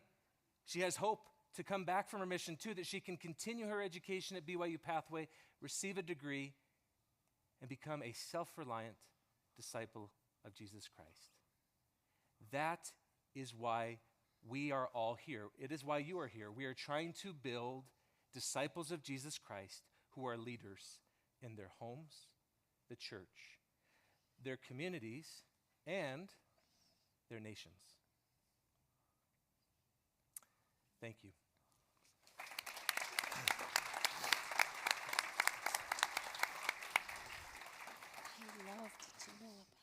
If you ever have a chance to go to a Succeed in School class, you should go. It's one of the most amazing things I've ever done in my whole life. I want to introduce BYU Pathway to you. Let's see if I can get this to work. Whoops, I'm too far. Let me back up. Let me start with a scripture. As you know, what we do is spiritual. And I want to talk about where the Lord what the Lord's trying to accomplish with church education. So you recall in the Book of Mormon that Jacob, the brother of Nephi, in 2nd Nephi was reading the words of Isaiah to the people.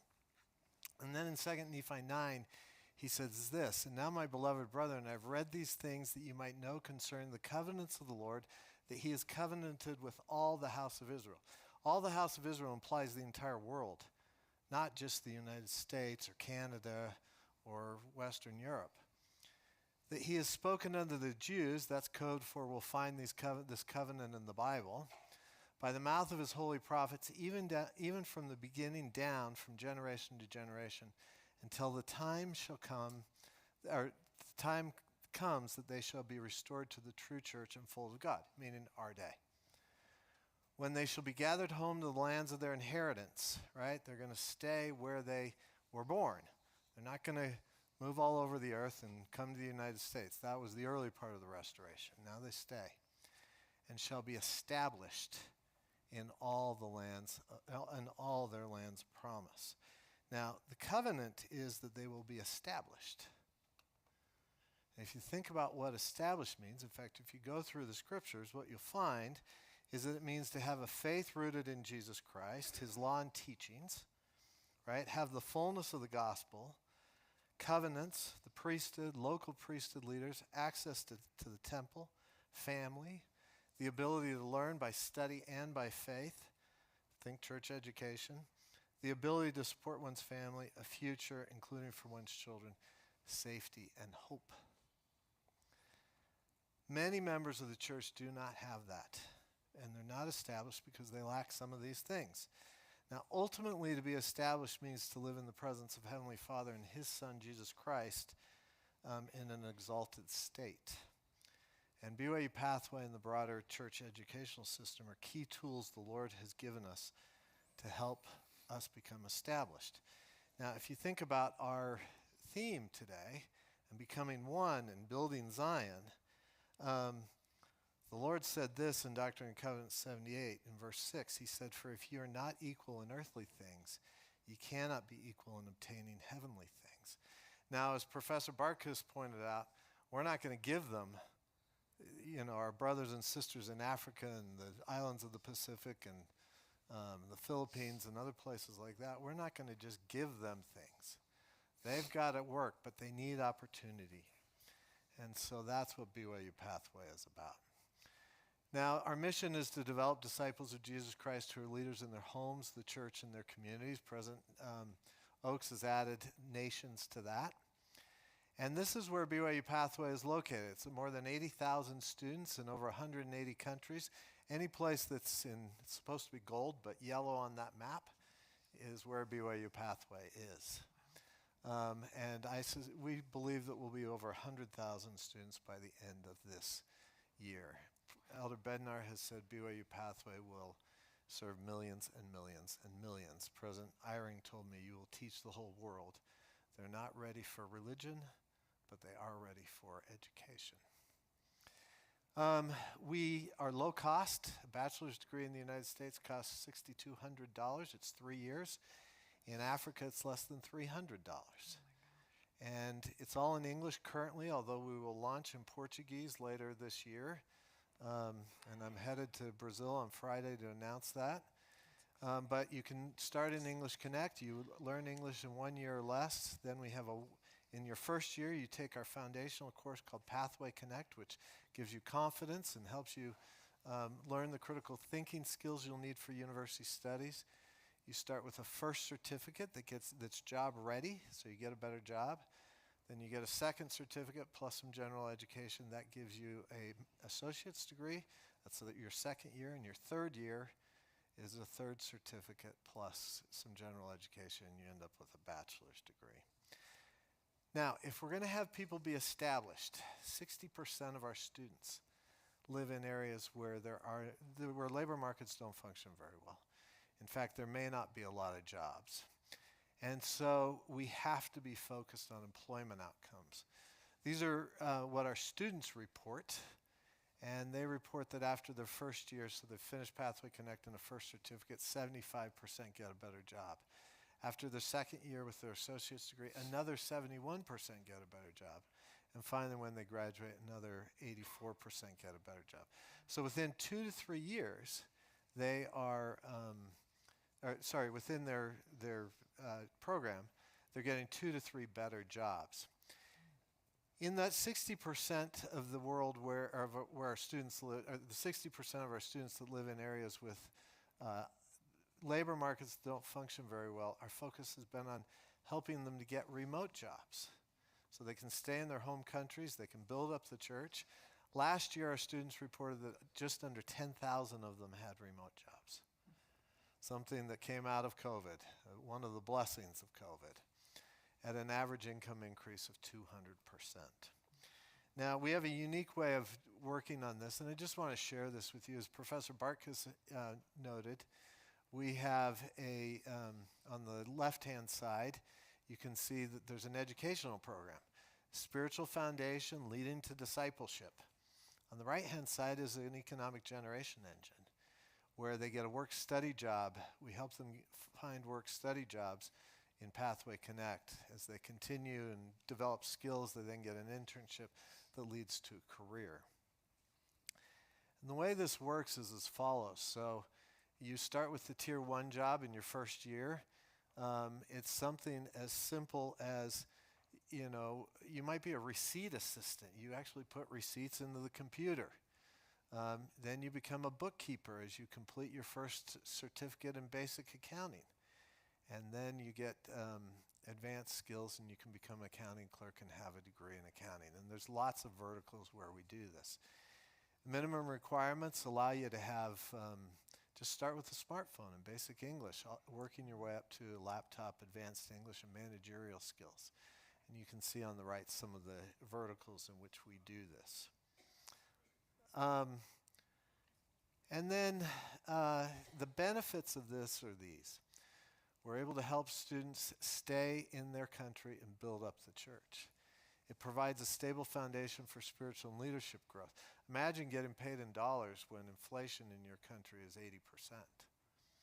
Expands career opportunities for students, and it fuels economic growth and stability by injecting new money into local economies. We were in Kiribati. There's no jobs in Kiribati. It's a small island in the Pacific. There's only fishing there, and they outsource it to the Asians.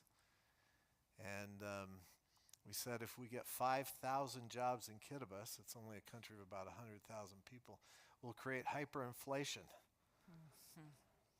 But those are the types of opportunities that we have to change this world, to give them a chance to have the the blessings that we have so that we can become one and we can build Zion. I wanted to cut mine a little short today so we'd have a few minutes for questions, but I just want to bear witness to you that this is the work of the Lord. Isaiah talks about this. This is the work of the gathering. I wish we had time to talk about that. And it will bring people to Heavenly Father and Jesus Christ in ways that we haven't thought of. It will cause us to go from our missionary work from hunting to fishing with nets. And I say that in the name of Jesus Christ. Amen. Amen.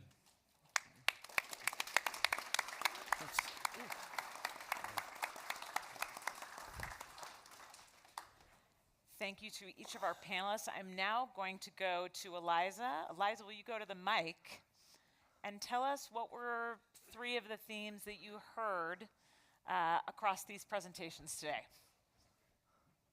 Yes, they were really good. Thank you so much. I've got my notes. So lots of different things, but common themes. Education is a commandment from God. He wants his children to get an education. It's not just about having jobs and providing, but it's about becoming like him. It's a godly pursuit. Education enables people to make choices, to develop. It allows them to go forth and to serve, to exercise their agency in ways that they may not be able to before. So it's very empowering. And it continues this pattern, like was talked about. Education allows people to go out and to serve more, to teach, to do good in this cycle. That's really uplifting. So those are some themes I found. Excellent. Thank you, guys. Thank you, Eliza. Big hand. I took notes and noticed several of those things. I also heard a lot about helping people reach their potential, develop and progress, right? This is really about fostering eternal progress in individuals and communities and nations, right? Yes. So exciting to hear about how each of the programs that you're working with is playing a part in doing that at different stages of life. Creating hope in places where there's been a short supply of such a feeling in some of these yellow frontline countries, as Dr. Burke has talked about. So I have a question or two, and then I'd love to open it up to our audience to also ask questions. And again, feel free to access those microphones on the side. I want to hear a little bit about, Elder Dubé this morning talked about how sometimes these disparities that we face in education disproportionately affect different populations. Sometimes it's women and girls, sometimes it's people in conflict zones, or sometimes it's people in the most poverty-stricken communities. And how are the programs that you're all working with trying to reach those folks who wouldn't have had access otherwise, whether it's Succeed in School or Pathway? Yeah. You mind if I start? Education has always been a scarce resource. Yeah. You have a certain number of seats in the classroom. BYU, for example, has a cap on its enrollment. In fact, all the church campuses do. It's just very expensive. One of the things that the internet has allowed for is education can now be an abundant resource, and so it can be everywhere. Take Africa, for example. There are only enough seats in Africa for 9% of college-age youth to get into a university. And so if by the age of 12 in most countries you aren't showing potential to be a college student, and by the way, I have 7 children, and at least half of them did not show that potential by age 12. You can't go to university. And so something like BYU Pathway Worldwide opens that up for everyone to get an education. And in fact, we don't require a high school diploma. We'll teach you what you need to know in Pathway Connect, and then we'll make it inexpensive for you through the church's subsidy and through having a model that's low cost that you can afford to get an education. John? Yeah, it's. I love BYU Pathway. Spent many years there, and with President Ashton. And as I've been at Succeed in School, I've seen that we can even go a little bit deeper into the front lines because our technology that we use is a book. A book and a pencil and a church building, or sometimes it's under a tree. Sometimes it's in somebody's front porch. And a lot of times, these are young women. Especially in a lot of these countries, they don't always have the same access. And so we're seeing that they're getting that foundational preparation and having the confidence that they can actually, when they're coming to higher education opportunities like BYU Pathway, that they're ready on day one.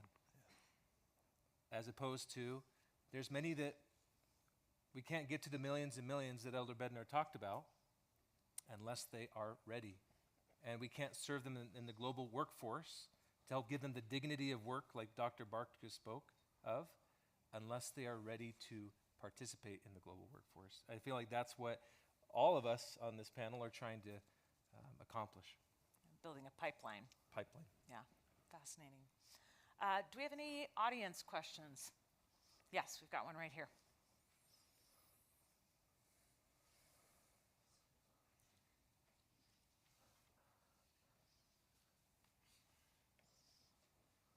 Just wondering, how are you handling challenges of language, especially in places like Africa, where I assume many of the people that you're trying to teach speak local tribal languages as opposed to colonial languages. Obviously, you're trying to help them learn those colonial languages to be able to participate in the global market. But how are you finding this to be a challenge, and if so, how are you dealing with that? Yeah, that's a great question. Yeah, it is a challenge. I mean, that's a short answer. The long answer is these 4 languages that I mentioned earlier, Portuguese, Spanish, French, and English, our products are currently translated into that. We're working with the Africa South Area Presidency. We may translate into Malagasy for Madagascar or other languages as well.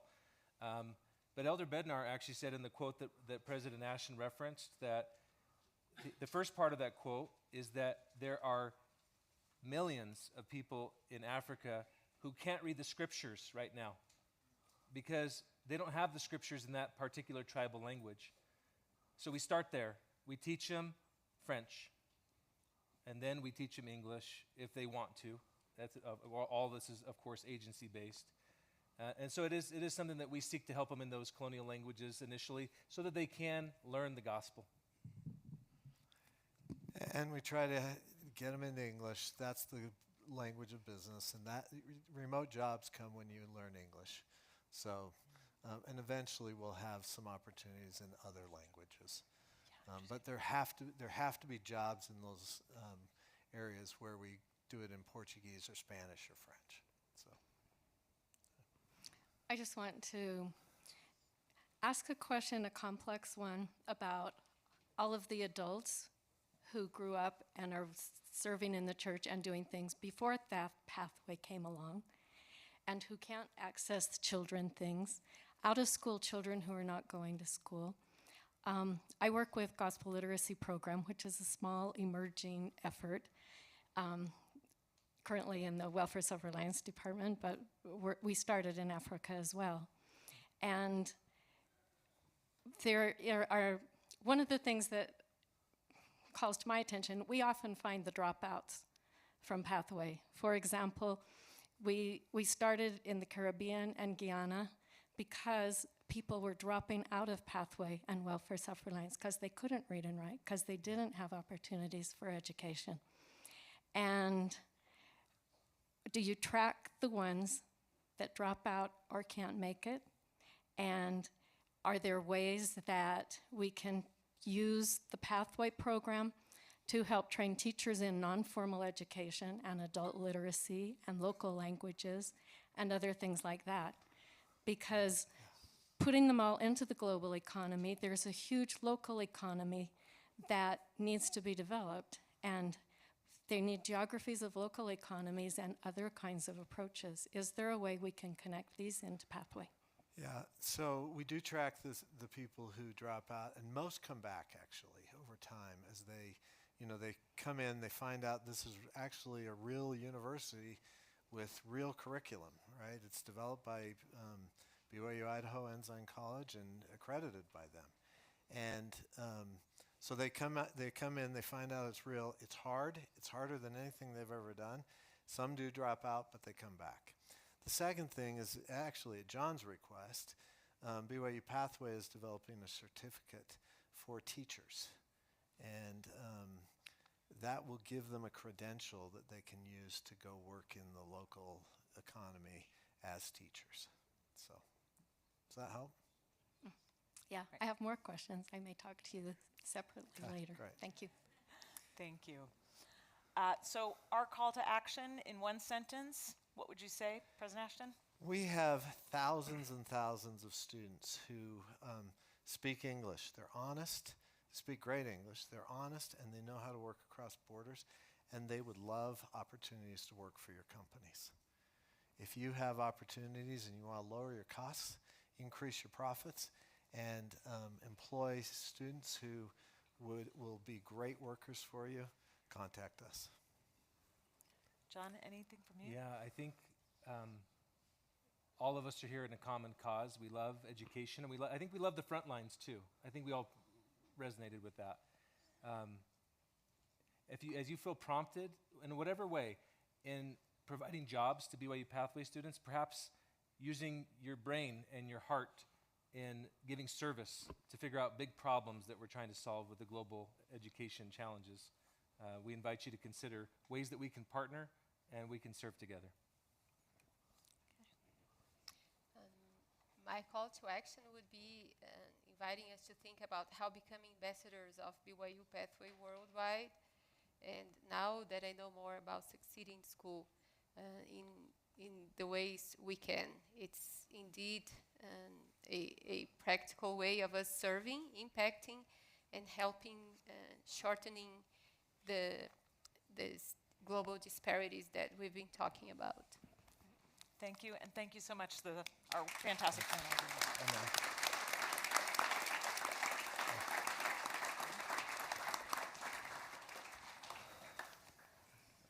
Thank you. Thank you. I'd like to invite Robert Griffiths up to the podium for his introduction of David Rutley.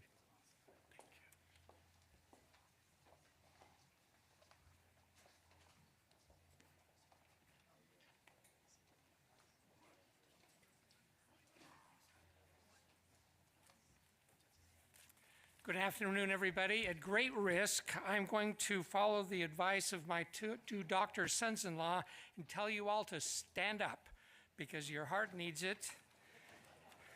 And if you want to wave your arms a little bit, okay, we're in a hurry, so now sit down. Thank you.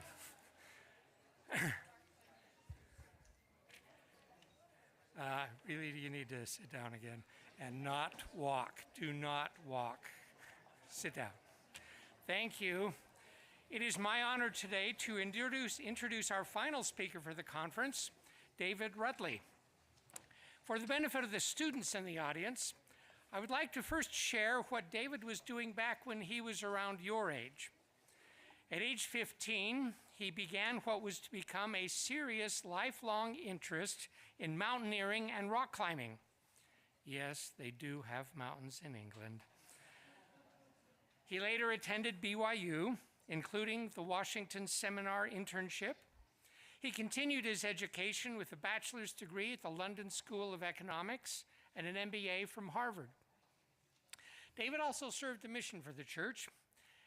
Let me pause here to note that I have been in Asia for the past 3 months, and over there, when foreigners are discovered to have extraordinarily good local language skills in, say, Korean, Japanese, Chinese, it's often the case that they are in fact returned missionaries who learned those languages on their missions.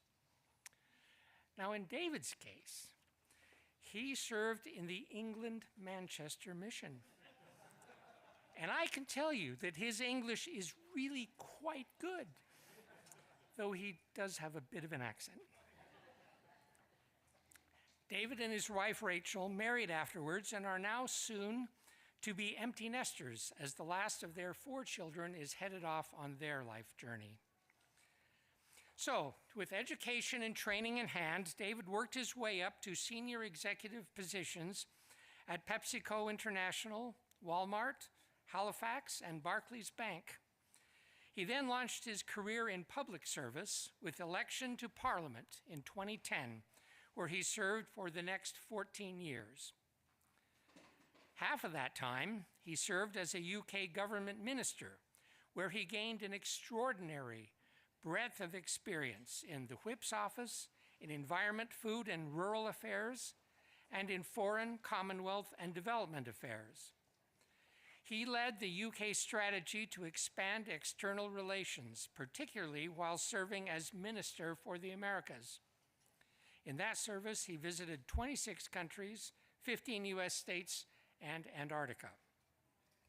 Now, unfortunately for the people of Great Britain, David was not re-elected last year. But their bad fortune is our good fortune. It's a lot easier for him to find time to be with us today. I'm really looking forward to this. David, the podium is yours.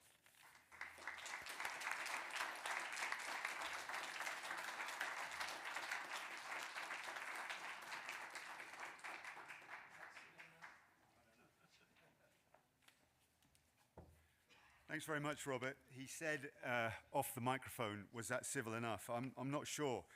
The points about my English, and we'll have to talk later on. But look, it's a real honor to be here, to participate in this really prestigious conference, and to have the opportunity to speak to so many dedicated professionals who, it's absolutely clear, are working hard to make a difference in truly uncertain times. And I'd just like to say a huge thank you for the amazing work that you're doing. For me, as I've been sitting through the various sessions today, it's truly inspirational. As has been noted, I'm really grateful to be here at BYU. After my mission, I was fortunate to be able to study here at BYU in 1982. That's a long time ago. Before going back to UK to study at LSE. And I remember staying in Helaman Halls, not too far from here, and I borrowed a car because I had to take a US driving test. I borrowed it from my roommate. It was a souped-up VW drag car. I was desperate. And after driving around what I thought was a car park, I asked the instructor when the test would start. And he said, "Don't worry, you've passed." Clearly, your tests are a lot easier than ours. But I hear they've toughened up recently. But what I really enjoyed about being here, getting immersed in so many different academic pursuits, was to be able to meet great people, and particularly, and Jeff Ringer's already paid tribute to, Ray Hillam, who was the then director of the Kennedy Center. He took the time to support my interests in politics, current affairs, and international relations, and kindly helped me to secure a place on the Washington Seminar Program. I became an intern for Congressman Jim Santini from Nevada, who was also campaigning to run for Senate. And my horizons expanded exponentially, and my aspirations to make a difference through elected political office while locked in. So thank you very much, BYU. And I've clearly got a lot to be grateful to for BYU and the Kennedy Center. So when David and Stan Benfeld asked me to speak at this conference, it was a really easy decision. Thanks again for the invitation. But let me just take you back to 1982, or to the history books for some of you. The world was a really challenging place. The Cold War was hotting up, but tensions were starting to simmer behind the Iron Curtain with the rise of solidarity in Poland. The US president, some of you will remember him, and his friend, the UK Prime Minister, were urging European allies to step up their defense capabilities, which might sound familiar today. There was a war in Lebanon. The Soviet Union was working to keep control in Afghanistan. And on top of that, I remember making the UK's case in response to Argentina's invasion of the Falkland Islands in classes while I was here at BYU. That said, the challenges today seem to bring with them even greater uncertainty.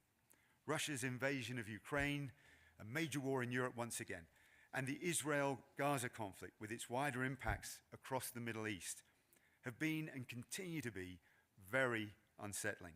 But more than that, the rules of the game, including the rules-based international order, are being challenged, under threat, and increasingly sidelined.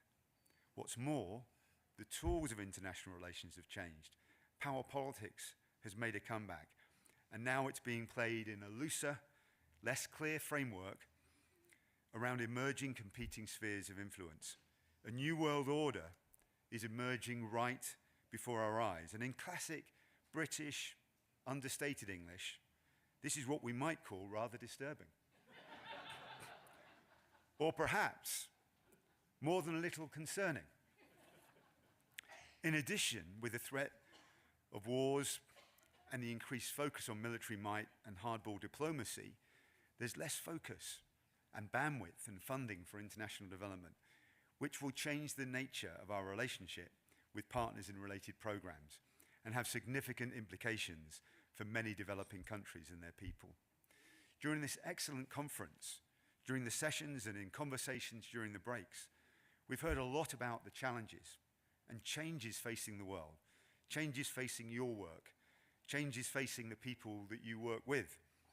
But what hasn't changed, and this is the core of what I would like to speak about, is that developing strong relationships is vital as we seek and work to tackle division and disparities on the path to be one.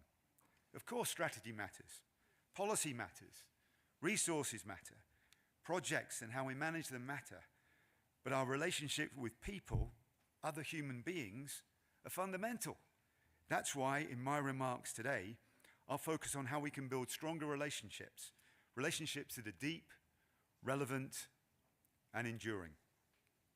I also selected this subject because it's something that we can all do.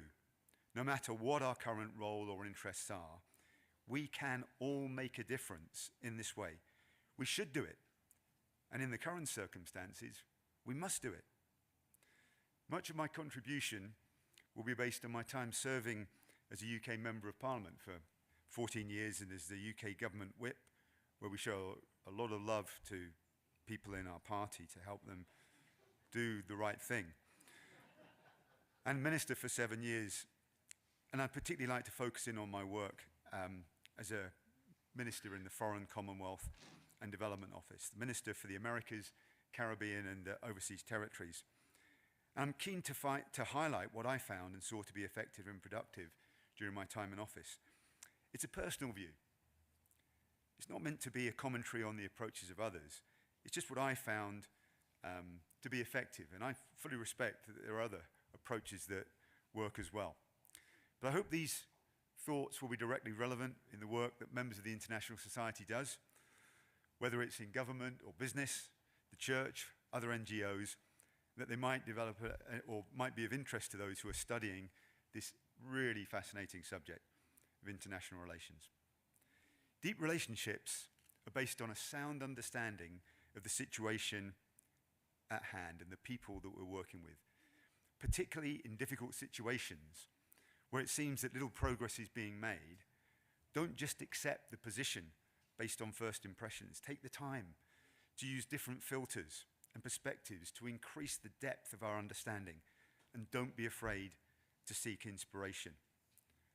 Understanding and then attempting to speak in the languages that are relevant to our interlocutors, our friends and partners, is key. And when I say languages, I don't mean formal spoken languages, as my ability, as you can tell, is sadly lacking compared to many of you in that department. What we can all do is take the time to learn the languages of their hearts. That became really clear to me when I was working in Bolivia, putting the spotlight on the impact of climate change on glacier retreat, with all the implications that this has for those who are dependent on water that they provide.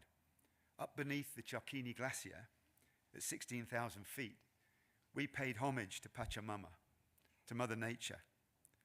And at that moment, a light bulb turned on for me. We'd been speaking the language of science. We'd been speaking about how we could process compliance-related issues. But the people we were speaking to were speaking from the languages of their hearts. What we needed to do was to learn from them to understand what really meant to be local and what meant to these local and indigenous people. We can all work harder in speaking at ways that connect better with those we're building relationships with. In the Caribbean, for me, it was speaking the language of climate finance. So I invested the time to be able to discuss key concepts and latest developments with leaders who were clear experts in that field. In Brazil, with my key interlocutor, the focus was on peace and dialogue. And the other thing I found they liked to talk about was football or soccer. That means a lot to a lot of people in Latin America. And in my first meeting with a leading figure from the US State Department, there was no traditional small talk at the start. Their greeting was, "Hello, David. So how's it going in Northern Ireland?"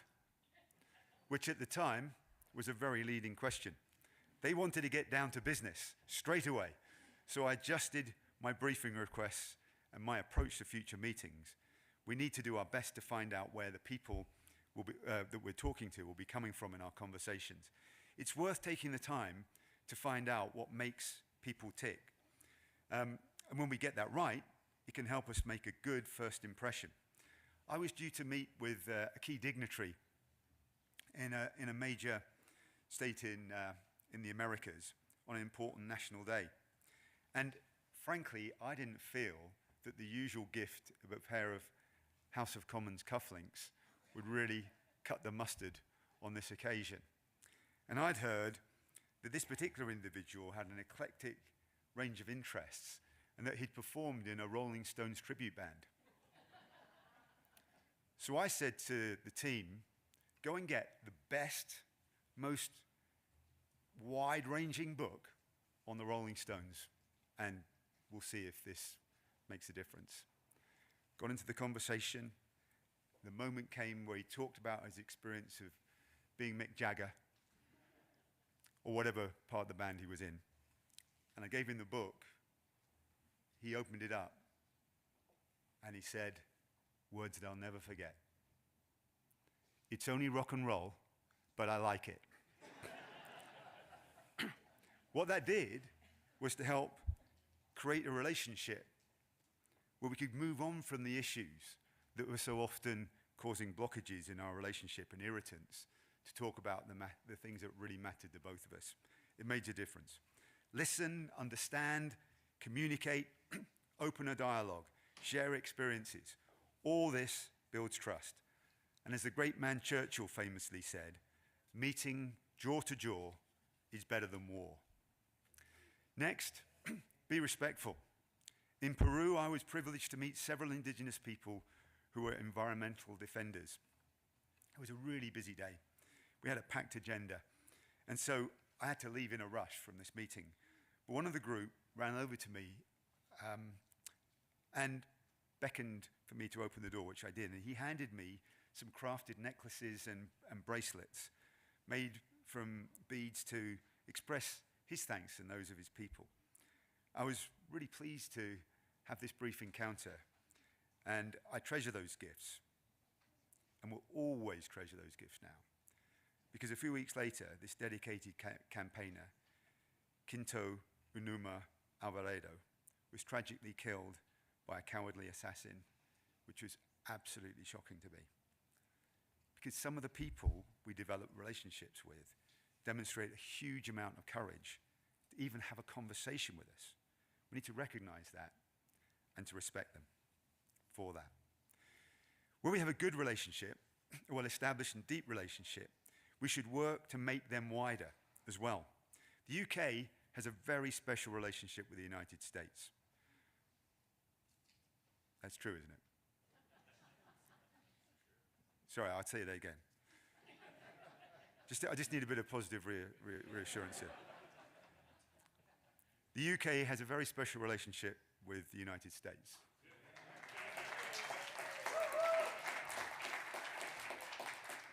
That's good. It makes me feel like I'm back in Parliament. Somebody actually said here, here. Excellent. Excellent. Excellent. It's amazing to see how our defense and intelligence establishments are intertwined and our economic links are incredibly strong. But at such a challenging time, the UK wanted to make sure that our relationships were not only deep at the centre, but across the country as well. So we rolled out a Beyond the Beltway strategy to forge strong relationships at the state level as well. I was honored to visit at least 15 states and to meet over 20 governors while I was in office. And I'm pleased that Utah was one of the early US states to sign a Memorandum of Understanding, or MOU, to strengthen our economic ties in aerospace, fintech, critical minerals, and life sciences. And during an official visit to Salt Lake City before the MOU was signed, I'm sorry to report that the Lieutenant Governor received a gift set of English teas in error. I ensured that they were replaced by the finest British hot chocolate. And I heard on the grapevine that this was not the first time, it was not the first time that we've had issues relating to tea that have come between our two countries. But that was a few years ago. Hey, look, the other thing is be careful with social media. It can play a really useful role in amplifying key messages and increasing engagement, although sometimes it's with audiences we don't know enough about. As we're all too aware, it can also have polarizing effect and hasn't helped to elevate the standards in public discourse, which is sadly at a very, very low point. But more fundamentally, don't just believe everything you read on social media. In the UK, elected representatives rarely seek to update their Wikipedia entries after there have been a few casualties for those who massaged them the wrong way. And over the years, my entry regularly included that I'd been a director of Pakistan International Airlines with a picture of one of their airplanes. I've only ever flown on the airline once and never been invited on the board, but this caused a lot of confusion, not least within my own family. So our family WhatsApp group is called PIA Board of Directors. Now, I'm not a Luddite, but all of this makes me want to prefer to work with real people involved in traditional, old-fashioned diplomacy. And the term lobbying has become tainted over the years. But originally, the word comes from people spending time in the lobbies of guess where? Parliament, seeking to speak to and influence members of Parliament. And over the 14 years as I served as an MP, I got used to this. If constituents made the effort to travel to Parliament, in part to meet me, then I'd make the time to meet with them. Let's face it, politics and diplomacy are physical contact sports. They're not, and clearly should not be, violent activities. But they're definitely best played in person. Traditional lobbying and diplomacy are effective. Look for key moments, for example, when people you need to meet are attending an event or giving a speech. Make sure that you're there, and then create a moment to ask a question, contribute to the debate, or introduce yourself as you're leaving. If you haven't been able to arrange a meeting, then there are other ways to discuss priorities. I was in a Latin American country attending a conference on peace and stability, and the president was speaking from a podium way back down in the hall. And I wasn't scheduled to meet with him. But our ambassador insisted that we should make another effort to meet. I rated our chance as not much greater than 0. But our ambassador clearly had other ideas. His name wasn't James Bond, by the way. Before the president sat down, our ambassador went to the exit hall and spotted the presidential security team waiting nearing a lift. As the president walked out to the lift and waited to get in, our ambassador made sure that he was there in the right place so that the president could, of course, hear our message, meet the UK's visiting minister, and we, of course, very importantly, could hear his feedback. Where there's a will, there's nearly always a way. Trust your instincts and also act on inspiration. In politics, as in many fields of life, relationships are built over time, often through short, quick interactions. I think of them as kind of 1-minute conversations because everybody's so busy. Over time, you develop a sense of who the person is, although you may not necessarily know them particularly well. When then Elder Geoffrey R. Holland visited Parliament with actually some of the people here, shortly after I was elected, he had several pre-arranged meetings, and then we discussed a few issues that are on my mind over lunch. As we left the table, I felt prompted to introduce one of my fellow MPs who I thought held sort of similar values to our Area 70. I explained that He was one of the leaders of the church in the United Kingdom. And at that moment, the MP said that he had a bone to pick with me. I was taken aback. He then explained that my Wikipedia entry, see, comes back again, had said that I was the only member of Parliament who was a member of the Church of Jesus Christ of Latter-day Saints. He went on to say that that was incorrect. I was slightly surprised. Then he explained that he was also a member of the church, although less active in recent years. And I was even more surprised. We then introduced him to Elder Holland. In moments like this, it's great to have an apostle close by. And he and Craig Whitaker have been friends ever since. Our relationships need to be relevant as well as deep. We need to start and work hard to be part of the solution. In Colombia, the British Council has been doing work, amazing work, and I'm particularly impressed with the Coding for Kids initiative that they had, and seeing a group of children in a very small rural community who'd won the computer coding competition. And then we met the mayor's office in Bogota and talked about learning of the English language, obviously preferably with a British accent, Robert. It wasn't just good to be able to help foster stronger UK-Colombia relationships, but it's also vital in promoting studies in STEM subjects. As we've heard today, English makes a huge difference in leveling up life chances, and that's an even bigger priority for them. That's why it's so exciting for me to learn about BYU Pathways, BYU China Teachers Program. You know, that's absolutely on the right track. The UK is fortunate to have strong capability in environmental sciences as well.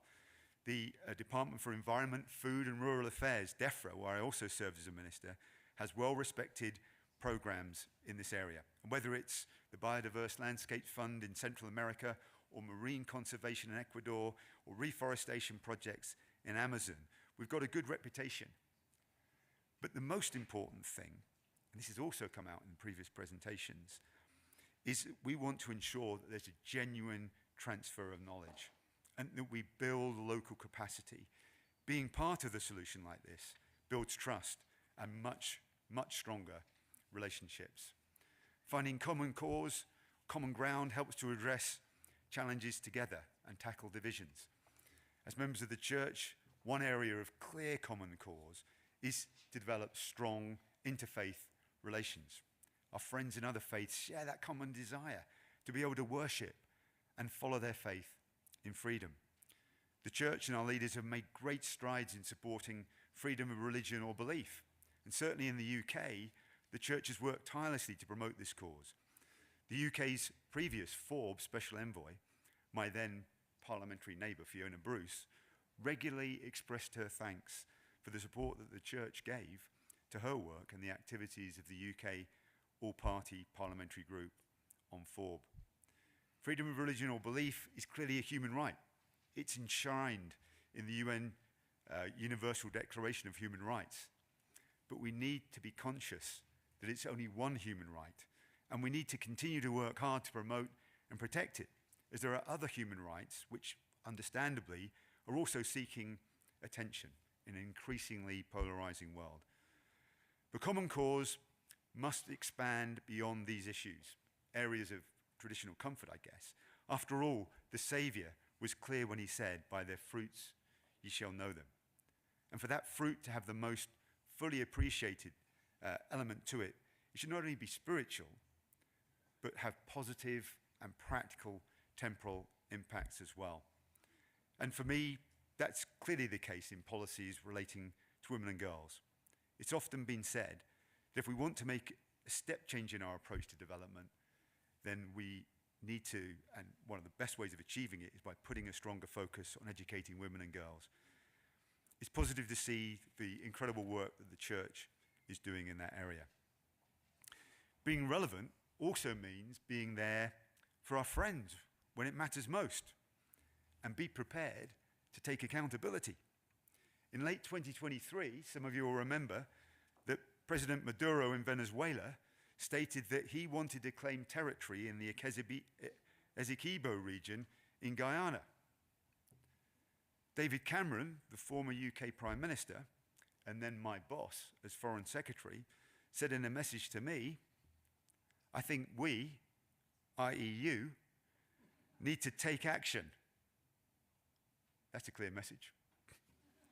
And I needed to step up. This was a classic case of facing up to the actions of a bullying and noisy neighbour, of one of our allies, a friend in the Commonwealth. Some felt this was just some pre-election saber rattling, but it felt more aggressive than that. And I made a number of calls with concerned neighbours in the Caribbean and in Latin America, and we also obviously kept a close relationship with the State Department as well. At moments like this, it's not enough just to speak out. We wanted to stand shoulder to shoulder with our friends. And to that end, I flew out to meet with President Ali in Guyana and spend time with his cabinet. And we kept close contact in case the situation escalated.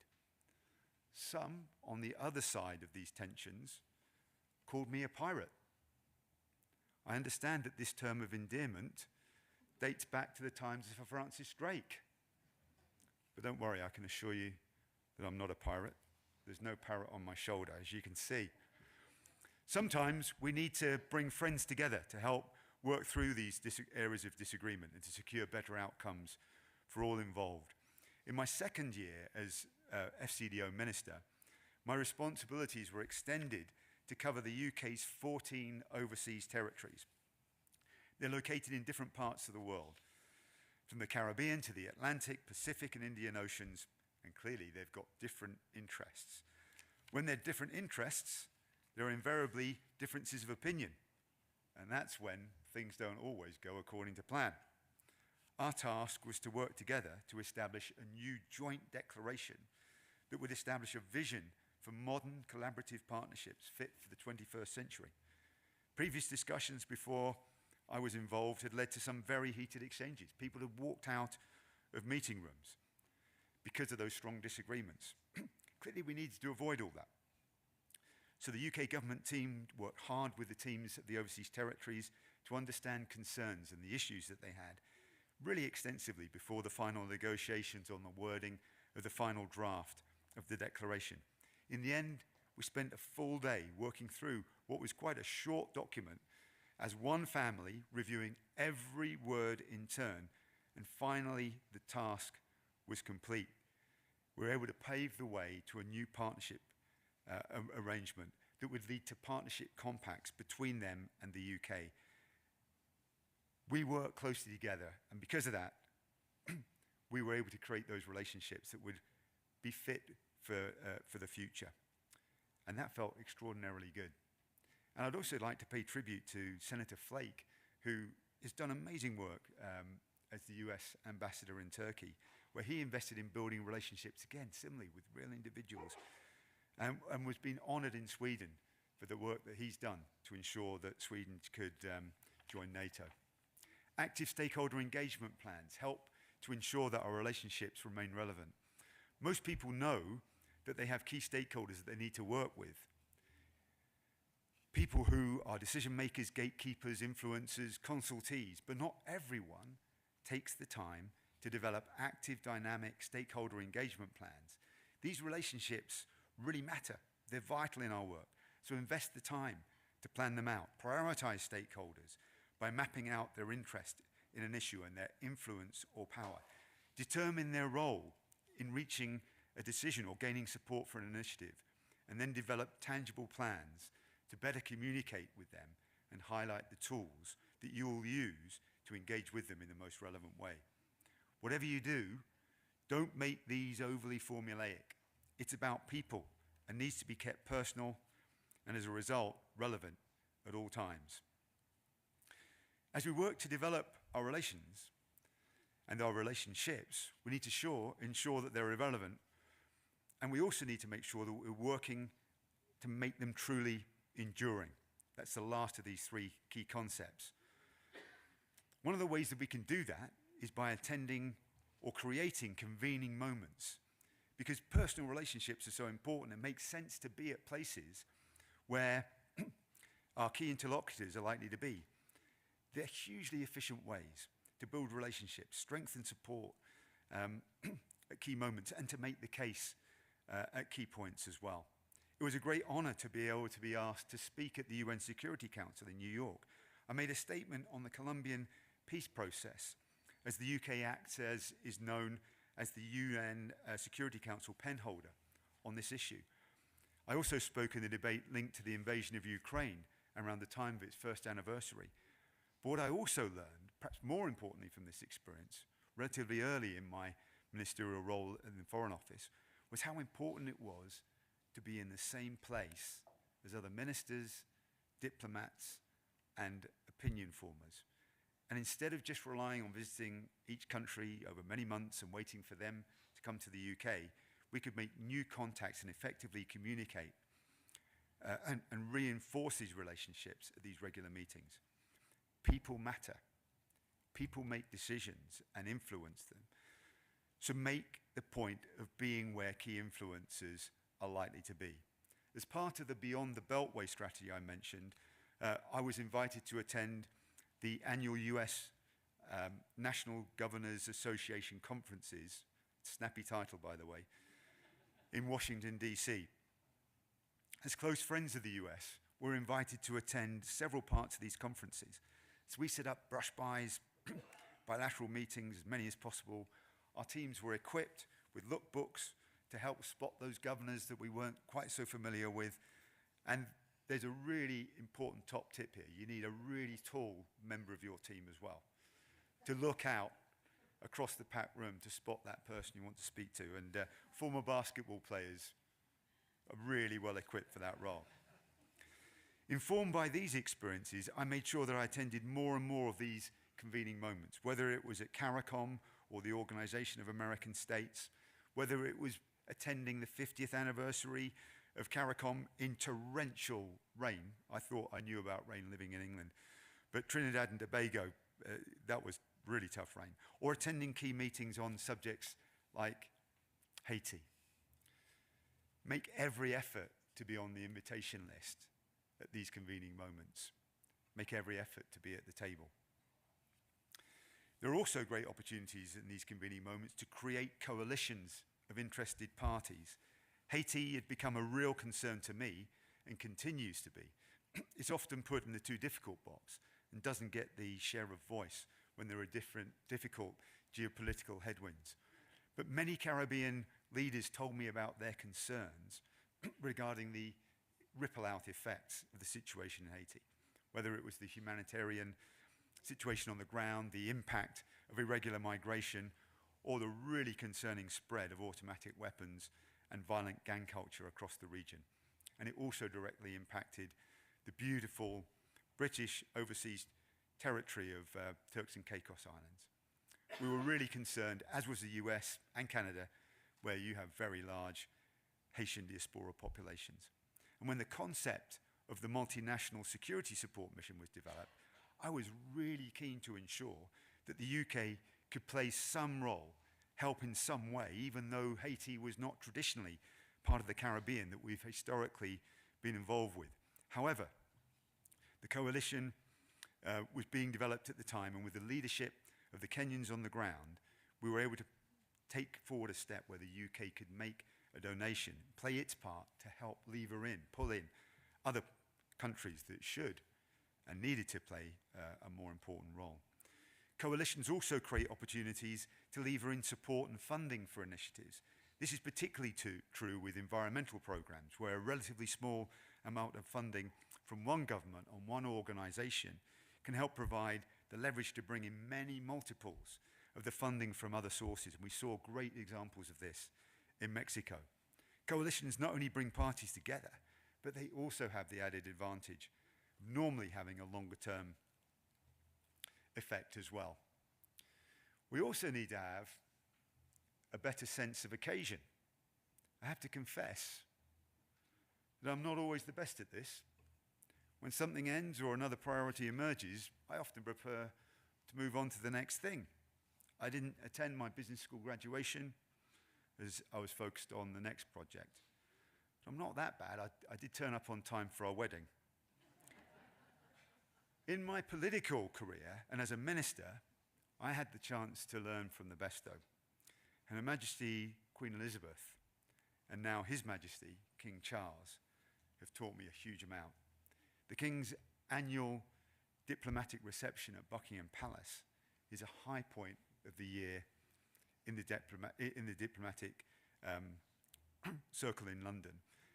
The diplomats dress up in their finest uniforms, their outfits and national dress, and they do it for a reason, because they're on show with the UK's head of state and the royal family, and of course, their colleagues enjoying a tradition that has gone on for decades. The King's coronation took all this to a completely different level.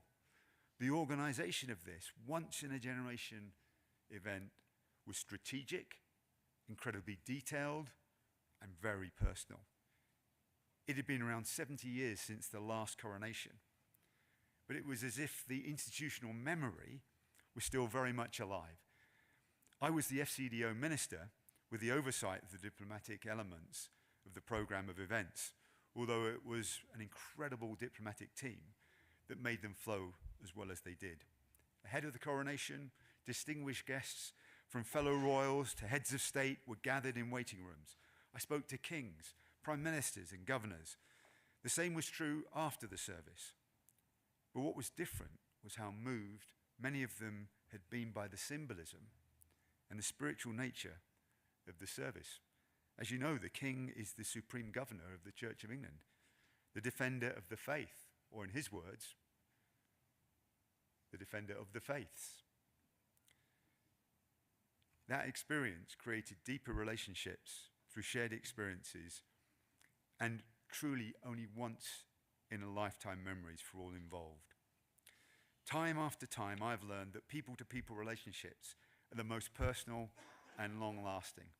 The UK's Chevening Scholarship Programme is a great example. I was stuck in Santo Domingo Airport in the Dominican Republic, a lovely country. A bright young woman could see we had some problems and came over to say, "You're a UK minister, aren't you? I'm a Chevening scholar and I'm an aeronautical engineer, currently heading up the operations of the airport. How can I help?" Amazing. On another occasion, I met a group of Chevening scholars from Brazil in London on the day after the storming of Congress in Brasilia. They were shocked by what they'd seen in the news, but their time in the UK and the Chevening programme had reinforced their commitment to democratic values. We talked about values in an earlier presentation, and they all told me how they were looking forward to returning home to help to underpin those values in their own country. That is really powerful.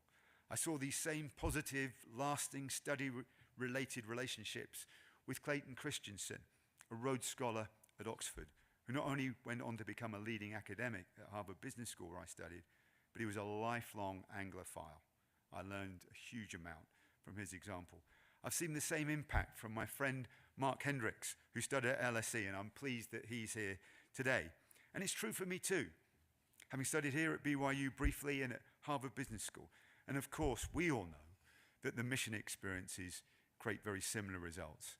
These relationships are built from spending time in another country, learning about its cultures, its institutions, and most importantly, its people. These cumulative effects create goodwill and last longer than the term of a government, a prime minister, or a president. They last a lifetime. They're truly enduring, and they're absolutely priceless. Let me just draw breath a little. I want to bring my remarks to a close, but wanted to say that over the years, recent years, we've said unprecedented so many times, the word has almost lost its impact. But these times really are unprecedented with a capital U. So what that means is that all of us need to be on our A game. There's so much at stake for all of us, for our families, the organizations we work for, countries, people in other nations, and of course, our own planet. If we're constantly being surprised by what's happening in the world, and let's face it, most of us are or have been over recent years, then we need to start doing a better job at horizon scanning, scenario planning, and building long-lasting relationships that will help us better interpret and act upon events more accurately. The easy thing to do is to say that it's all too complicated. And by the way, it's complicated is one of my least favorite expressions. Es complicado. Es ist kompliziert. As you can tell, my language skills are very bad. Even in other languages, it doesn't sound any better. Of course it's complicated, but we need to find better ways to understand key issues and tackle the challenges before us. That's our job. If we don't do it, or we do it badly, then others will take advantage. It's time to step up a gear. To younger attendees or participants in this conference, I'd say soak in all that's going on and learn as much as you can. The game of international relations has rarely been as challenging as this. It will put you in the best possible place to make informed decisions when it's time for you to take the lead on policy decisions, which will come quicker than you think. I promise you that. Let me conclude by saying once again how much of a huge honor it is to have been able to participate in this conference. Please let me know if I can ever be of any help in building stronger relations with friends and acquaintances around the world. It's a vital activity as we work to tackle divisions and disparities on the path to be one in such challenging times.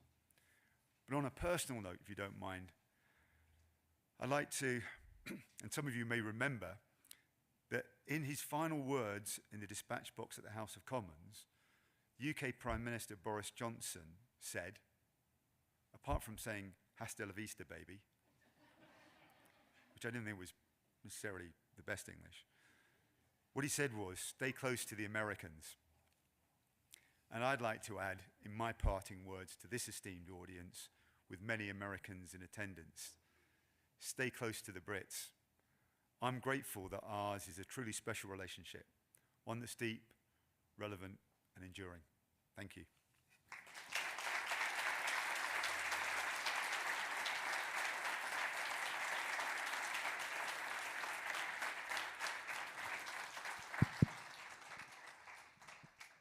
Are there any questions?